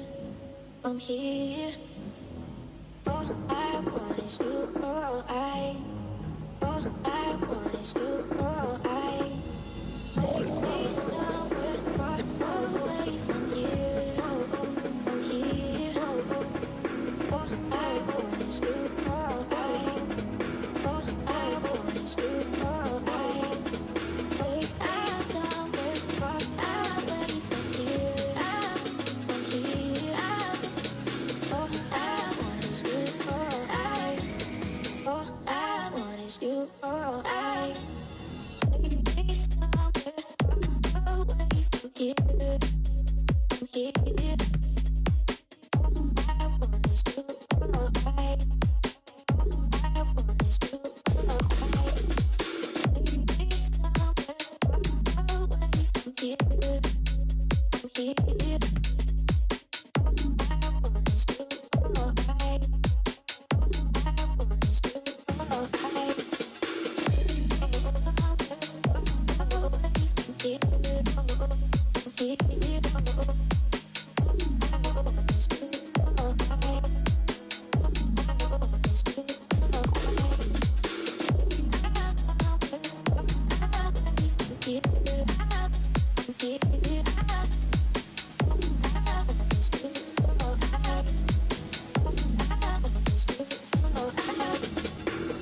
What's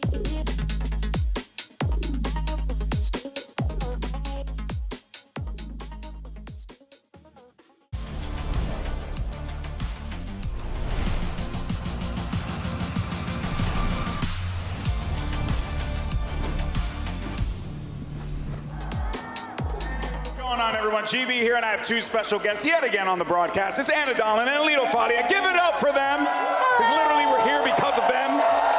Okay? All right, well, I'm glad I got you guys here for a brief minute. Obviously, an incredible game that we just watched. If you're just joining us, 1-1 tied in the series. PaperX managed to take Ascent. Let's talk, though, about that opening ceremony. Well, Holy moly. Let's talk about the dance cam. Like, Right. I was just on the dance cam. Yeah, it's true. All right, okay. Yeah, no, I treated OC people to some cake on the dance cam. You know what I'm OC saying? was incredible. We have been planning that OC for a very long time. I think it was, how did you all feel about the OC? Everyone? Yeah. There you go. It's pretty good. People like music and fun and joy. And dancing. And dancing. Who doesn't like Yes, dancing? it was amazing. Well, since I have you guys here for a moment, let's talk about, you know, the game that we're all here for, the sport that we all love, Valorant. Leo, what does the future of Valorant look like for us? Because I feel like we have so many cool things on the horizon, and the year's not even over yet. Very, very true. Yeah, so we're, of course, concluding the competitive season here with Champions, but we still have so much coming. We have off-season starting. We have over 40 events happening all around the world. We have roster mania starting. And we, of course, have Game Changers later this year in Brazil, which we're incredibly Give it up for Game excited about. Changers. Let's Game go. Changers. Yeah. So yeah, and then next year, of course, we're doing so much, bringing events to new locations, Madrid, Shanghai, more teams playing in international leagues. We're very, very excited about the future. Yeah, any hint on where we might be next year for Champions? Anna and I are saving that, and we're going to announce it later. We'll keep that in our back pocket. I tried really hard. They keep trying. They keep trying. And what about for you, the future of Valorant for you from the game side? Yeah, I mean, I think it's easy to feel like the year's over because of champs right now, but it is definitely not over. We got a lot still going on. We've got Sunset coming out. We just showcased that today. Super excited about that. That's nice. Premiere is finally launching for Oh, by the way, where's realsies. Sunset take place at? Oh, that one takes place in LA. Oh, in Los Angeles! In Los Angeles! Who doesn't like that? I know, we are very proud of that map, obviously. Premiere is launching officially, very excited about that. We have a Duelist coming out later this year. I think people keep forgetting that I announced that earlier this year. It's gonna really shake up the game. And then all the teams are already working on stuff for 2024. Like, we don't stop. So we are going to kick 2024 off with a bang. Okay. Okay, that seemed, and then you did the thing too. Okay, well look, guys, I want you guys to leave these incredible people here at the Kia Forum with some love. So you have a message for the folks who came out today. I do, yeah. We are so appreciative of all of you coming. We put so much work into this, and it's all for you, fans. We appreciate you so very much. So much. I want to thank teams for playing an entire season. It's been an action-packed calendar. I know a lot of them are tired of playing. But yeah, it's been a great season, and we just are, full of love and appreciation at this moment. So thank you all very much. Yep. Yeah, and honestly, just a huge shout out to the teams all across Riot. Putting on something like this is no small feat, and I appreciate every single one of you. But more than anything, we appreciate all of our players. Without you, we're absolutely nothing. Thank you for coming today, everybody. Thank you. Incredible stuff. Thank you. That's going to do it for us here, guys. Give it up one more time for Leo and Anna. Woo! Thank you. Thank you. Thank you very much, GB, Anna, and Leo. And look who's joining me on the desk for this. Bren, Paperthin, and Saisha, welcome. Yeah, I mean, dude, we've just jumped in the middle of it. We're coming in cold. Thankfully, the Desi guys have been keeping it warm as well, setting up this matchup here in the grand finals. Great game. No time to waste. Yeah, no time. And I'm here to break the Achilles curse for Paper. That's all there is to it. That's all there is Okay, to so it. that's why they won the last map. Let's talk about something real quick, because the Reyna on Ascent, we're going to see it on Bind as well. What did you guys make of it? He played fantastically. I think he was one of the players that was struggling to get value in the previous maps where they've played up against some of the top teams on Reyna, but he really got it going. Big kills on the pistol round, which was what Seth was saying. They needed to win a pistol. They got one here, and even though it was tight, he got value on attack and defense with the Reyna.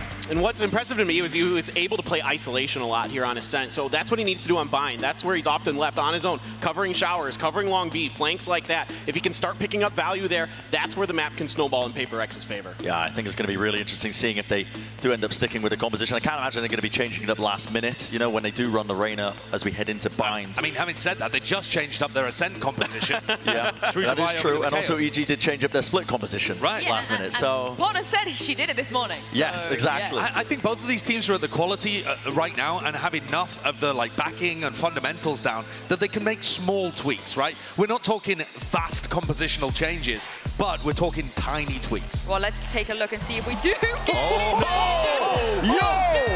Okay. This is my favorite Prime Gaming agent select we've had so far. The Yoru is out. OG Paper X running the Euro again with the breach.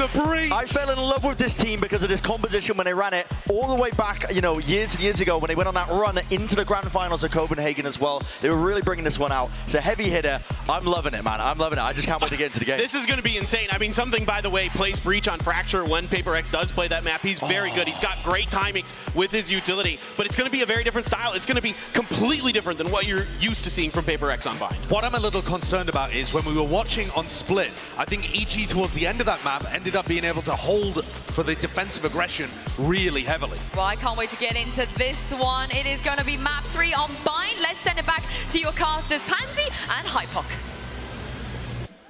Oh, a vintage composition coming out from Paper X. A little bit of a twist of the knife of expectations. And EG now have to walk in against this. One of the two teams has to take the lead here, Mike. Who have you got for this one? I mean, this is just such a bold move to make. It is. To pull this comp out. And yes, we do talk about obviously something filling in the role elsewhere in the map pool, but did he hear the interview with Potter? He was like, yeah, we just sort of changed the comp this morning. No, what? Paper X was just like, oh, Bine's in. I guess we'll do the same. Do you want to do that thing we used to do? Roll it back one time.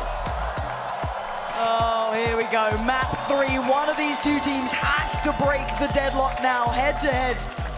Paper X going to be walking into this off the back of a fantastic performance just a moment ago. And EG have to steady their nerves now. Initially, Paper X looking to continue the trend of deathballing. Lots of bodies outside Fountain here. Stimbeacon will come down. Ethan hasn't actually flashed yet, but he will note the Trailblazer. Ethan. Stun comes through. He's going to get double stunned. Look at the assists on that bad boy. He was dead before he could blink. Not a chance in hell. And now Com trying to get away with, oh my god, he still gets one. That's ridiculous. But again, it's on the aim of the back lines of Boostio doing some serious damage. And the follow-up from Jorgamo. Wait, they're down so low. And Jorgamo on the trade. It's just a mind freak to be eviscerated by Jorgamo. How did EG convert that back? There's such a weird 3 to 5 second pause here on the orb on B long to maybe set up for this flash play through. But it costs Paper X everything. EG should have never had a chance to play back in here. Zero. That start was dreamy. Taking down Ethan Marie had a chance to react. The follow-up, yeah, you lose one, but that's fine. How did they get back in there? I couldn't even imagine that going any other way than Paper X's. What a ridiculous turnaround. Theme 1 now will be played in. Scope in hand still. Forsaken actually commits to this TP. Tab comes through, Demon 1 down to 72 HP, but still feeling pretty good about that. Something's chilling. I think I just saw him rub his hands together, basically as if, yeah, I've got a kill here, boys. I'm good. Somebody's definitely taking this TP. Ethan? Oh, I thought he would just flash through to check the TP then. He didn't, he went through towards Showers, but definitely leaves you wondering. And EG's starting to get a little antsy. They've drawn over the additional body towards the B site there. It's going to be Jorgamo joining. Forsaken trying to sell him something, trying to indicate presence, but the two players who are left on this A site for EG, well, I was going to say they were playing deep, but Demon 1's looking for a chance. Jin can't quite close that gap quick enough. And something, he actually came out of the TP. Oh no, he's still wow. Good for it. He's still good for it. And they're taking the Grand Tour. So it falls down towards Com, whose position could be pivotal, could be everything. They're gonna waterfall down, bounce once, and they're dead! Com! 3 back-to-back, and oh my god, Forsaken! As if he got that. But the time and the spike is everything. It's deep in enemy territory, and they're so unlikely to get away with any more. Trying to be a little naughty around the map, and EG keep 3 alive. The Spectre absolutely farms on the back of the Viper Wall decay here. Khan picks himself up, a couple of kills, 1 away from the pit already, actually. That's big. Big work early. You know, a chance here even to have it to play into the bonus round here. I'm seeing the bite. He was almost went for a phantom there. Didn't eventually commit to it, but. Joggamo buying a judge down to 0 makes me feel as if he's probably going to play a lot of judge this half. You think so? Yeah. Things we love to see. Well, he's in the right place for it, potentially. He can turn that flash, and he can! He keeps him at the doorway, can't get through. He falls off from this. First blood drawn instantaneous. That's Jing gone. Lots of that burst is now removed. The read is perfect as well. The Paperx going to go for the double satchel flash into Showers. Demon 1 now played in on shore. Spotted though. Just to give up the angle for just a moment. Late usage of the trap will go through. Focus their efforts now on the shore. Hold up. Beautiful stun. Let's try and set Forsaken in motion, but let's come through to a kill. Jogamo's movement is actually a treat to watch at the moment. Still holding a little bit of space, but Paperx now starting to carve away at this A site, trying to find themselves some safety for a plant here, but the timing's not good enough. Great trade for Demon 1, Forsaken and Mindfreak, trying to break the back line. That is the critical kill. Taking away Boostio opens up this map. They should be able to get a safe plant down. Now, yes, the Vandal fell into the hands of Ethan here, but this is a lot to ask. He's going to play ahead of the volley, denies the first attempt at the plant, quick flash follow-up. And now you look towards Com. How much value can he get? Not very much. They've taken the TP, they want out of there. No smoke though, and no molly for Mindfreak. It's only a stinger though. I mean, that snake blade should land. It has. It's just outside the orb though. Have to tank a little bit more damage there. Flash to play for Ethan. Could try and maybe allow Com a chance to close the gap, but look at the creep coming in as well from Mindfreak, slowly working around by CT. That's a very favorable fight for him. The flash was, oh my god, the combination, the fake flash, forcing him away, allowing Com the angle, but something still standing. Remember what he was doing on that last map. Remember, this man is a straight up killer. Oh, but he ain't got it now. Ethan and Com, what a combination from them. The fake flash is just beautiful. And Com still lands pretty much every shot with the stinger from that distance. Mindfreak has to be seething after that one. But a beautiful round from start to finish by Ethan. And the play outside the showers ahead of the molly as well. To give EG the bonus conversion here on Bind.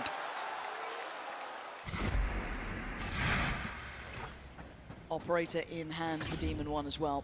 Quick to it on the other side. Full buy, and the ults are very close here too. Plenty on the cusp. Blinded. We'll find members here. Same sort of attempt here with the stun and the flash. TP up long here as the pistol round. Next. Oh, Forsaken's He's got the ult. Yeah, he can investigate right the way inside. They can't clear him, so okay. Apparently Jing can. Him, yeah. Yeah. Shoot my body. Come clear him, but Ethan still with a chance to do some damage. Great trade and a great follow-up. The two remainders in a lot of trouble here, but Jorgo's gone a little ahead. Now, it looks like Mindfreak's keeping a little bit of a watch towards this. Demon 1's not all that invested just yet. A kill. He's got the paint shells and the showstopper online here. Mindfreak though, very sharp to find there. Demon 1 has to hold on to this operator now. The Paperx will find themselves first round here on Bind. On the back of Forsaken's info gathering on the Yoru. Teleport's ready. That's not ready. A gift.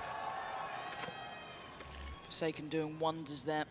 Soon as that Viper pit came up, it was just It was instant, yeah. He knew what was going on, and I've got to say, bigger picture as well here. This is going to be a really tough game for Ethan too. You saw that pressure on Long, the amount of utility that's almost tailor-made to catch him off guard. He's going to have to find a way to handle this, because we saw it in the pistol, we've seen it lent back to here. Now obviously that's with the supplementing, the ults coming in and everything else, but just straight on through, find the common yeah, it's tough as well, because Com doesn't want to completely disengage here and allow the pit to fall, but he's in a spot here where it's very easy to warbang. Yeah. I mean, the only real spot there behind default where it's kind of reinforced, but even then it's risky. Not many options. Still with a purchase, but you're going to see some pieces missing. Ethan on one side of it, down to SMG. Judge back out for Jorgamo, but it feels like he's wanting to run that. But you're looking at the rest of Paperex, who are now stabilizing a bit here. Seeing the lean forward from Demon 1. But the pressure once again, I'm looking at this B site, they are going to be tested time and time again here. Paperex making no subtleties of this. Team 1 off the showstopper, got himself a kill.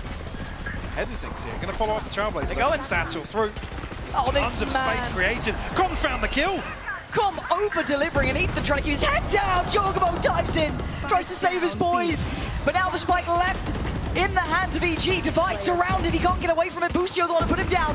Forsaken overwhelmed. EG respond right back.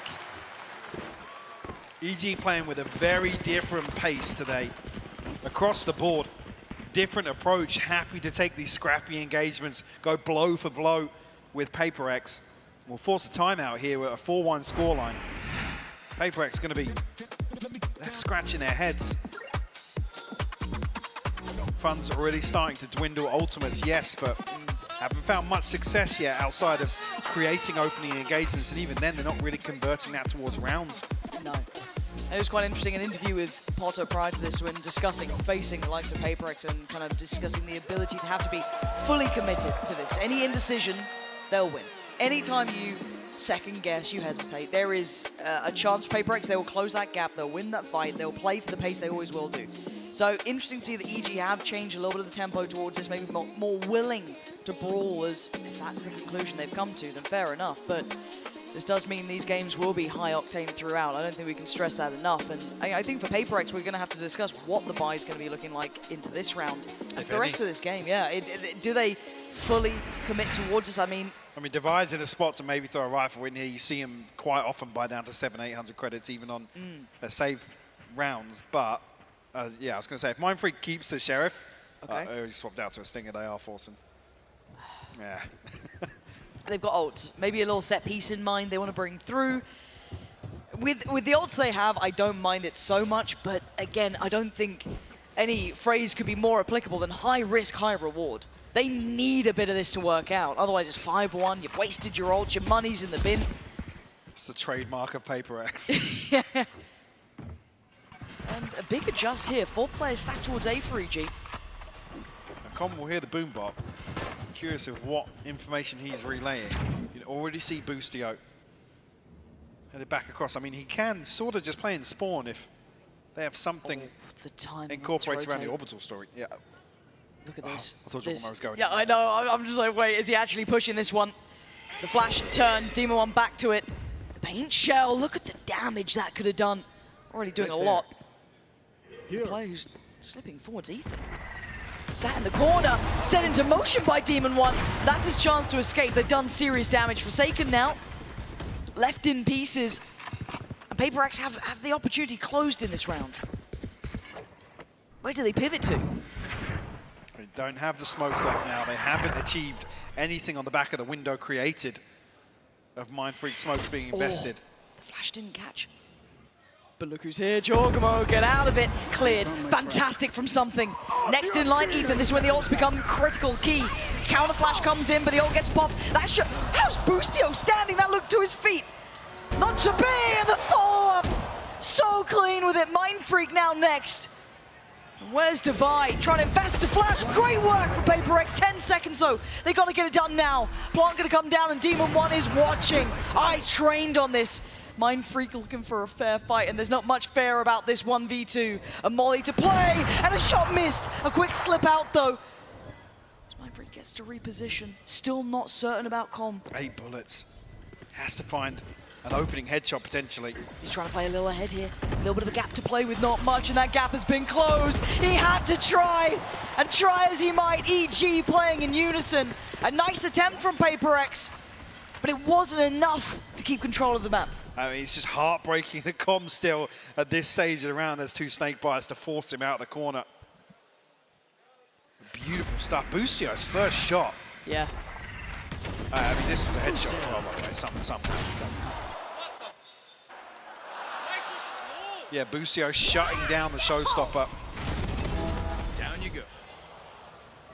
was a force up. That was, I think, what, 2 of the ults, Showstopper there and Rolling Thunder, right? I mean, we have investment again as well, but Devi and Jing have brought down to 302. It just feels a little desperate right now.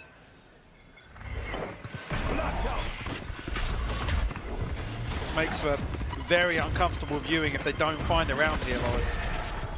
See the pressure starting to be building towards the side. 4 players stacked in for EG though. Jorgamo denied on the first try. Jing gonna pick up the mantle. Com though, just stunning in his work. Jing with another essential trade, gonna keep some safety on the site to maybe facilitate the plant, maybe not. Denied this time by Boostio. Pausing for thought as Ethan can now come back around. Something's in danger. He's so low HP. Smokes have dropped as well.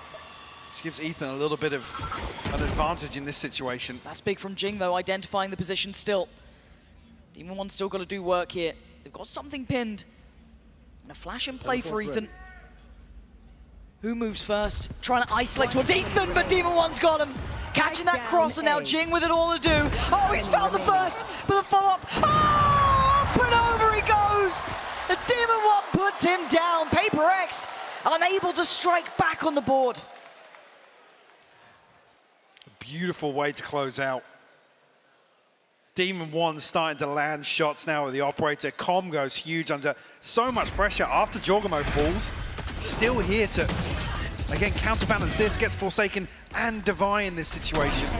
Like I said, Apex, unfortunately, it's another example where even in that 20-second window with Mindfreak smokes down, they don't get the plant in. The despair starting to show. On the coach cam, a 6-1 scoreline here for EG, who are looking dominant. Fake teleport. Forsaken trying to build that ult back up. Did well for them before. They're being cornered in. The re-aggress EG looking like they want to get into things as well. A 1-for-1 trade. Boostio lost and oh my god, Forsaken's gone down as well. Jorgamo's just unleashing fury. Look at the damage that man's doing. He just keeps peeking. Zero respect, pure confidence. And Com waiting. Smoke's dropped, as is Mindfreak. Devi now. There's nowhere that feels safe. A chance at a plant maybe. 48 seconds. How much can one man do? He would love a kill here.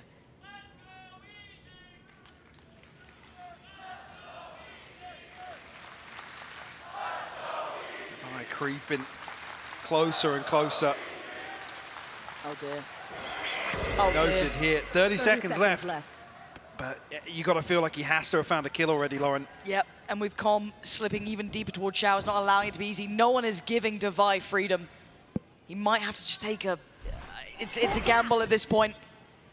The flash, yes, he now knows there's someone in Shower, but Com, he's not going to let this slip. Look at this. This is just excruciating for Devi. He can't find these kills, and EG slip into absolute discipline as PRX slipping into despair at 1 round to 7. And a beautiful crunching Showers here. Utility comes flooding through. Said Jorgamo just keeps swinging. Refusing to back down. Yep. You like that hole, baby? You like that hole, baby? Will force another timeout here from PaperX, burning both by round 9. They're struggling here. I mean, dare I say it's looking at the economy, being a little frustrated with some of the decisions in game. Sure. Because they're in a situation again here. It's going to be Stingers, Sheriffs, maybe. They don't have the same benefit with a similar purchase we saw a couple of rounds ago, but they have a showstopper on a Rolling Thunder off the rip. You're right. They have an orbital strike. Want to find for Forsaken and Jing, sure, but that's the first hurdle. I don't feel like PaperX have got past the first hurdle in a few of these rounds so far. No, they're definitely struggling to get that activation here. Not even seeing the individuals find that impact. Harder to make it work. Credit to EG for coming out looking fantastic, obviously, but this composition was a little bit of a surprise for us, and I don't even want to blame the comp on this either. It's not been the worst part of this. It's not been able to find what they need. And they go back in, and it's Sheriffs and a Stinger, Mike. one orbital strike. I don't know if they've got a pocket piece built around this. We maybe try and get Jing into a position here to find a kill for Stinger. You know, I mean, you know he's good for him.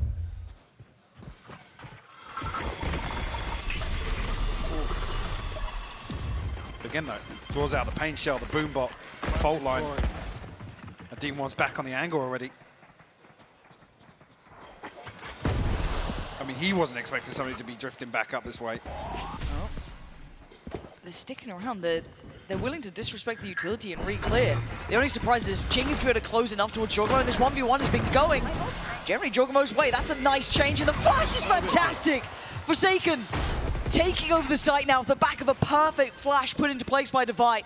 Plant now and the time on their side. A 5v3, a couple of upgrades here and there, but a chance made. Ethan going to catch Mind Freak on the way back out. 3v4 now for EG. Oh, this angle. Jing could absolutely shut this down. Oh, he's spotted though. He might have just lost that chance. And Forsaken's found him once. Much better though. Forsaken activating some things there. Paper X adjust. Off the back of some wondrous work coming in towards Lamps, clearing on through. Beautiful. Outdoing Jogamo, forcing him away. I mean, a lifeline here, Mike. Definitely a lifeline. A very slow approach here. With a lesser purchase will net them the first round since round 4. But EG not necessarily feeling the heat in that regard. Financially, maybe. But the ultimates here, just missing one for a full deck. Ethan one away from the Seekers already. The pit invested here. Shut down towards B long. PRX testing the waters. See if anyone willing to take the bait towards Showers. Not the case. Ethan sees nothing. Obviously, going to note the shots, but that's about it. Now they've got to try and figure out why this Paper X side is going, and it's cautious and it's slower. This is very uncharacteristic for Paper X, obviously. So, do they dare challenge towards a pit? Surely not. Who's next? Forsaken looking to pave the way here. A D1 spotted a junk peak. Trailblazer will come through. How long's he standing on this man? He does have, oh, Forsaken outdoes him! TP on a TP and Forsaken gets it right! That's the side where, oh my god, the counter. The ults right on top of each other, gonna deny the plant, gonna come through, but Jing holding the line, defending this with his life if he has to. They want to get that plant down, backline though, gonna be tested by Com as well. Oh, Paint Chopper! Paint Stopper, oh my god, this is ridiculous. They paused for a second, is there a plant? Can Com deny this? I'm seeing the jump up as well. Jogamo trying to close the gap. Something with a missed shot. Mind Freak's got Com. Backline secured. The gap is getting closer though. Divide now on the swing. He's got one and the second. Divide holding on to this. Paper X barely making it out of that. I mean, clinging to life right now, putting everything on the line. These last 2 rounds. Yeah, just to get another 2 on the board. The TP from Forsaken. Just, come on. I mean, it's so well crafted. There was no escaping for Demon One. There really wasn't. I guess those 3 rounds were enough, right? EG have felt the pressure. No more of that. Barely any more rounds to run into this, but I mean, they've broken the money.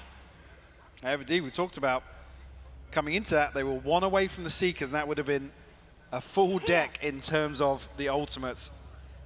Everything is thrown into that round. What do they have coming back out? Demon One can get a rifle. Ethan can buy. I'm looking at Boostio, who's going to be lacking. Com might struggle. Obviously, Jogamo down on the Stinger. He's been sitting with the judge, but still, this is far from ideal. And in a wild turn of events now, Paper X have a little bit of a financial cushion, a buffer. But still trailing by 4. I mean, if they somehow come back to a 7-5 half here, it just defies logic how they fought back in. The grit and determination to be able to do this would be wild. They've got a full purchase, no ults to depend on. I think they're one off from Seekers. A couple away from Rolling Thunder, but that's neither here nor there. Can they keep isolating these fights? They're going back towards the A side here. A 4-play stack from EG. Say, typical utility. Jing's way ahead of it. Jorgamo shuts him down. Now they're going to lose Jing on this one. That's a problem. That's a rifle in hand too. A nice little upgrade. I'm getting curious. Does he catch any of the audio cues or note any of the players? Something will be leaning back here. That's enough. He's in trouble though because they've taken towards long here. Forsaken's ahead of this and forced away the flash in unison. Buys him a little bit of time. Oh, and Jorgo, come on. Nice shot, but something's got the trade. A 3v4. Keep in mind the weaponry, the flash to a device, something with a full kit here. He can be critical. He could change this game. But Ethan's aware. He's watching this. The flash through. Perfect from Devi. The site looking safer by the second, but Boostio on the way. And speaking of timing, that's the spike down. Molly to follow potentially. Calm on the punish. And now Mindfreak in the 1v2. He's on 13 HP. What's he meant to do with this? Can he find Demon 1? Can he get the clean kill? He's trying to creep a little closer, look for anything, anyone to give him an inch, but they've taken a mile. EG turning it around in a Thrifty. Last round. What a crazy turn of events. EG respond with a round when they basically had nothing to bring in here. They have no right to find an 8th. Give Paper X to Rolling Thunder, the Seekers, for round 12 here. But EG gonna be loving that.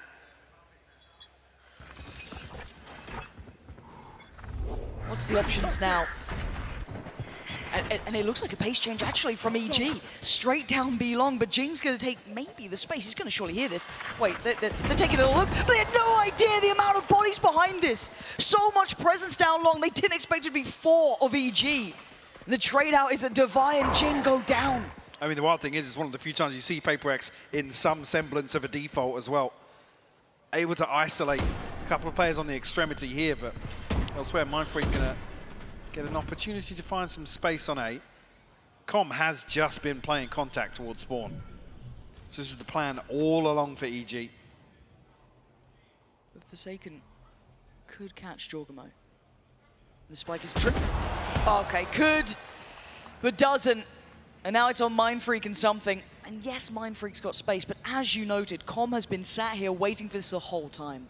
And look at it. Look at what's on the other side. Fully prepared, fully aware, EG. Handling this round near on perfectly. And something, it ain't happening. EG on the adjustment here, pumping those brakes right back at a 9-3. And it's such a beautiful read.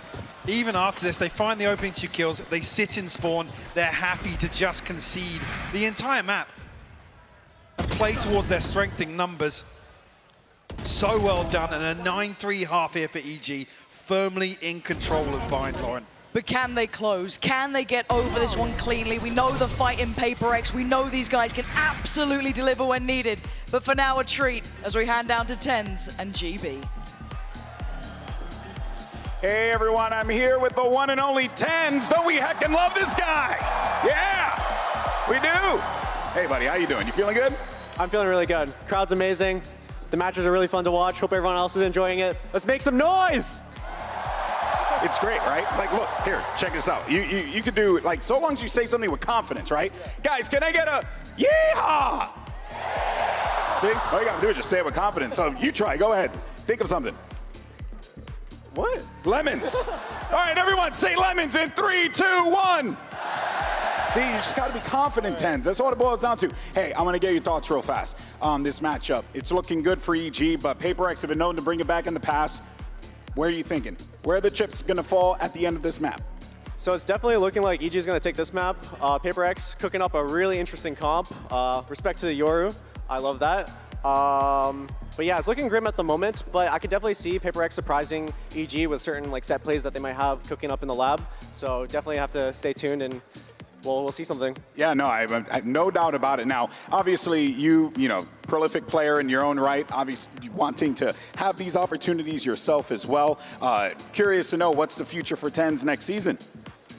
Future for TenZ next season? I'll just play games. He just plays video games, baby. That's what it's all about right here. Give it up for the legendary TenZ. Appreciate you, brother. See, look at that. It was not that hard, right? We're going to go ahead and send it back over to the casters to get this show on the road and see how this whole baby's going to wrap up. Lauren, Hypoc, over to you. Thank you, GB. Always a treat to hear from TenZ there, and they've got to have a lot cooked up, though, if they want to try and catch back up on this scoreline. 9 rounds is a lot to close in on. They've got 3 to their name. A pistol would be the first step, right, Mike? They need to get this one going. Any plans they have in mind, anything they've cooked up has to come out from the very word go. Do we see any form of aggression, any proactivity across the map? EG so far have looked flawless in terms of the reads, in terms of the setups. Even here, EG poised.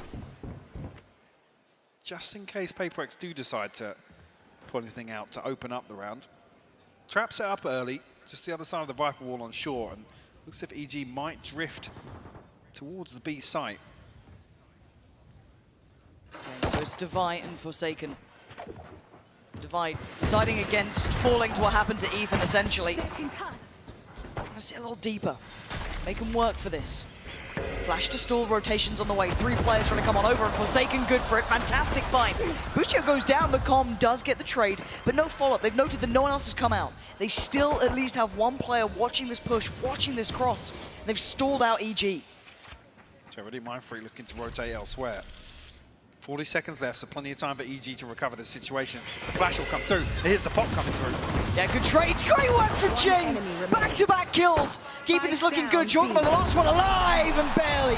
Divide doing the damage for PaperX. That's the pistol round they needed that could get them back into this matchup.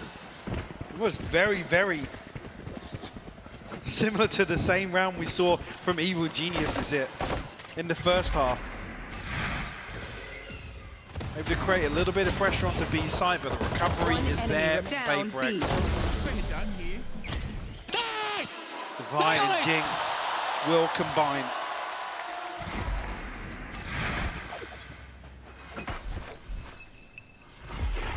PaperX set up here with 2 towards showers. The smoke will go down. Retrieval of the orb. Clone sent through. Something. Oh! Fatality on the push through. Fantastic. But now Boostio and Cobb trying to do a little bit of something, but I mean, Cobb's, that's a lot to do with the classic. But maybe Boostio with the Sheriff could get another down. I don't know. They've got the spike back, like defended. They've got it to hand. I don't think Boostio's going to get much more play on this. You want to try and remove another rifle, weapon here. Be probably the judge the most expensive inventory here. Boostio trying to pre-aim the jump spot.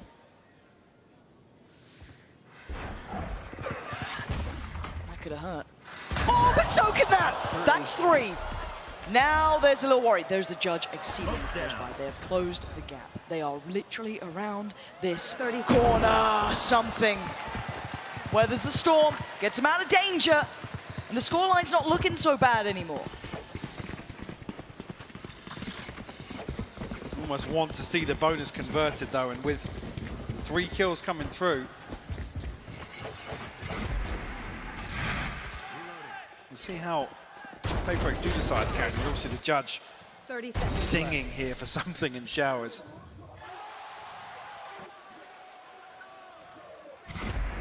But yeah, it does make it concerning, considering the deficit, the reliance on converting this bonus. Wondering how far Forsaken was going to take that, but it's double stack Tortuga that's getting my attention now. Jorgamo, easy. Be careful. It's a tentative start, caution being shown. Yes, an investment of 2 players here. Flash ain't going to really dissuade too much. He's going to lean forward. Judge ready. Decides against sticking around too long. Scout destroyed. EG unable to pin anyone down yet on the side of Paper X. Well, I say that, Forsaken will fall. That's Demon 1. Dry up short, actually. I have the spike. That was the rifle. Fortunately, Mindfreak is close enough to be able to pick that back up. Filter it back through. And EG creeping closer. Spike is here. This is the commit. There's still 2 players on this site here. Molly going to go through Mindfreak, hoping that's going to dissuade them a little, make him a touch uncomfortable, and gives him a fight. Boostio gone.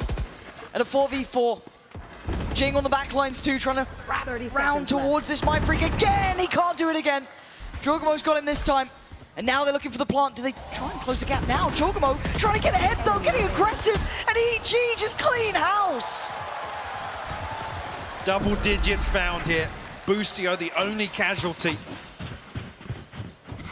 I said you're 30 seconds pinning left. your hopes on a bonus round conversion here because still a bit of a gap for Paper X to try and close.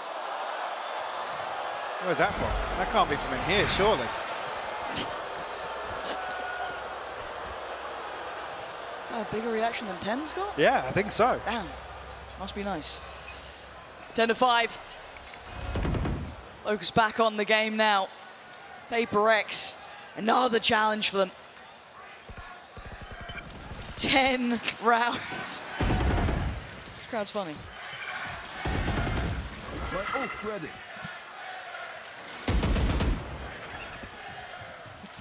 I have the spike. I can't quite tell what they're saying, but I can't hear it through my headphones. No, thank God. Don't find a crowd. I need more side tone. For EG though, trying to indicate a lot of presence towards the safe side. You can see where the bulk of them are going. And there was a little bit of a glimpse behind that. Yeah, saw the TP. If anything, might sell them a little more, but you can see that this isn't being fully accepted. Forsaken tries to get ahead of that. That's not going to work out. EG get that first draw of blood here. Can they follow through though? Stalled. I mean, baiting out, waiting for the rotation, allowing a couple more seconds to pass before committing to the TP, but something hasn't budged. Neither has Jing. Rolling. They've got the rifles. They've got rifles, they've got ults, and now they've got a couple of challenges heading their way. 25 seconds, EG need to stick the landing. And Jing standing ready. Paint shell over towards Showers, but he looks back towards short. Forced a little deeper, he's got to be careful. And they're going around the map, they're taking the tour. They can cut off the rotation as well, 10 seconds left. The plant will come through with plenty of time. This will give the roll. Oh my God, the rolling thunder is going to cancel. He's got to get the plant. But Demon 1 and Ethan on bodyguard duty, diving on in. EG standing up to the test, holding firm. That ult I thought was the end of them.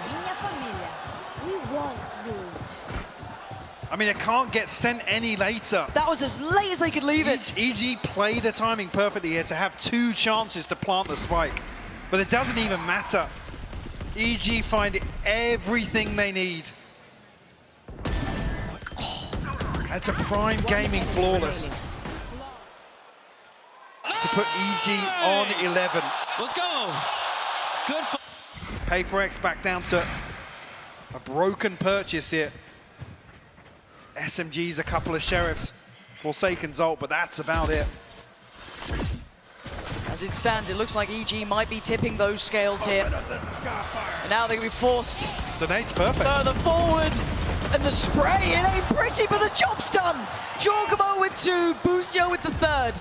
Mindfreak and something in a 2v5. EG taking that last map personally. Didn't like that activation coming out from something. Want to put him right back down. And Paper X unable to springboard forward. Not gonna happen now. EG looking for their 12, looking to get onto that map point. They want this, and they're gonna get it. Flawless round, prime gaming flawless to get them on the verge of taking the lead here. Back to back to find EG on map point. They have just elevated in the last few rounds. Looking to continue those same sort of trends we saw on Split, but they're happy to get aggressive. Just look for an engagement and commit to it. Paper You mentioned that commitment earlier on. EG are doubling down. We're starting to see that come through here. Again, PaperX do have a buy. They've got some key ultimates. This could be huge for them. A chance to deny, a chance to hold on. Maybe build back, who knows? But EG relentless. Look at this pace from Jorgamo. He wants this done. He wants the next map. He's looking at Lotus already. EG with 3 more to find. You want to play? Let's Body play. bag starting to get zipped up. Mind Freak looks dead to rights. He is. Oh, Jorgamo! Unbelievable performance. And now it's all on Jing, and it's not going to happen. D1 signs it. EG delivers it. They take the lead in the best of 5. An outrageous performance from Evil Geniuses.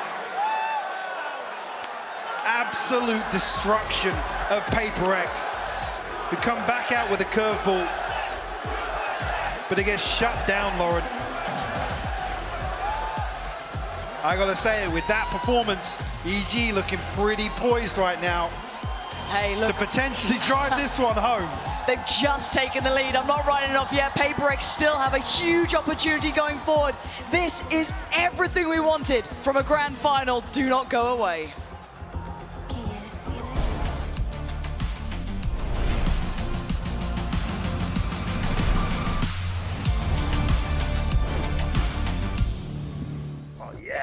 Bringing in a new roommate to save money, is that the plan? But we gotta find some way to save, so say hi to Glenn from work. Hey, that's my mom. Yeah, I think I have a much better plan. We switched to my plan from Verizon for just $25 per line. And that price is guaranteed for 3 years. All on the network we can count on. It's a good plan. It is a good plan. Glenn, looks like we're not gonna be needing you, so I'll see you at work. Oh, later, Mom. Save big with my plan, starting at just $25 when you bring your own phones. Guaranteed for 3 years. It's your Verizon.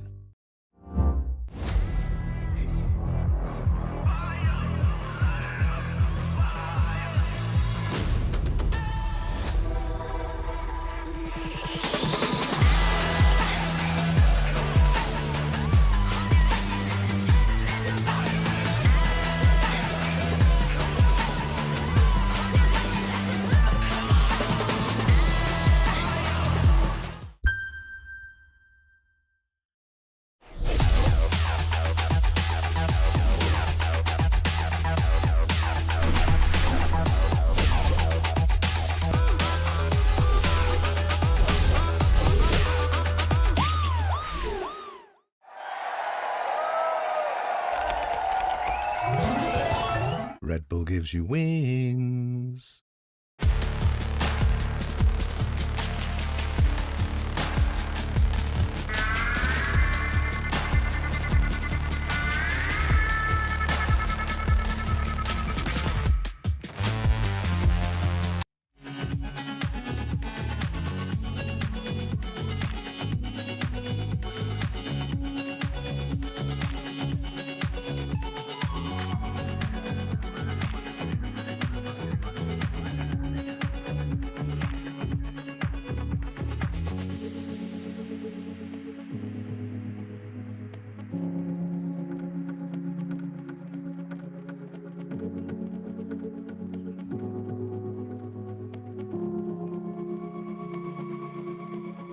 For all these years, I think you know me better.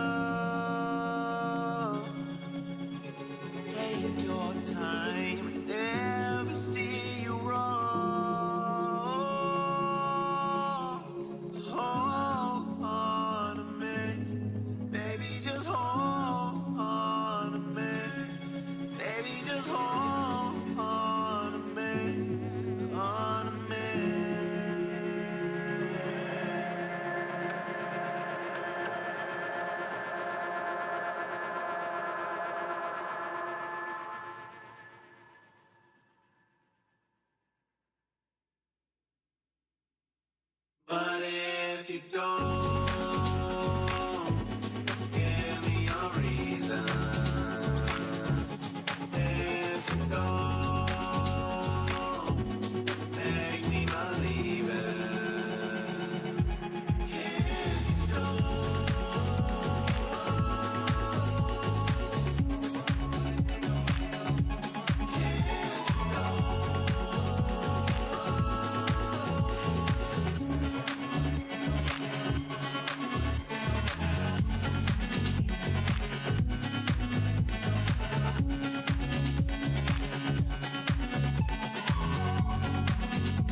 Welcome back, everybody. Before we jump into the post-map, I want you guys to know how you can get even more from Valorant with the Xbox Game Pass. Subscribers with their accounts linked get access to all of the agents, yes, all of them, even new ones on day one, as well as a 20% XP boost on the Battle Pass and all event passes as well. Make sure you guys scan the QR code on the screen to link up your Xbox Games Pass subscription to your Riot ID and get those goodies today. I am back here with Bren, Paperthin, and Sideshow. That was a bit of a masterclass, wasn't it, from EG? Yeah, that was wonderful. I mean, the last time that they played Bind, they really struggled to deal with what was going on. They didn't have a great call. They were just sending it into the sights. Whereas this time it felt like the shoe was on the other foot. It was PaperX actually that fumbled a little. Yeah, absolutely. I think this PaperX comp might have been a little overcooked. I think a lot of this is set to do like anti-chamber things, like the breach stuns and the deep flashes and the teleports. We saw a little bit of that, but overall this wasn't prepped enough. It wasn't worked out enough for success for PaperX. Yeah, and a big thing for me, I think, was those gun rounds as well, just getting one out across the board. I mean, just the fact that EG were playing off each other so damn well, and you could tell that the composition was a little bit undercooked, I think, by PaperX, in terms of them just running into this. It wasn't quite, you know, well-versed or fleshed out compared to some of the other stuff that we're used to, but the coordinations are going to be a bit tighter. I've been super impressed, though, with Com throughout this entire run. I felt like he started out really nervous at the beginning. I was watching him in map 1, the way that he was taking fights. I remember a specific moment where he was struggling to be able to get around the corners. I mean, take a look at that all the way on the right. Game 1, dropping just over 100 ACS, really struggling. And then something awoke within him during Ascent. And on Ascent and Bind, he's been unreal. Yeah. I mean, Com, strangely enough, is actually looking like he could be an MVP candidate for the tournament, because he was one of the players that got them to finals in the first place. I actually think that's a good take, because everybody's talking about Ethan, Demon 1. Yeah. For me, if they're able to take this, Com would be my MVP. Yeah, I think that's very reasonable. I mean, the amount of clutches that this guy is winning across the board. I want to know what was said to him after map 1, in between map 1 and map 2, because it is a completely different game plan, but sometimes you need that, you know. Doesn't matter if you've been playing on the big stage over and over again. This is a very different feeling, I think, when you're into the grand finals. There's not many players on EG with that level of experience in terms of actually being able to perform here. I mean, they were there at Tokyo, of course. They have earned a lot from that. Maybe that's part of it as well, and just being able to build up that resilience and being able to perform on the big stage. Yeah, the crowd here as well, as you guys can see as they're walking back out, they love EG. They've been cheering for them, but we have you, Paperthin. You're on the desk. Okay. You are meant to be PaperX's lucky charm. They are 2-1 down right now. Come on, what do they have to do? We are doing this for Jing now. We got to at least get to map 5. This is for Jing. At least one more map. At least one more. So we've got some, you know, nice little portraits here to see if we can give them a little luck. See if we can give the PaperX boys a little bit more fight. Is this the good juju area? Yeah, this is it. Yeah. This is the no Achilles zone. It's like you stole it from his family home. Like you just got pictures. Pearl is here and she gave it to me. Yeah. But also, it really is like trying to do it for him, right? It's his last event potentially before he goes off to do military service. And also, they've been in this position before where they came into a grand finals. They had the map veto advantage and they failed. In that series at Copenhagen, when they played against FPX, they locked the breach and the Yoru alongside the Neon to try and make something happen in the final map. On Breeze, towards the end, everyone was going, this is a wild comp, what's going on? And they weren't able to make it happen. And I feel like I got glimmers of that on Bind again, where maybe they're trying just a bit too hard to close it out and make it come home for them.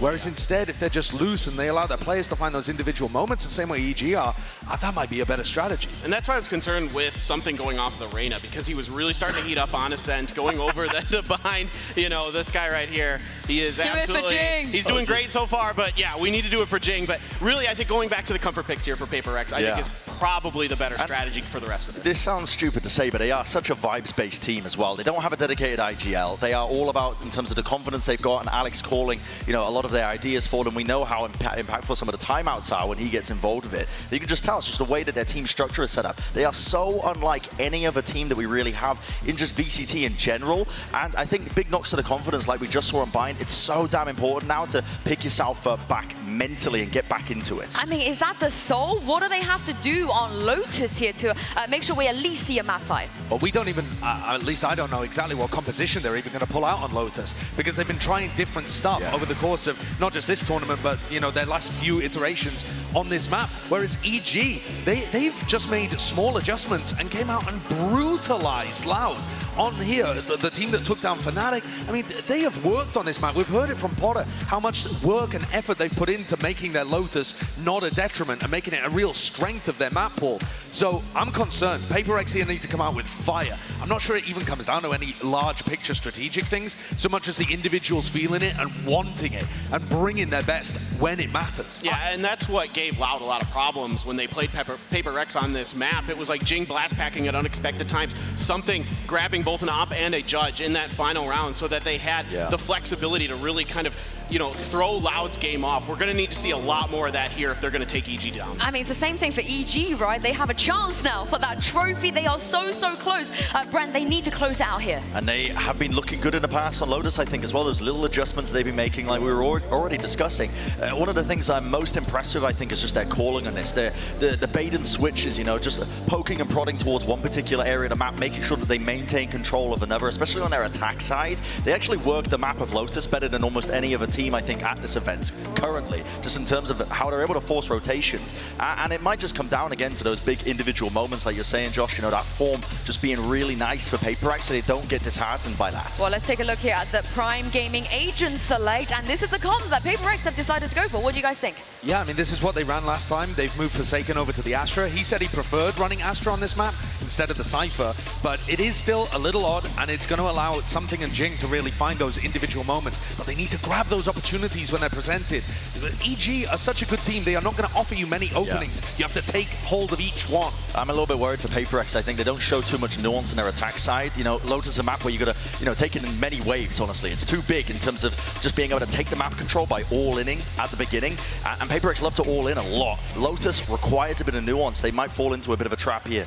Yeah, and I think the big thing for PaperX is they're not a team that's based on nuance. They're a team that's based on feel. They're a team that's based on speed and aggression, and EG's done a really good job of slowing this all down. Let's see if they can readjust and regroup here on Lotus. This could potentially be it, the map that changes everything for EG. PaperX, they're gonna have to dig a lot deeper than this, Pansy and Hypok, if they want to force a map 5.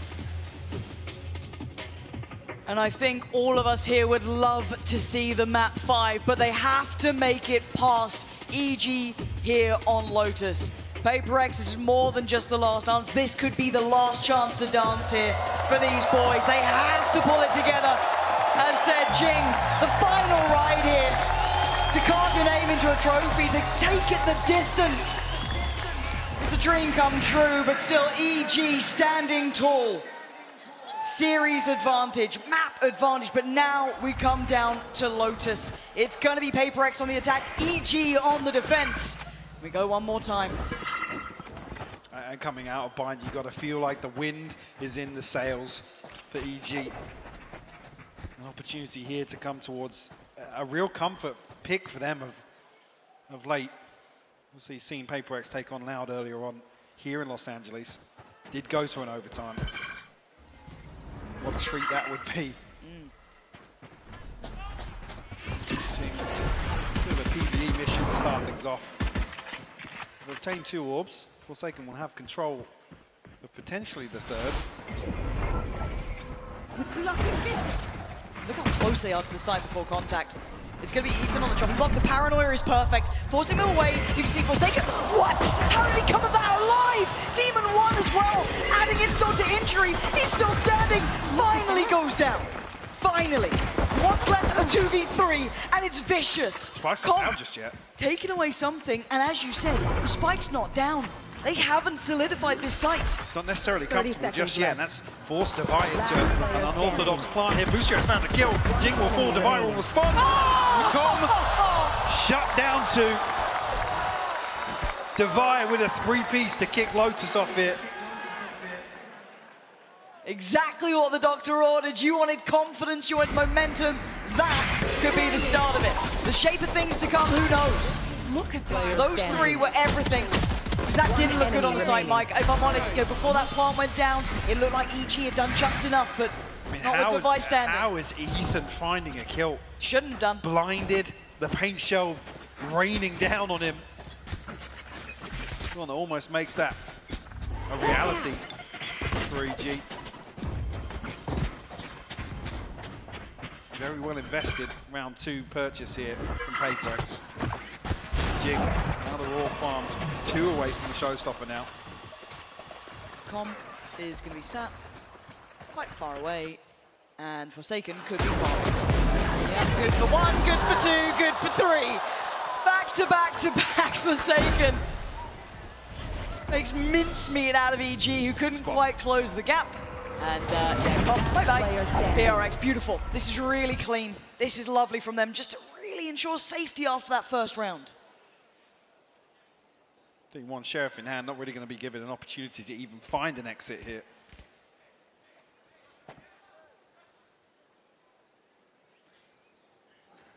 So, with how well invested this was, you don't want to see PaperX necessarily charging down the skill, even though Jing is 1 away from the showstopper. How much freedom they had towards the orbs. No real pressure to do so, and a prime gaming flawless here in round 2, Lauren. PaperX off to a flying start. This is fantastic for them. I don't think they could be happier with it. Nice little confidence booster, some Eco Cobra moments, yes, but you'll take them. You'll take them because it gets you feeling into the game a little bit more. Divide doing really well, Forsaken pumping up the numbers. You're getting really close to the showstopper coming out for Jing. You're 2 away from the divide. I think 3 off from those Seekers, so these are really key pieces. None quite there though for this round. Now do we see a challenge on the ult orb, maybe to deny that showstopper coming in? They look hell-bent on this one. 1v1. Very close to the Surely they're screwed. How is Jogomo alive? I don't know how he escapes that. Absolute Houdini inside the smoke. Jing will try and respond with a showstopper. Doesn't find anything. Closest down to D1. And the paranoia landed. He knows he can close the gap. Ethan going to find at least divide with him. But Jing is completely off the leash, taking all that space towards CT. Boostio trying to backfill. Playing over by Waterfall. Maybe there's still a chance for him here. The 3rd man far away. That is still Forsaken. Spike planted. Spotted. Oh my god, what a snap. Takes away Mind Freak now, the final 2. Com was not near to this, Mike. No, he's on a late flank here. No surprises there. Boostio trying to run the clock down a little bit, hold on to his position, secure what he has. Forsaken gets curious at just the right time, spots down the flank. Okay, well they found one that's going to force Forsaken a little bit closer towards the site itself. Com now wants to try and toy with that angle, see if he can play around this. Boostio trying to isolate that other player. The fight's there. Boostio's got another, and it's on Jing. The man himself, the man of the moment, can't do it! Big boy Boostio, but the timing, Mike, does he actually have this? He absolutely does! A ridiculous retake from EG. Between Boostio and Com, a crucial kill onto Mind Freak. Boostio just slows things down. Regains control of the situation. Spike planted. And the composure on display here. For EG to find their first. Nice, boys!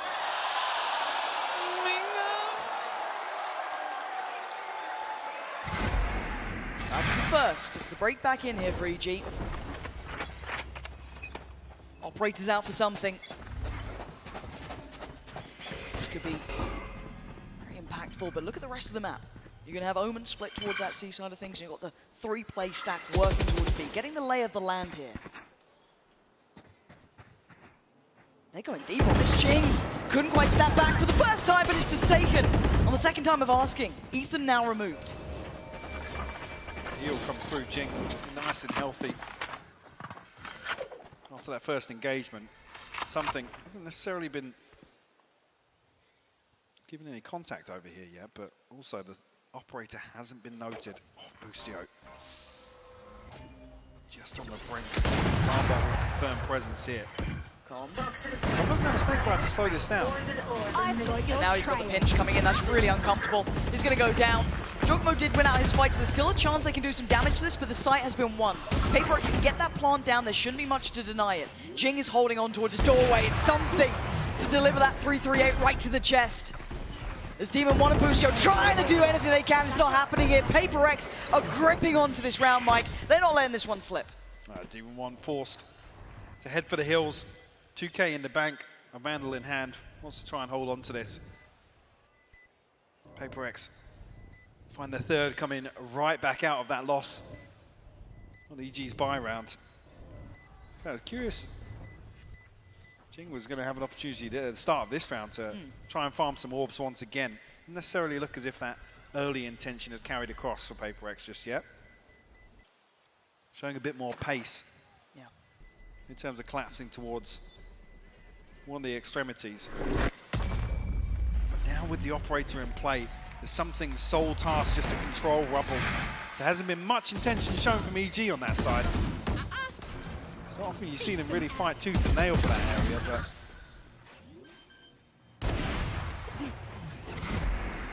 again, with the way the rounds have gone, EG with just that glimpse of that one round they've been able to post, they are going to be down in a little bit of a financial problem here. So Sheriffs, yes, that one rifle with Demon 1.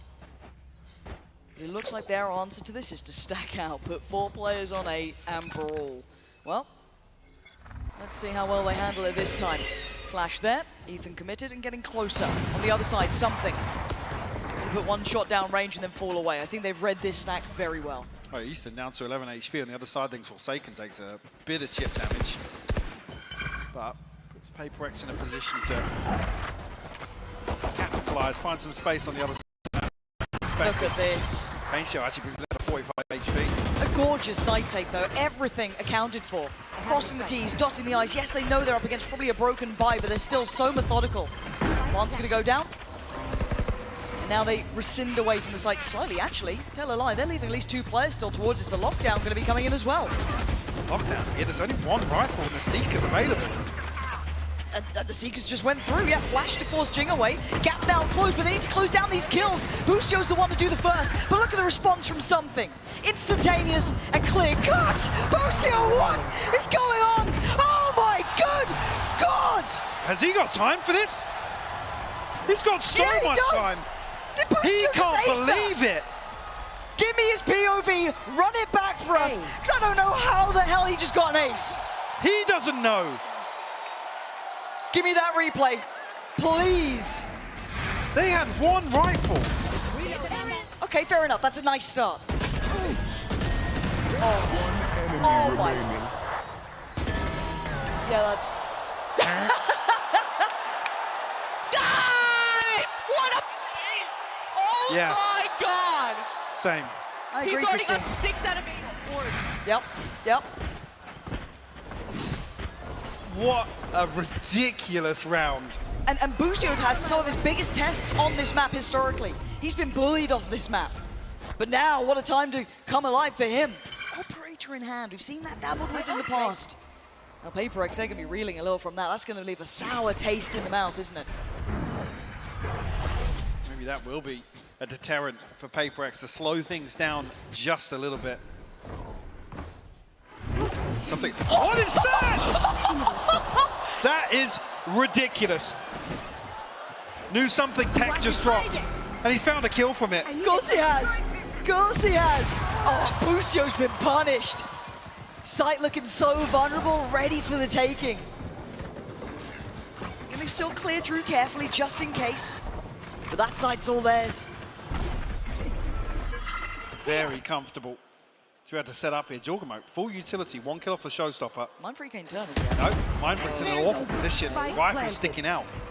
I'm a little nervous because they're locked into the site here. And there's a showstopper now, and a paint shell. Jorgamote can do so much damage here. Pressure from Tree, gonna clear that through. But the other two haven't been able to make it really towards the site or pressure any of these post plants. PaperX fighting for that CT space, and now let's see who gets a connection. Jorgamo still with a rocket to post, but something's got the trade out, takes down Com, and now it's all on Jorgamo. A 1v3, a fabulous attempt, but nowhere near enough. PaperX, after a start like that, after some work from something, managed to get another posted. What was it? Ethan's POV, the camera POV. Horror show. It's just beautiful from something. Hello. Oh, he had no idea. Poor old Ethan. A tough way for the round to start there. That's so sick. PaperX immediately capitalize on control towards A. A couple of rifles here for EG though. Com and Boostio. wanted to see PaperX putting up a fight here, showing their resilience. They certainly are. Comp, however... He's dug out the lurk so early on. Yeah, this is... On a solo mission. Look at the minimap, by the way. That seems... Almost counterintuitive, but it works. That's an upgrade for Jorgamo to come and find. And now, actually, you give Com a second body on the flank, potentially. Something. Careful. You can see EG chomping the bit here. They want to get in for a brawl, get in for a fight, and don't challenge Boostio on this site. He's gone down. Divine and something in unison trying to clear through this. Get some safety for a plant, but it doesn't feel very safe right now. Divine on the hunt, though, wants to secure it. Takes away by Waterfall. He's given themselves a second. I mean, barely, because look at Jorgamo straight here. Oh, the pressure! They're still going! Jorgamo, you are ridiculous! EG weathering the storm!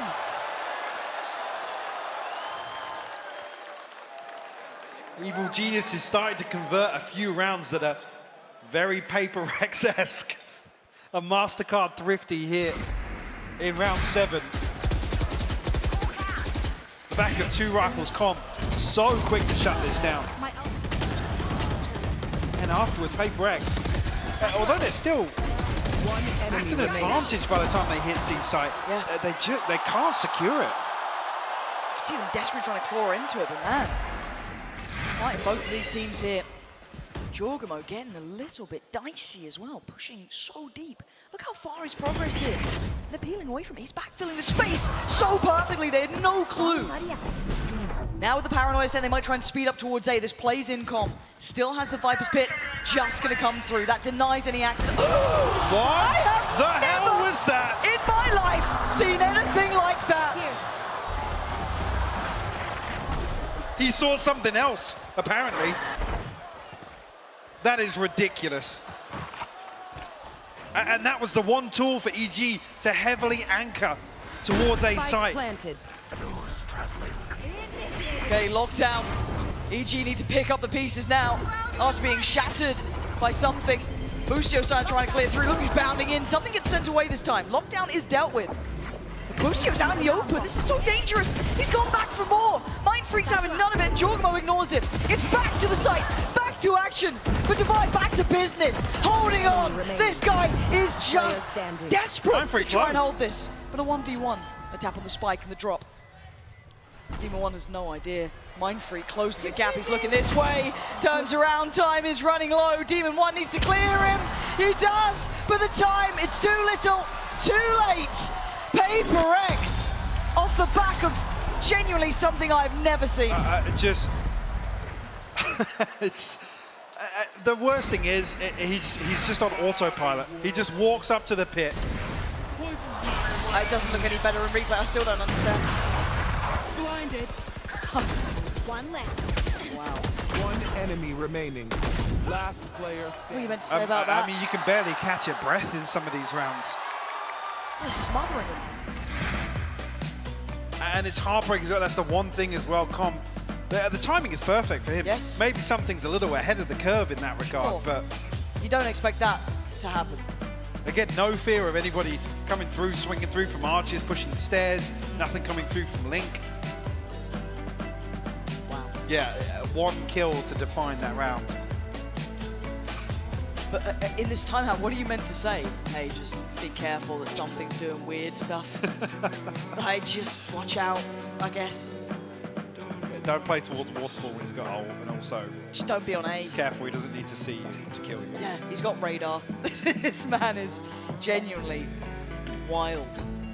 But at 3-5, the scoreline is still close, right? It's not like there's a huge buffer for PaperX, but it's enough that they can just take a breath here. As highlighted by the desk and all of us. This is putting your heart and soul into a performance, because this will be probably one of the final times we ever see this roster as it is. So to go down with a whimper would be underselling how good this roster historically has been. And right now they are putting up a fantastic fight. EG on the other side claiming 3, just coming out of this timeout now. Let's see what the adjustment may be. Retrieve the Zorb, Jorgamo, showstopper now. Available. Com actually anchoring towards C here with an Odin.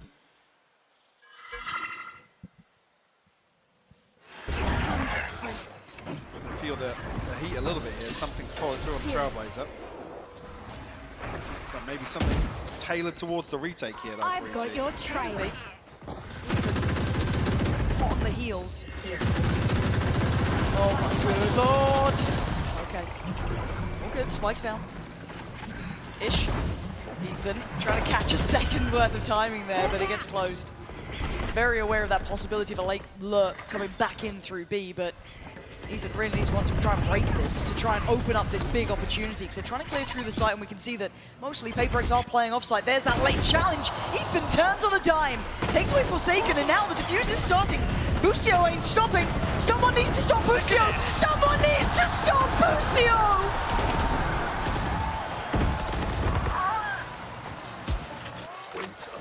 It's another round that PaperX unable to convert the post plant on C site.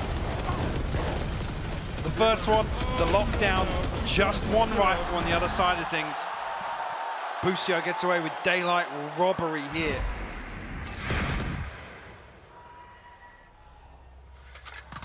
PaperX come back in. There. Bulldog, in the hands of Forsaken, judge for Jing. Actually, yeah, that's not perfect. Something definitely feeling better, especially after that. Something shut down off the rip, Lauren. And what you read into that, though, you're going to have to try and dismantle this three-play stack and get over towards the other side, because PaperX will almost just instantly punish, but they paused for a second. The stall from Com enough to make them respect this, and only for a moment. Com has to evacuate the site. But can they hold the post plant? They're still not fully in. It's just Jing trying to take that space for them, secure some of it. Mind Freak looking to punish towards Waterfall. But again, the site is not safe. EG are already here. I mean, they're hitting the rotate once again. It's Demon 1, though. Not a big performance from him here, but that is a Guardian. And of course, that's a headshot. He's holding the ankle, he's posted. Give me that perspective right now. Let me watch Demon 1 here. Please, this guy is just horrific at this. Oh, he's been backhanded this time. Device had enough of that. All right, 3v4 then. What have you got for us, PaperX? Some of the paint shell here for Jorgamo. A couple of bits of key utility, actually. Oh my god. Jesus Christ. Gonna get the bomb. Paint shell's going in. Devi might be dead. Jorgamo! Filthy with a shot towards Jing, and he wants that space. He wants the next. He's bloodthirsty. On for the 4, and he might just go for it. He is! Jorgamo is out of this world. On another level here today in the grand finals. And he's not the only one for EG by any stretch. But looking so damn good on the raise. 30 seconds left. One enemy remaining. Spike Beautiful down cleanup A. here. Okay, who's got the snaps? Feeling himself as well. Spoiler alert, that's not Potter. Yeah. Of course, for the timeout, though, now tied up at 5 apiece. We talk about bigger picture, Mike. We talk about what this means, you know, what that round could entail.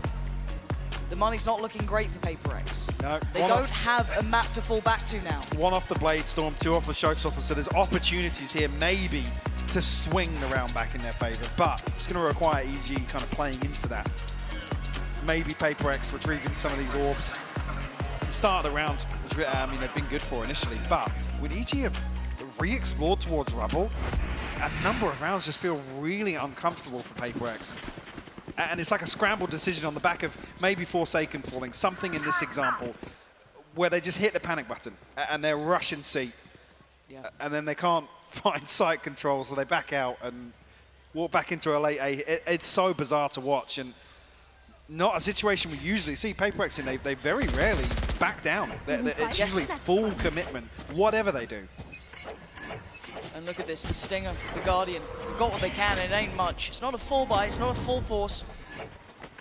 Ethan and Jorgamo looking to pop from this. Yeah, high flash, Jorgamo swings. They're challenging on the orb.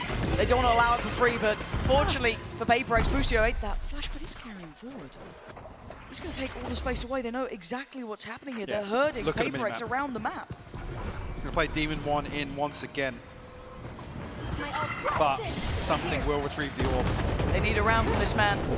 They need a kill, he's got him one. A second, not gonna be happening. Demon 1 overwhelmed in the end though, Jing is there. Sight looking a little bit better for Paper Rex here. Desperate to get scrappy, desperate to hold on. Ethan doing the damage from the back line, taken down to Vi though. And now into the 2v2, they're trying to remove Ethan. They've got him dead, but look who's here. Boostio creeping closer. They don't know how close this man is. Spike planted. They are both locked towards the site and on this corner. He's found one, but Forsaken gets him first, and they turn a dire round around. Last round before the switch. A MasterCard thrifty to get Paper Rex the lead. They needed that, Mike. And at least 6 on the half. They had to get that, paramount to them staying in this matchup. Something to want to open up here with the Blade Storm. Finds the opener on Com. After that point, even here, the commitment to find Ethan. No stone left unturned. No room for chance. They can try to catch somebody. Off the start here. Paper Rex very quickly. They're collapsed outside B here.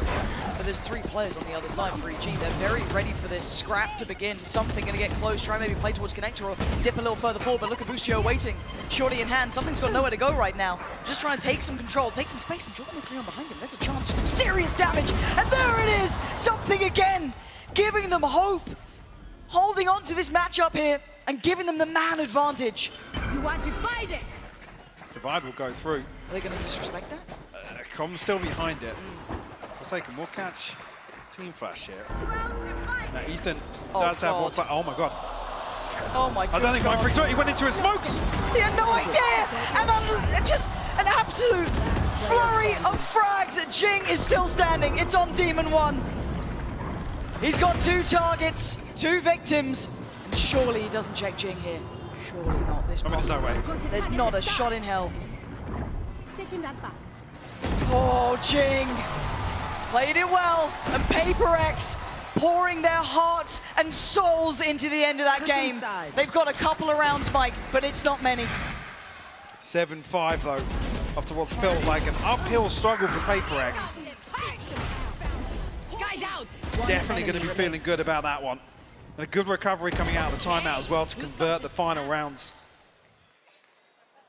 It could not be closer though, 5-7. This game is truly heating up. Analysts, what do you make of it so far?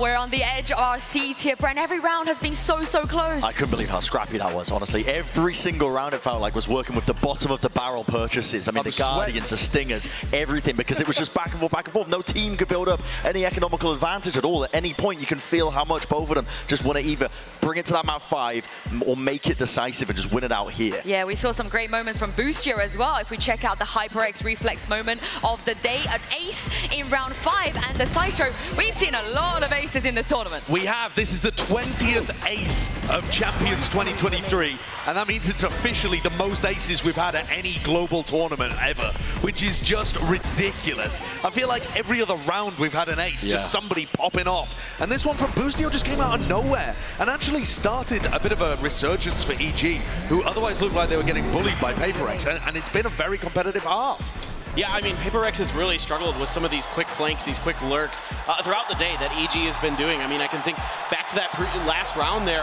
As soon as Paper Rex goes towards C, immediately EG is hot on their heels. And if it wasn't for the fact that Paper Rex are kings of W key gaming, they would have gotten backstabbed real hard and possibly lost that round. Yeah, and I gotta say, EG, I gotta feel, they may feel like they've already done enough with this half in terms of it. Yes, they're behind right now by 2 rounds, but they're moving over to the attack side. I think EG's attack side calling is fantastic. They have an opportunity to really just cement themselves in the history books here. Remember, at the beginning of the year, this was a team that everybody was underestimating. They were at the bottom of the rankings across the board. They still are so damn close. It's one map that stands between them and cementing themselves in the history books. Well, this could be the last half of Valorant we see here at Champions. KFR, make some noise as we head back into the second half.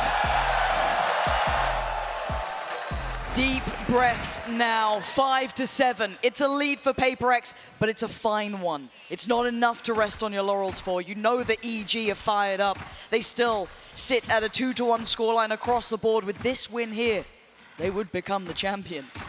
So for now, PaperX still cannot relent for a second. Keep it cool. That's how you survive. EG, chance here to tie things up, starting with a pistol. Blinded. Heavy emphasis towards A and Rubble on the side of PaperX. The other side of things, Forsaken. I guess faking heavier presence elsewhere. Runs forward and just pops the door. He is commanding so much space right now. And EG, very patient in approach, not really indicating too much just yet. Forsaken will be the one to notice this first and foremost. Now he's got to run.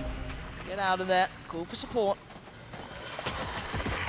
EG looking to start their first couple of steps, but they don't commit.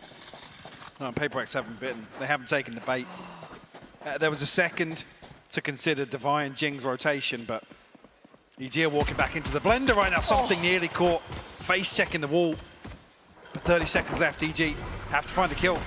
Yeah, they're struggling right now. They're just kind of being halted at the door. Jorgamo off to a quick start, but Jing gonna stride on forward and chase them away. EG running on back. Maybe looking towards B is the next option, but it's not like Mindfreak Game watching towards this. But Boostio's gotten ahead.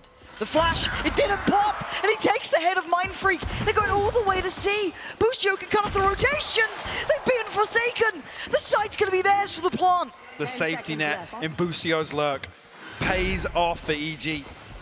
A 4v2 now. Boostio will even be healed up. No smokes. PaperX have to almost fight here, commit to some of these engagements. And Boostio might have just done enough for EG this round. Ethan, yes, will confirm it, but Boostio's position was everything. Even crucial to find the kill on the way back through as well. PaperX trying to funnel their way through. It's almost a death funnel. And Link outside B. Deleted. Crucial kill onto Mindfreak. Like I said, the response is so fast from EG. Boostio feels a little bit of space. That's a good read on the situation as well. Forsaken just overwhelmed there.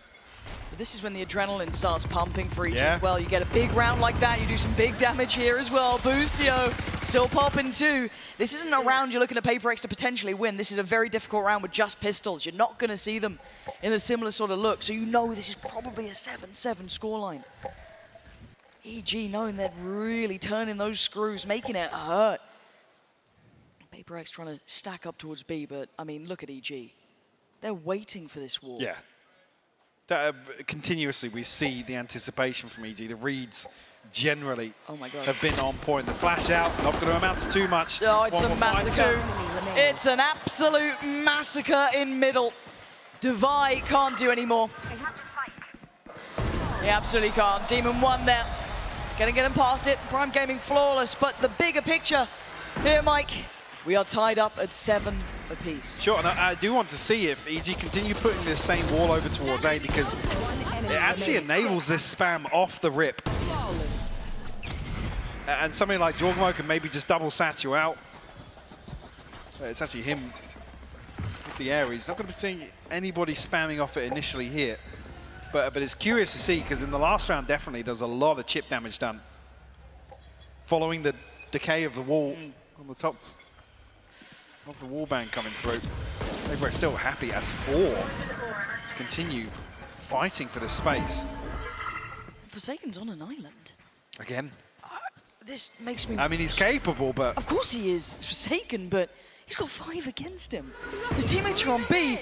Maybe you need some help here. Someone bail out Forsaken, please. He's trying to stand and fight, but there's an army in his way. EG overwhelmed, they're going to get an upgrade, but trying to get quick to a Jing. Tries to deny them, slows them down, holds them back, but he gets broken in on. A minute on the board, and they've got the site. They should be able to get a plant, and with this, they can take some space. Posted through here, something lucky to be alive. What's he doing? The paranoia's gone in. He's just standing there. Jorgamo punishes this. And now down to 2, Mindfreak and Devi need to dig deep. The plant's not in. They've still got a second to work. You can see Devi trying to have a little look. See if he could spot out where Ethan is. They're creeping closer. There's nowhere safe in this Mind Freak with a huge pickup towards Ethan. Demon 1 still standing. It's a 1v1. Demon 1 wins it! EG pushing ahead now. Punishing Paper X on the bye. And a bonus round conversion here in the second half of Lotus. Absolutely crucial. Last player standing. EG want to drive things home here. Let's go, Max. Let's go, baby. 2 away from the Seekers. Cosmic Divide online here. Paper X back down on a busted bye. They're such a capable team, but this is so difficult. Forsaken again, left just so alone. He couldn't have the support in Jorgamo. Running through him now. And they can just pump the brakes, they can relax a little, they don't have to overdo it just yet. They got 2 so early on.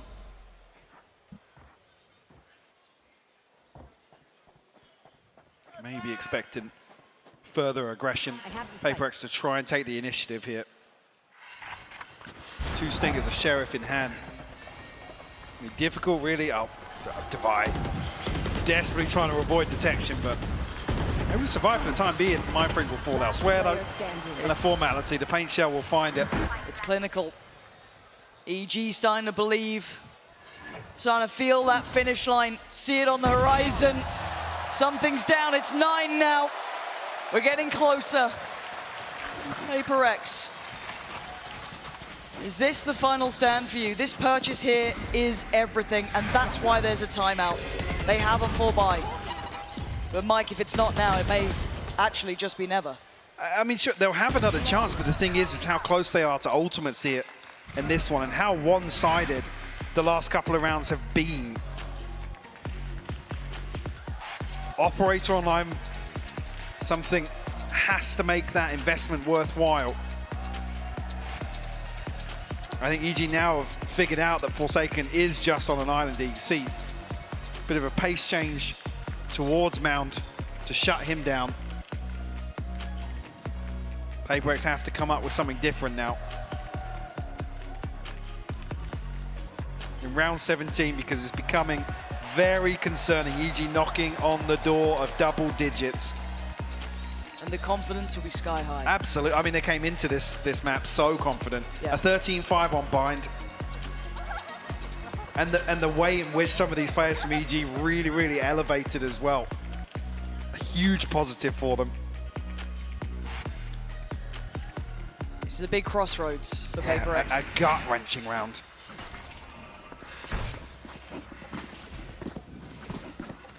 The operator has to be pivotal. Something has been given them a couple of rounds, to be fair. He has been fantastic, but they need him now. A 9-7, EG on the verge of double digits, 1 away from Jorgamo's ult. They've got the divide, plenty to play with, and it looks like Divide will be the first tested. Gotta be careful towards A. They try to reinforce maybe towards Forsaken. I love this. They fake out a little bit of paranoia. It's like Forsaken being read as the solo anchor on C here. But a set piece, a trap on the gravity well on the Nano Swarm. And the other side of things, actually Divide, the solo anchor here. Showstopper will pave the way. Divide to close the back door. EG have got themselves a wide open site here. They do, but note the utility for Paper X. They have plenty to play back in with. Mind Freak fully set. Divide still with the dog. Jing fully kitted. It's all through the door. They can be funneled through this. Com just keeps spraying. If they keep looking this way, this could be a disaster, but Jing's made it ahead. 41 HP and a bit of a dream here. He's trying to play towards the back line, break Demon 1, break Com. He's done the best he could. Divide by his side, they get a 2-for-1 trade. Demon 1, Ethan and Boostio make it just Demon 1 and Boostio. Can they hold? Demon 1 does the damage, slips away, depends on Boostio, but the cross is made. And now it's all on Demon 1. And he is looking up to the challenge. Diffuse started and ain't stopping. Takes him away, but Mind Freak survives. He's got back on it. Diffuse is there and Paper X live. Certainly not the most comfortable, but an 8th nonetheless. You'll take what you get at that point. There's a chance here. With everybody in link, Jorgamo has a nade. I'm just staring at that. One enemy remains. There was any chance or any confirmation of just how many bodies were inside Link outside B site. Could have been disastrous for Paper X. Operator out for Boostio. Seeker's there for Ethan. Got a couple of big pieces coming up here. 3G, Paper X, can they once again hold this together? Heavier lean towards C now. Mindfreak ready to try and bail out any pressure on Forsaken. He's taken the swing and he's taken his life. Jorgamo down, Forsaken stands, and they've dealt with the early onslaught from EG. He's quite lucky. Jorgamo wasn't caught by the paranoia there, I don't believe. Forsaken still comes out on top. Early advantage, I feel like we haven't said that in a while for Paper X. In terms of the first blood here. No commitment on the back of things, 60 seconds still left on the clock, plenty of time with Ethan spike in hand. Say, Com, re-exploring over towards Mountain. It's very indicative, actually, there's nobody on the other side of this now.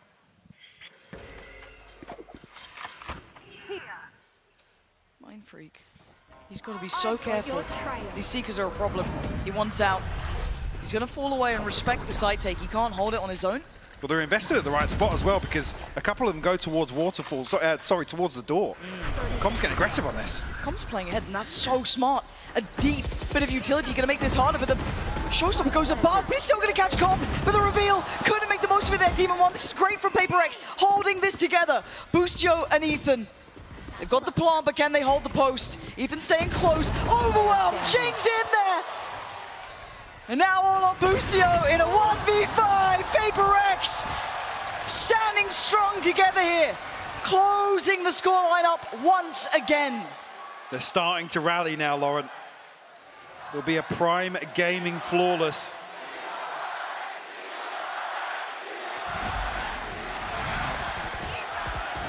First time we're here in the crowd, really. Get involved for a while as well. Oh, it's tough for Com and Demon 1 here, caught off guard. That's 2 consecutive retakes here. First rounds of Paper X are able to get in this half. Fun still healthy here for Evil Geniuses.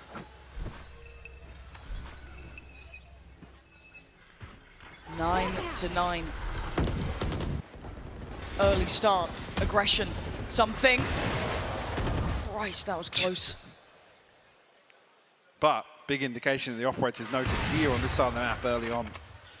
3-play stack towards B, yeah, though. EG noting the difference and misreading into it potentially. Scout destroyed. Paper X walking this. There's just going to be a brawl in middle. This is obscene. There's a player so close by. Paper X needs to be so careful about this one. Jorgamo ready to punish, and he does. Gets Jing down. Flash to follow. They're in danger. Jorgamo getting hungry for it. The HP looking rough for Paper X. Divide down to 50. Forsaken 39. Off there for Boostio. Yeah, it's invested instantly. Able to secure B site on the back of this. Mindfreak cognizant of the possibility that Com is here. The spike finally making its way onto site. It's all about timing. He slipped through. Could he deny the plant? The paranoia is going. Does he play off the back of this? Doesn't see it on the standard spot, but he's going to do some damage. Take away Ethan. Chip away, but it's still just 3. And with the operator, it's brutal to try and play it. Jorgamo getting aggressive. And oh, he's just adding bodies to the count. Jorgamo unleashing fury. He's ridiculous today. It's 10 rounds for EG. There's just rounds where Jorgamo just thinks, okay, I'm going to kill everyone, guys. Step aside. I'm going to get a 4K. 21 kills for him. It's just outrageous what he's able to get away with. Sky's out. One enemy remaining. Okay, take a break. Come on, baby! Let's go, man! Yeah, that energy starting to show round by round here for EG. And they're right back to it. Look at this man. He is feeling himself. He's got that hot hand in the game He's one now. up for Showstopper again. Right back to business. And something with his judge, hoping he gets to decide. Jorgamo slipping deeper. This guy, He's punching them out. He's playing with the rhythm so well right now. He's feeling the game perfectly, and he's so deep on this, they have no idea. Maybe a consideration in Mindfreak's mind. He's turned to take a glance, but he's seen a victim. It's been called out. Jason! Told him! Oh, Mindfreak gets the trade, but is that the damage done? B looking vulnerable. EG take that with both hands. Mindfreak saw him, and there was no reaction from Jing. Plant's still in. Knives gonna come out. Let's look at this post plant here, 4v4. Divide is there, it's just been invested by Forsaken.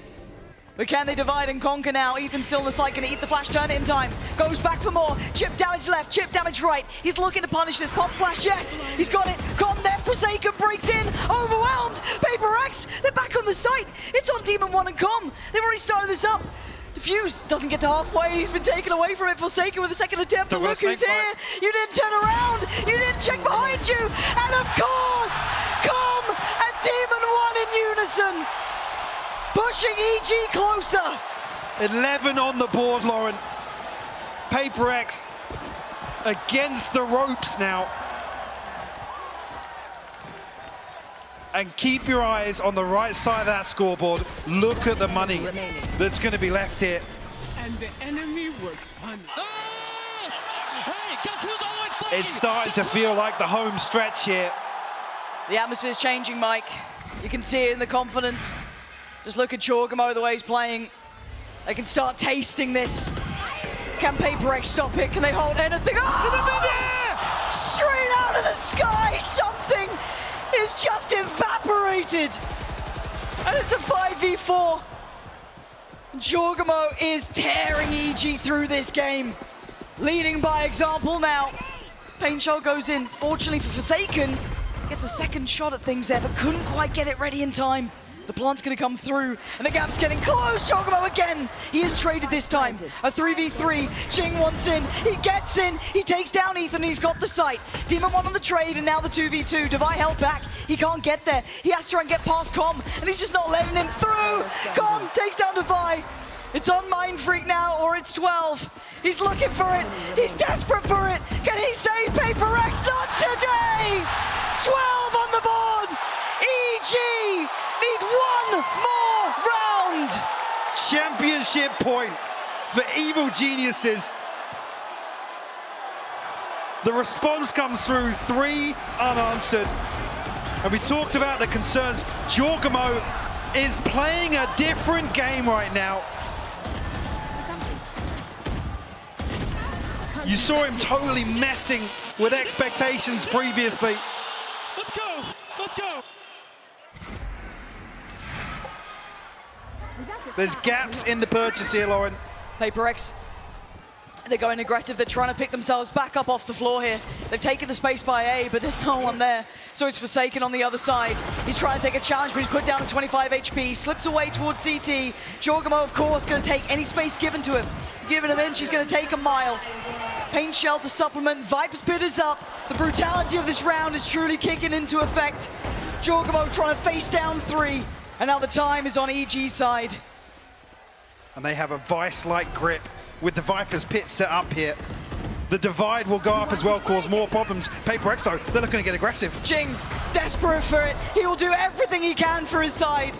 For that one last time, that one last round. Mindfreak towards Boostio. They're trying desperately. They still need to get towards the spike. It's all on Demon 1 in a 1v3. Can he do it right here, right now? Diffuse started. He can't. Paper X is still alive.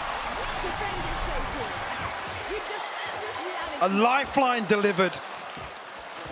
EG unable to drag this one across the line. They threw the ultimates in there. Going straight for the jugular of Paper X. It's another retake that comes through.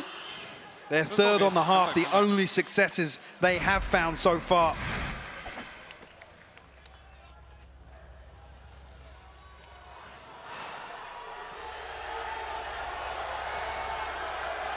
And take a moment, a breather, to consider the situation here.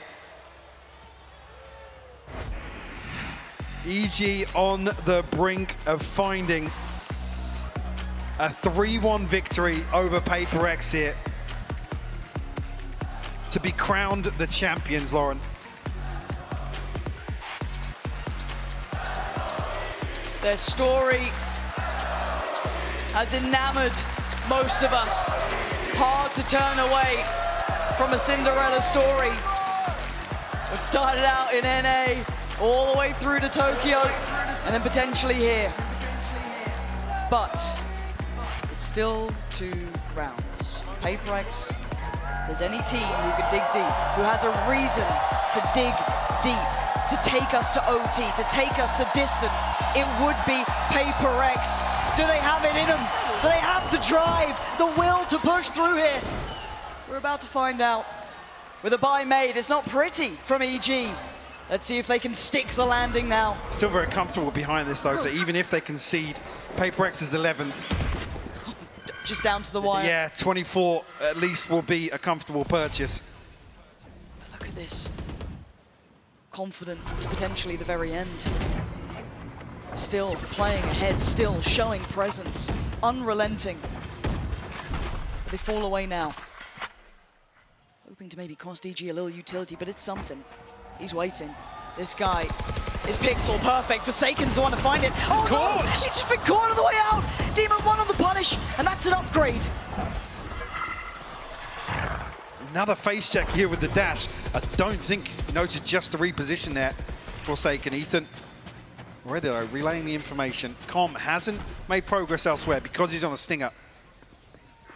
No chance to really pressure this side of the map. TP will come through. You don't think he saw anything? Nope. They were just in that little pocket there. And none the wiser, that could have been a big indicator early. It's not anymore. And now towards the side, he's calling for backup. Does he stay? Does he leave? Jorgamo 1 away from his ult again. And he's going to take towards the side. Surely not. That's a little clear. We can already see towards drop down. 1 player's waiting to Vi. Has to sit back. Jorgamo's planting. He's going to have the showstopper. This is it. This is huge. Divine now. Got to be careful. He's a little ahead of expectation, but Com on the way. He's going to take him down. Still trying to dig deeper. The paint, it didn't connect. He found nothing. It's a 3v3. Still anyone's game here. Jing, the next to try and step into the ring. Demon 1 on the other side. Ethan's found. Mind Freak is down to 2. This could be it. Another chance for Jing. It's all over. EG are your VALORANT World Champions.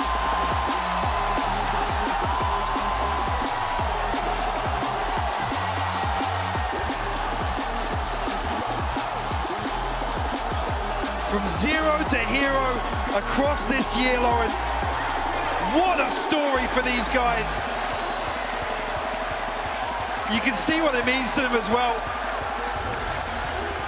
All those sticks and stones thrown have just made their empire.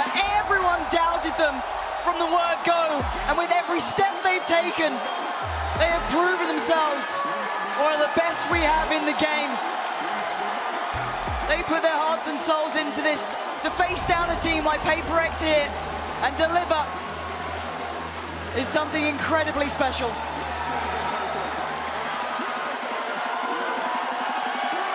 It really is. Heartbreak for the other side, of course. A formidable foe, especially in terms of a finals matchup, Lauren. But EG overcome. They overcome everything in 2023.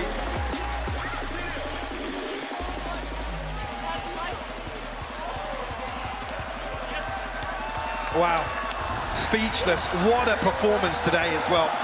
Talked about elevating, talked about stepping up to the plate and delivering. The team that did step up in my eyes as well, PaperX, obviously heartbreaking for them, heart-wrenching. But respect should be given. They will remain the princes who never became kings, but they truly won our hearts out here. Every single time you see them, you see that potential. You see all that they've achieved. A true fan favourite from start to end. Absolutely. And a new one is born here with EG. Another round of applause here for PaperX.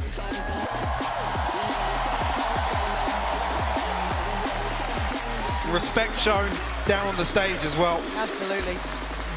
A team that never changed how they played, headstrong in their approach, believed in themselves and the style. And it took them this far. But today is EG's day. They had this feeling in Tokyo. They faced the finals and they fell. And now, the hometown heroes, the true underdogs, the Cinderella story has finally come true. Fairy tales don't often do that, Mike, but today we get to see it happen.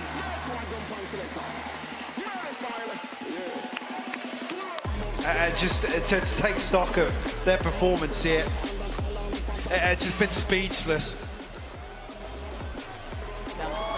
What started off as a season of misery ends in a season of infamy. Give it up for your 2023 World Champions, Evo Geniuses!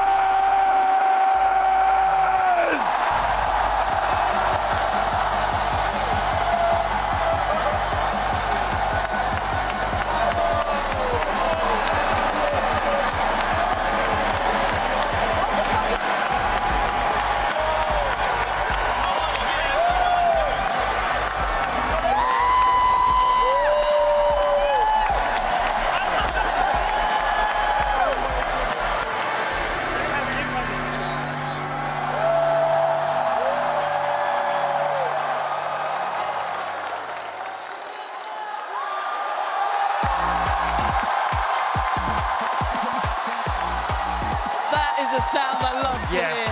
You can't beat that. Bloody hell. And they're so deserving of it. God, you can't say that word about them. So hard. Blood, sweat, and tears have gone into transforming this team.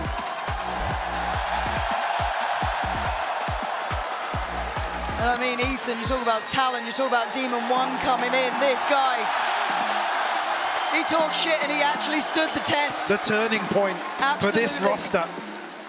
Brought him in, revitalized the side. Honestly, it's been a pleasure to watch these boys figure it out, get it together. You saw the potential starting to build, and then here, what a step up. I mean, just to come away from that as well, Jorgamo. Christ. What the hell was he on today? 26 kills? That's one of the most phenomenal Grand Finals performances I think we've seen. And you talk about brutal conditions, doing that on the likes of Split, changing the whole thing up, playing a map and a series that, I mean, PaperX had the advantage and you come from the top side, you get that veto right, and Jorgamo still thrive. I'm just looking at it there, 26 kills, 7 first bloods. It's just unbelievable. And the crazy thing is, well, this isn't even to allude to the fact that this is possibly a solo carry performance. Everybody from EG stepped up today. Yes, yes. Yeah, no, I don't think, if you looked across the maps there, you could find a player on every single map. Very little to fault, honestly, in terms of the overall approach, in terms of the performance, in terms of even coming into a stacked veto. You feel it's hard to win a veto versus PaperX, period, let alone when they get 2 bans. And that they've already played you, they've already just seen you play a best of 5. You talk about even the expectation of coming in off the back of that loud game. Yeah, and we also talked about EG having to potentially reinvent themselves slightly to keep up with PaperX. And they said that themselves. Yes. They said that themselves. And they deliver here a 3-1. The job is done for them.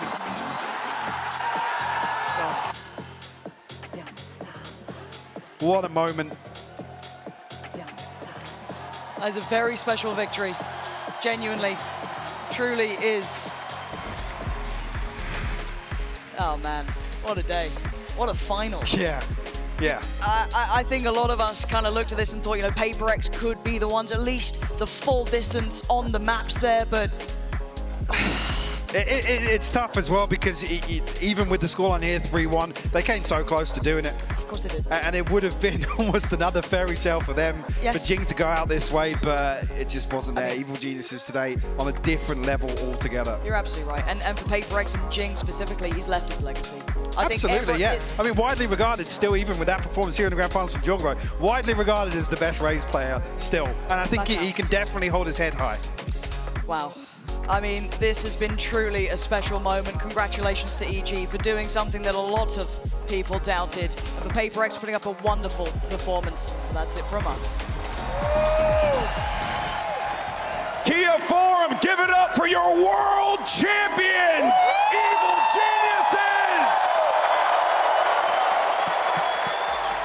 before I talk to you guys, we of course have John, Leo, and Anna here to give you guys a special gift to commemorate your big win. I'll let you guys take it from here. Oh my goodness, thank you guys, thank you. Thank you. Thank you. Thank you. Thank you. Thank you. My goodness. Give it up one more time for EG, everybody. Congratulations. Great job. Unbelievable stuff. Congratulations. So happy for Top to bottom. And of course, a legendary moment. Let's get into this. First, let's talk. Actually, I want to start off with the mastermind, the brain trust, a legend, my good friend, Potter. You started this season off and everyone doubted you, but you believed. I remember talking to you at lock-in. You believed, you still believed, and now you're here. You are a world champion. Yeah. How does that feel? It feels pretty good. It feels pretty good. Yeah, GB, you were there when I was screaming it from the rooftops that this motherfucker, this kid right here, and this kid, we're gonna be the best players in NA. I have two of the best initiators, the best Sentinel, the best Raze, and the best Jet right here. Right. World champions. Let's talk to the IGL. Boostio, my man, what a journey you have been through. Yeah. We've seen you really just shine in so many different roles. You try to be a playmaker for your team. You're the in-game leader. You're the vocal leader. You were talking a lot of trash as well. Were you talking all that trash because you felt confident that you'd hold this right here? Yeah, 100%. And yeah, my teammates are some of the best players in the world. They're some of my greatest friends. I love them to death. I wouldn't rather win it with anyone else. This has been the year of a lifetime, and I'm just so thankful for everyone, the fans, my friends, family. Thank you guys so much for supporting us. We wouldn't be here without you guys. Incredible. Now, the dog, the jaw, the one and only. My man, you were, let's get some barks going. Jawgamo, you were on fire on Lotus. What was going on? It really felt like you were in this mindset of, push, because we're not going to lose this. We're going to win this game here and now. Was that the mindset? Because it felt like it, watching it from the seats. Oh, it's definitely the mindset. When I saw that double duelist, it reminded me of me and Demon One playing split. Yeah. I was the only duelist at the time right now for map Lotus. So I just knew I had to make all the plays and do the big plays. And I got that dog in me, so I'm going to make sure I get those plays right every single time. That's right. And then, of course, the silent assassin. The man who rarely smiles, but right now is smiling a big old grin. It's Ethan! You came into Valorant as one of the more prolific players. You had a legacy in CS that you were trying to bring over to this game, and now you have done so. Do you feel like at this point it was like a good decision to jump into this, but also to join this team as well when the offer came through? Oh yeah, I couldn't have picked a better group of guys. I love them. Yeah. I love them. This guy's trying to blow my ears out. He talks for you, talk for him. That's Thank you. And then, my man, Calm.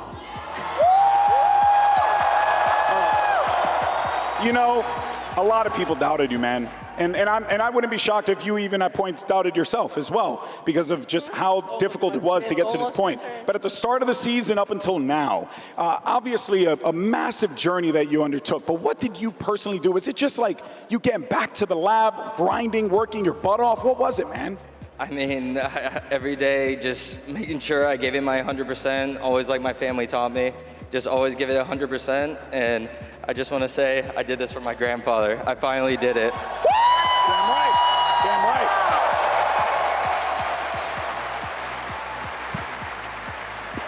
And last but certainly not least, Demon One.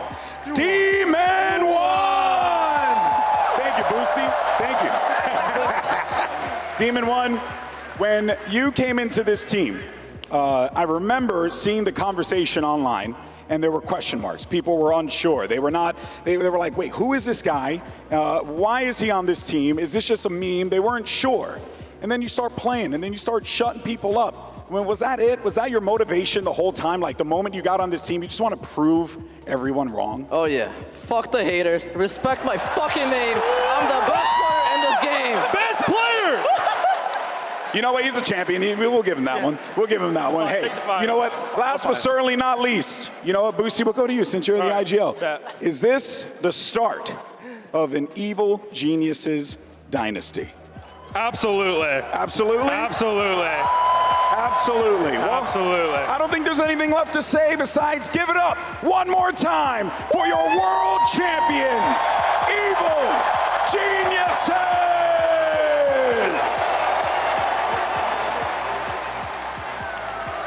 USA! USA! USA! USA! We talk about these Cinderella teams, Cinderella's runs in Valorant, and we finally witnessed it, guys. The Cinderella team from the start of the year, they've done it. They've made it all the way to the end, and Bren finally lifted a trophy. Yeah, I mean, so underappreciated at the beginning of the season. Everybody doubting them. We've been hitting it over and over and over again, and it just makes this moment so damn special because they all deserve to be up there. They've been grinding the entire season. Doubters throughout pretty much most of it as well. Even at this point when they entered champs, people were still doubting them, despite the fact that they made the grand finals of Tokyo. But now they've proven and shut up absolutely everyone that was doubting them. They've lifted that trophy. They have ended their year in more than success. They've cemented it in history. Yeah, this isn't just the first time that they've, won champions or lifted a global trophy. This is their first trophy. They barely had BO5 experience coming into Tokyo, and now they're here. The rise has been meteoric, and for the first trophy that you lift as a Valorant team, to be champions, to win the biggest event of the year, to peak at the right time and find this kind of form, and win in front of a home crowd in LA, it's just unbelievable. It's such a special moment. I mean, just an incredible team. Think about this. Zeros to heroes to villains to champions. What an unbelievable story arc they've had this year. I mean, just such a fun team to watch. They're explosive. They're able to adapt so well. They have just brilliant coordination with their team. I mean, what a wonderful job, and what a wonderful job Potter has done with this team. Unbelievable. Imagine doubting Potter. Imagine. Don't throw it shade. Imagine. No shade at any individual. But also think about, like, the reason we call it the zero to hero, it's not just because people didn't believe in them, but they were still good at the start of the year. Both of the teams that you saw on stage got knocked out in the first couple rounds of lock-in. The first tournament of the year, these were not the teams going deep, looking like they had chances to win trophies. These were teams still figuring stuff out, that still had to make roster moves, that redefined their seasons. And they did that. They made the difficult decisions. They brought in the heavy hitters. They brought in Team One, who's got words to say to everyone. Everyone who doesn't believe in him. He's every earned time. it. Yeah, he's earned it. Yeah, This was, it really was, I think, a very special tournament for me watching as well, because we saw, I think, the peaks of so many teams that brought it here as well. Not only were you watching the journey the entire time of teams like EG and PaperX making those improvements to go all the way, we saw Loud having their uptick in form as well. And on top of that, every team, it felt like, was really playing in top form. Josh, we were worrying and joking that we were in the Great Depression era of Valorant as well as some of the gameplay that, maybe we were witnessing. But this tournament, there's never been more competition, I think, as well. We were really watching. 20s. We were watching the height of it, man. We were watching the height of it here, and honestly, so well deserved to EG again, because they did grind to make it this far. Well deserved. Oh my goodness. The victory lap. There we go. I mean, again, they earned it. They earned it. The crowd, they've been behind them all day as well. And I don't think we've ever had this, right? A team that win in their home country, their home crowd. I mean, the closest we got to that was Loud. And when they almost pulled off the reverse sweep against Fnatic and had it denied right in front of that Brazilian crowd. Here, you've got it in LA with a crowd that was supporting EG. At the start of the year, can you imagine a room with 10,000 people wanting EG to win a tournament? They didn't have that amount of followers on Twitter. They didn't have that many people rooting for them and behind them. And part of the villainous story is also people loving this heel turn. And you have the Q players on the team, people that have grinded there. You've got Com and Jorgamo too, people who are just so wholesome. They're a great team to root for, and they've earned it. They have really worked the whole way here. Back-to-back finals. Yeah, I want to talk about some of those individuals as well. I think there could be a case made for maybe any of them when it comes to, our desk unofficial MVP, or your favorite player, so on and so forth. But I think we start with the grand finals. Let's talk about who we felt like maybe turned up the most. Demon 1 definitely up there for me, but Jogamo too. I feel like he had a great series today. Yeah, I think you can make an argument for either of those players. I think maybe I would just throw in my weight behind Jogamo as an MVP for our grand finals. Because, I mean, listen, Mike said it best on the cast. He's like, what the hell did he eat that morning? What the hell did he do to turn up like he did today on the grand finals? He was just a man unleashed on the big stage. I mean, when you look at Jogamo and what he's done this tournament, that's his stats for the tournament overall. That's the improvement into the grand finals was just unreal. And it blew away PaperX. I mean, they're the team that's expected to have the superstar power coming from Something and Jing, I think. Yeah. And Jogamo instead was the player that was bringing the heat. He outraised the best Raze in the world today. He showed that he was in championship form, and he was absolutely nuts with the blast packs, just absolutely decimating the front lines of PaperX. It felt like every time he was blast packing in off the rip, he was getting a kill. He was getting that first blood. He was setting the tempo for EG to come in here and dominate, especially on Lotus. I mean, that was just an absolute masterclass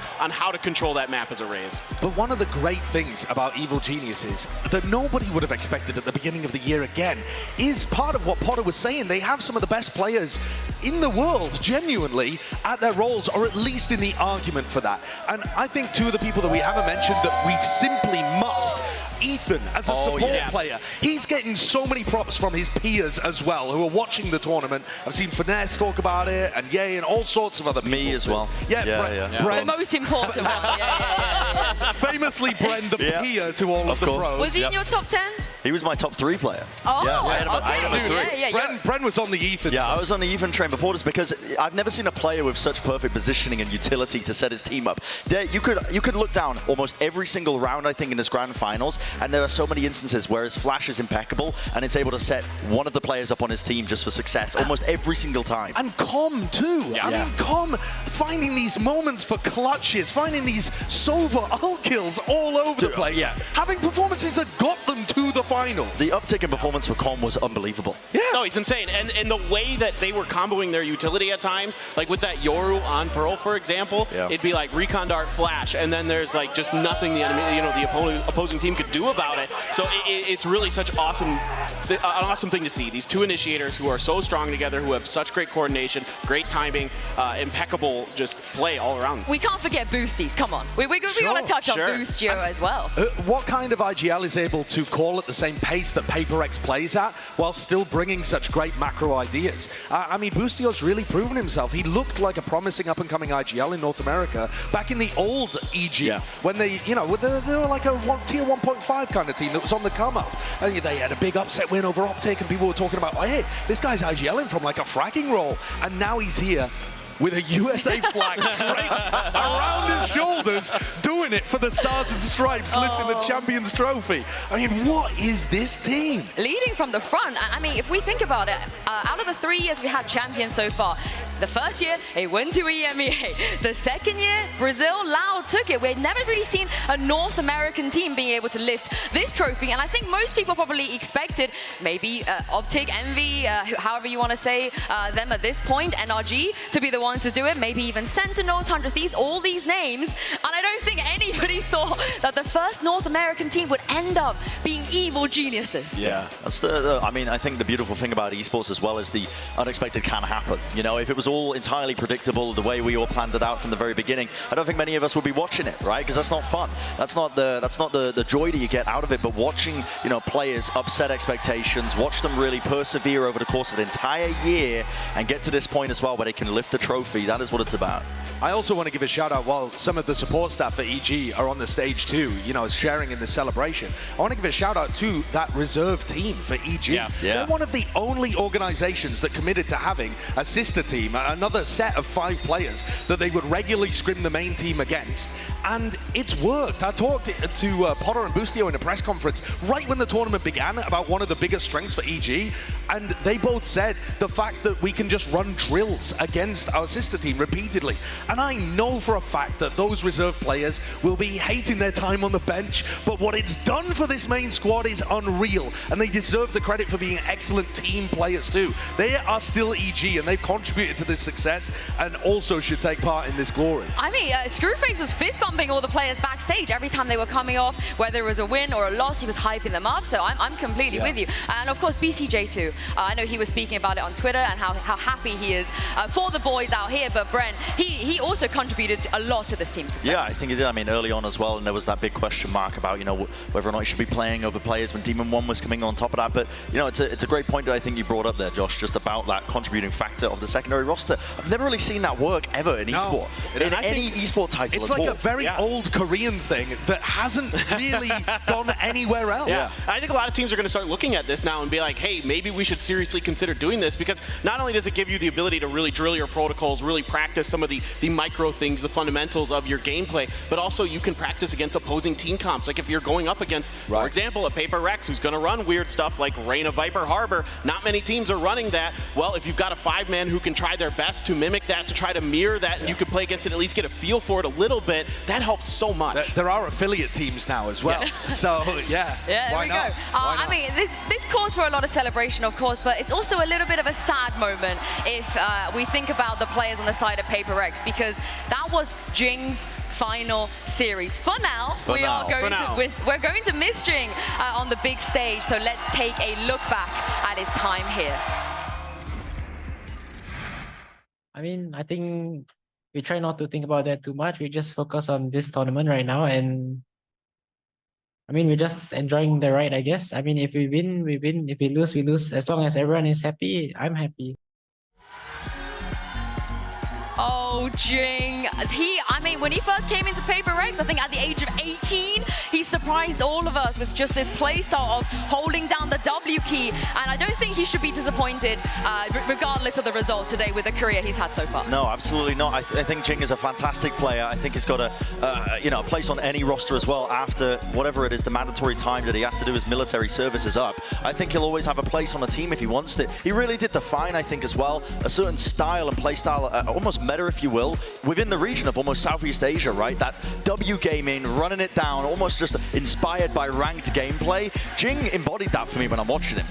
Like, he was just so aggressive, so in your face with his play, and it's so part of the course compared to anything else that we saw in any other region when they, you know, were getting really slowed down with the EMEA style in North America, the Americas. It was a bit of a middle ground, but yeah, they just went balls to the walls with the aggression. They defined a play style that worked for them, and really, you know, I think they can be quite pleased.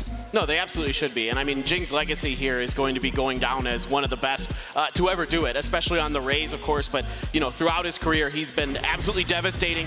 And everybody in SEA is going to be looking up to him as a player they want to emulate, as the team they want to be. Paper Rex, that is what everybody in SEA is trying to strive for, to be that hyper-aggressive, just so fast-paced that other teams can't handle you when they're coming at you. And Jing, you know, really embodied that with his play style, his unexpectedness, the ability to just completely catch opponents off guard, because he do stuff that no one else in the world is even considering in their brains, and I just can't wait to see. Let me put it this way: I hope we get to see him come back. He may or may not. It depends. I mean, the military service is quite long, and it's tough to keep it up, but we'll see. I also think I love the fact that you brought up legacy, because I think when we reflect on this Paper Rex roster with Jing in it, they have been to 2 finals. We were guaranteed to get a new winner today that would lift the trophy. We were also guaranteed to get a gut punch for one of these teams, as they would be a squad that went to 2 finals and went home without lifting one. That was absolutely guaranteed at the beginning of the day. But I don't think the legacy for this version of Paper Rex is going to be missing the mark. I think the legacy for Paper Rex and this version with Jing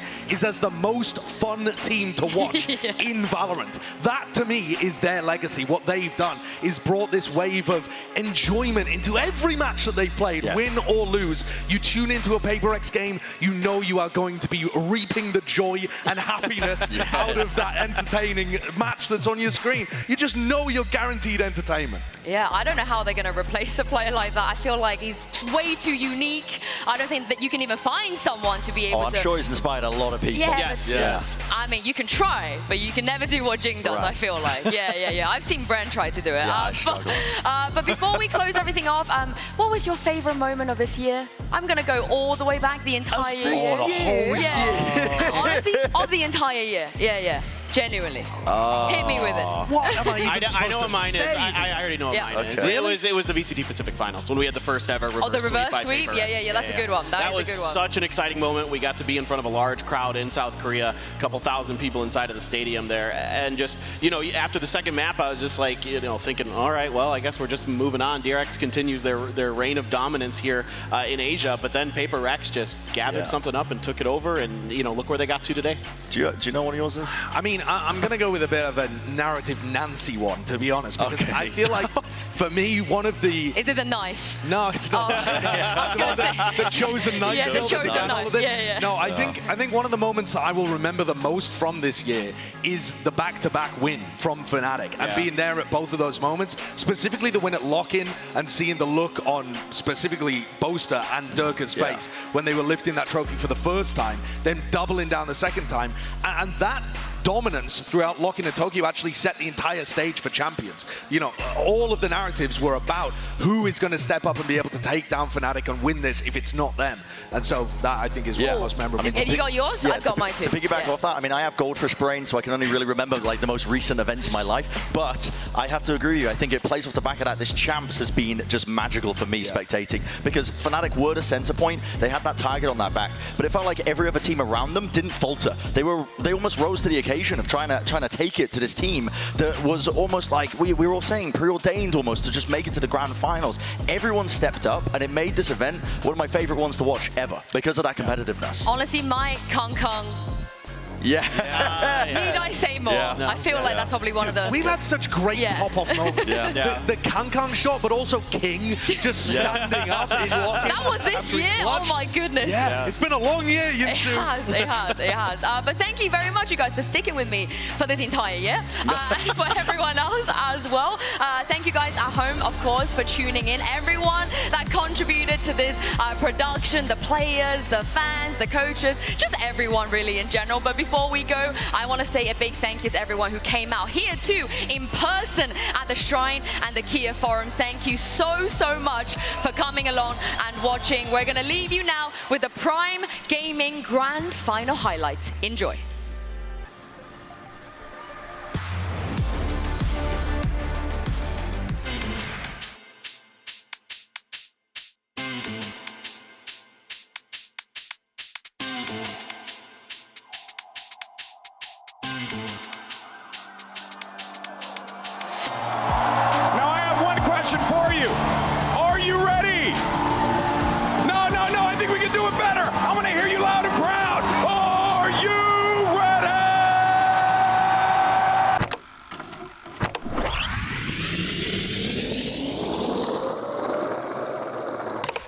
Ladies and gentlemen, it all comes down to this. 16 of the world's best teams have come to LA with the same goal: win it all and make history. Excited to kick this one off here. Champs 2023. Finally, Josh, an international event in North America. There's love on the stage, but you best believe there will be no love on the server. Who's going to rise up and rewrite what happened to them at Tokyo? All of these teams are going to play the exact opposite of the way you think. This is going to be an excellent matchup between two hungry teams. So we'll collect the one kill.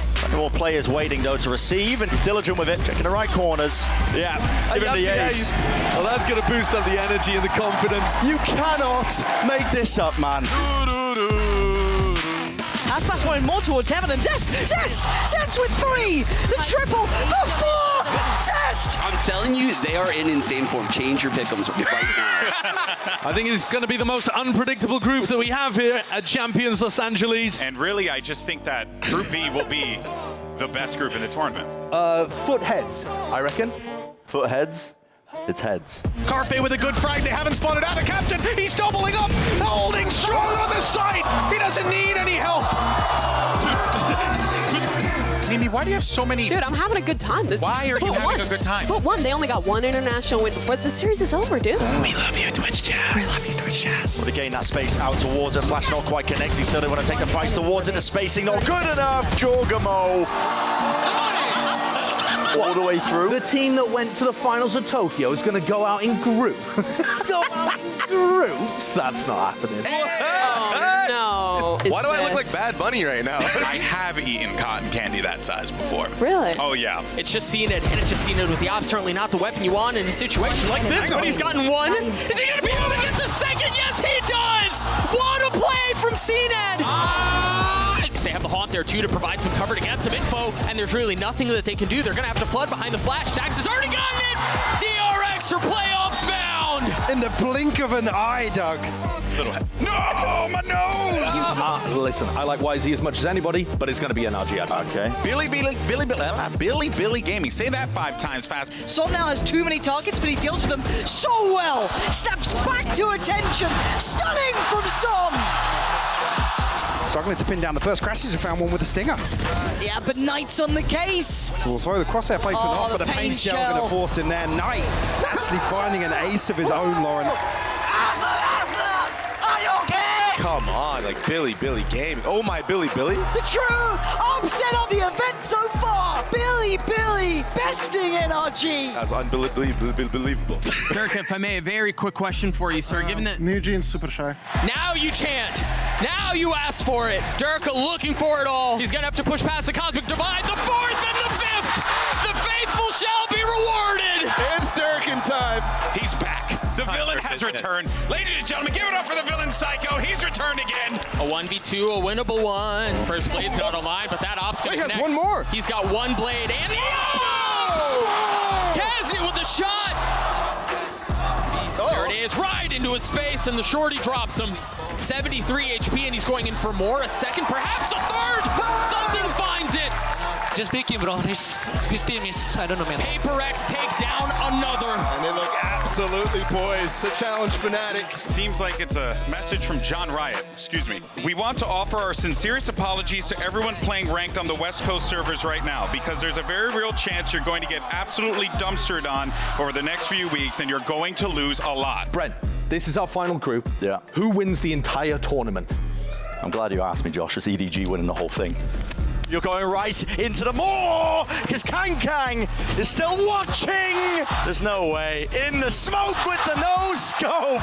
And that's how. Oh my. I will never let you down. Chirinda. Yes. Not Chirinda. Yo! Reinforcements arriving, the op in the hand. Oh. Another rare miss. Sadak has gotten it to half, though. He's gotten it 3/4 of the way. There's no way in.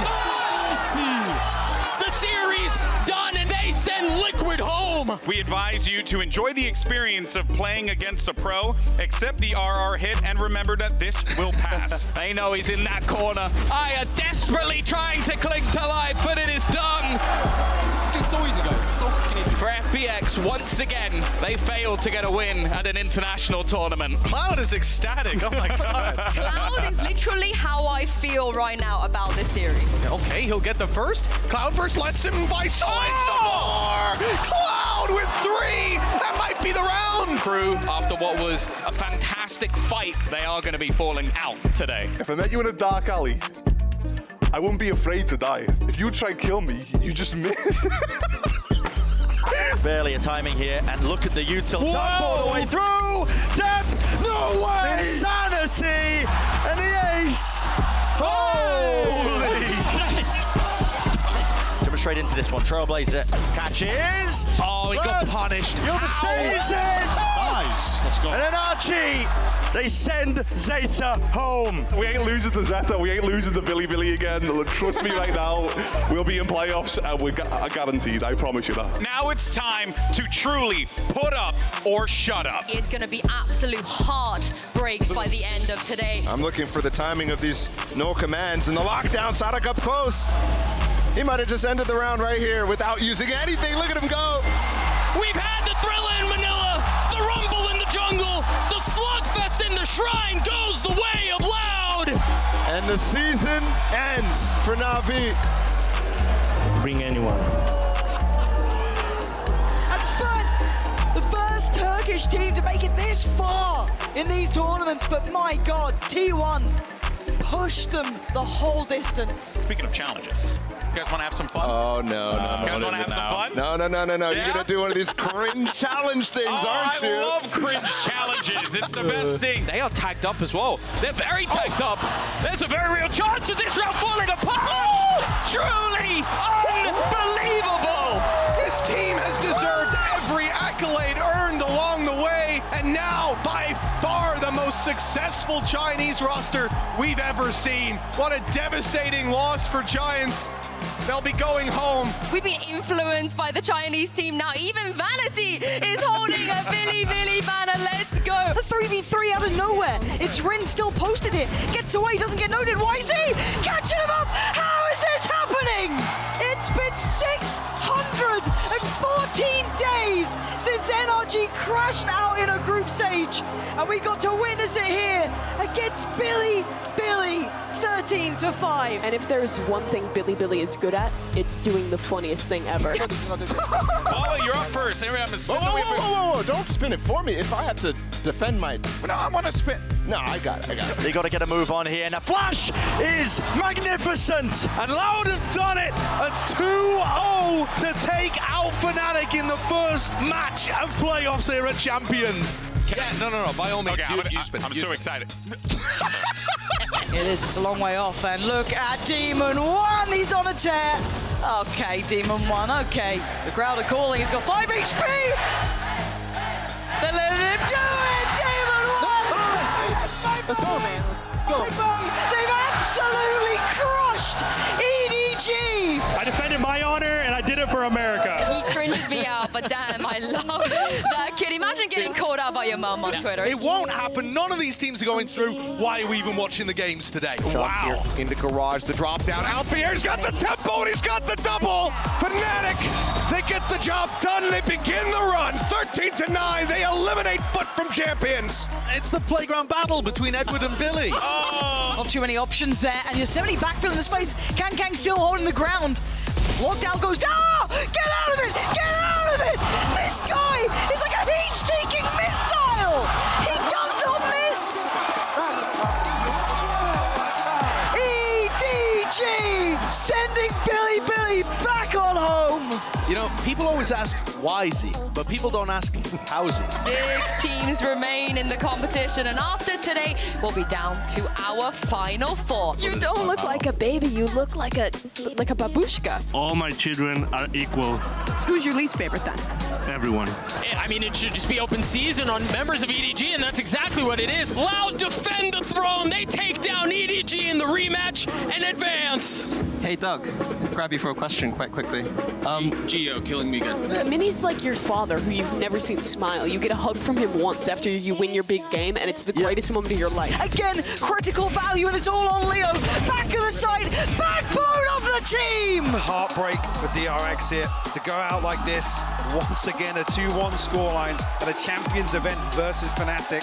You have to tip your hat to DRX today. Today's show is brought to you by Boostios, America's saltiest breakfast cereal. Warning, Boostios may cause delusions, high-pitched screams, and cringe. We're down to the final 4, and the biggest stage in Valorant just got an upgrade. Coming at you live from the Kia Forum in Inglewood, California. It's a rematch from Masters Tokyo, and a trip to the grand final awaits. Looks like he spots a pixel. ShahZaM now brings this into a somewhat winnable position if Calm can try to clutch it out. Can he make the transition? Yes, he can! Off the back of his own flash, ends up getting gunned down, but mind break! 1, 2, 3, shuts them down! A 2-1 victory! Paper X, they advance into the grand finals! It's LA. It's really sunny. I don't have sunglasses. I can't see a damn thing. Back to you guys. This is becoming a disaster. 28 HP. Where's the support? It's gone. Someone has to stop him. He's defusing. Booster keeping Fnatic alive so far. Just a sexy boy. Not your boy, toy. And Dagger is coming alive. Tui's. Oh my God, Tui's. It's been 173 days since Fnatic broke Brazil's hearts. And now vengeance is served. Revenge, I'm sure, definitely tastes sweeter twice over. Loud have a world championship to defend, and standing in their way is a familiar foe. These two teams are going to tear the house down. Damage barely being done, surely enough for the kill. It's just so unusual. There's a flash that's set up around the corner. How's he got 2 there? Absolute magician level plays. Forget rabbits, I'm talking about kills. 2 years. Jorgamo again. This is absurd, man. You tried the long range shot. Hey, I don't know, man. I'll try shooting you, man. On the cusp of it all, it's up to them. Team in 1, gotta land it, gotta hit it. 2 years, out wide, finishes the fight. Loud take us to bind, attempting to make this reverse sweep a reality. The backing away, round to the side, the shots are wild, Loud, it's crumbling. But the Molly's not being invested. Not being invested, is it too late? Evil geniuses, pulling up once more, a bit of a repeat of history. To go from a team that no one expected anything of to making 2 back-to-back Grand Finals appearances. What a meteoric rise this has been. Just one more series to close out the year. History is going to be made no matter what happens. EG or Paper X will lift their first ever global trophy right here in the Kia Forum. It is going to be a crazy and emotional series. Presence towards heaven. Demon 1 turns around, takes him down. Something's gone. And now for the oh my god! Above and beyond. This was never meant to be the map they started out. Oh, Christ! Cracked open here for Paper X. Maybe this is the time they can break through. Maybe not. Demon 1 is out of this world. EG, map 1. A confident opener to this series.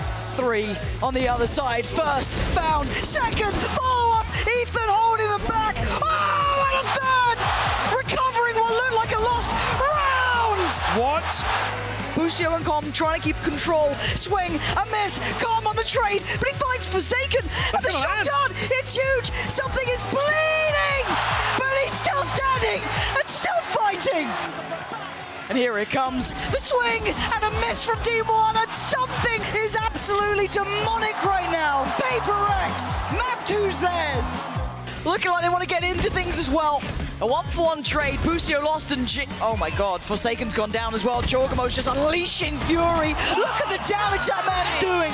But EG relentless, look at this pace from Jorgamo. He wants this done, he wants the next map. He's looking at Lotus already. Unbelievable performance, EG delivers it. They take the lead in the best of 5. Busio's the one to do the first, instantaneous and clear cut. Busio, what is going on? Oh my good God! Still has the Viper's Pit, just gonna come through. That denies any access. What the hell was that? In my life, seen anything like that. Damage, take away Ethan, chip away, but it's still just 3, and with the operator, it's brutal to try and play it. Jorgamo getting aggressive, and oh, he's just adding bodies to the count. Jorgamo unleashing fury! He's ridiculous today. Come on, baby! Let's go, man! It's all over! EG are your VALORANT World Champions! From 0 to hero across this year, Lauren. What a story for these guys. You can see what it means to them as well. What started off as a season of misery ends in a season of infamy. Give it up for your 2023 World Champions, Evo Geniuses!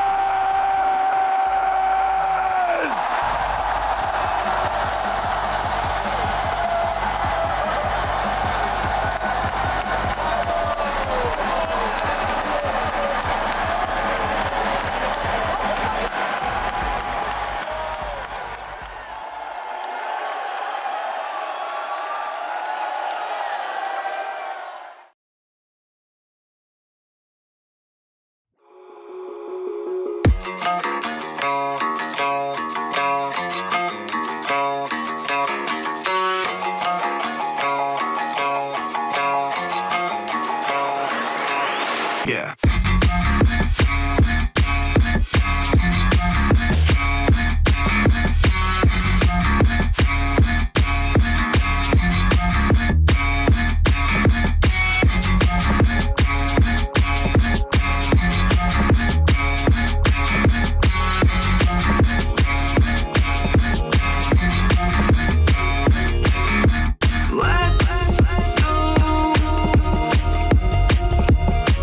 Let's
here. All I want is you, all I want is you.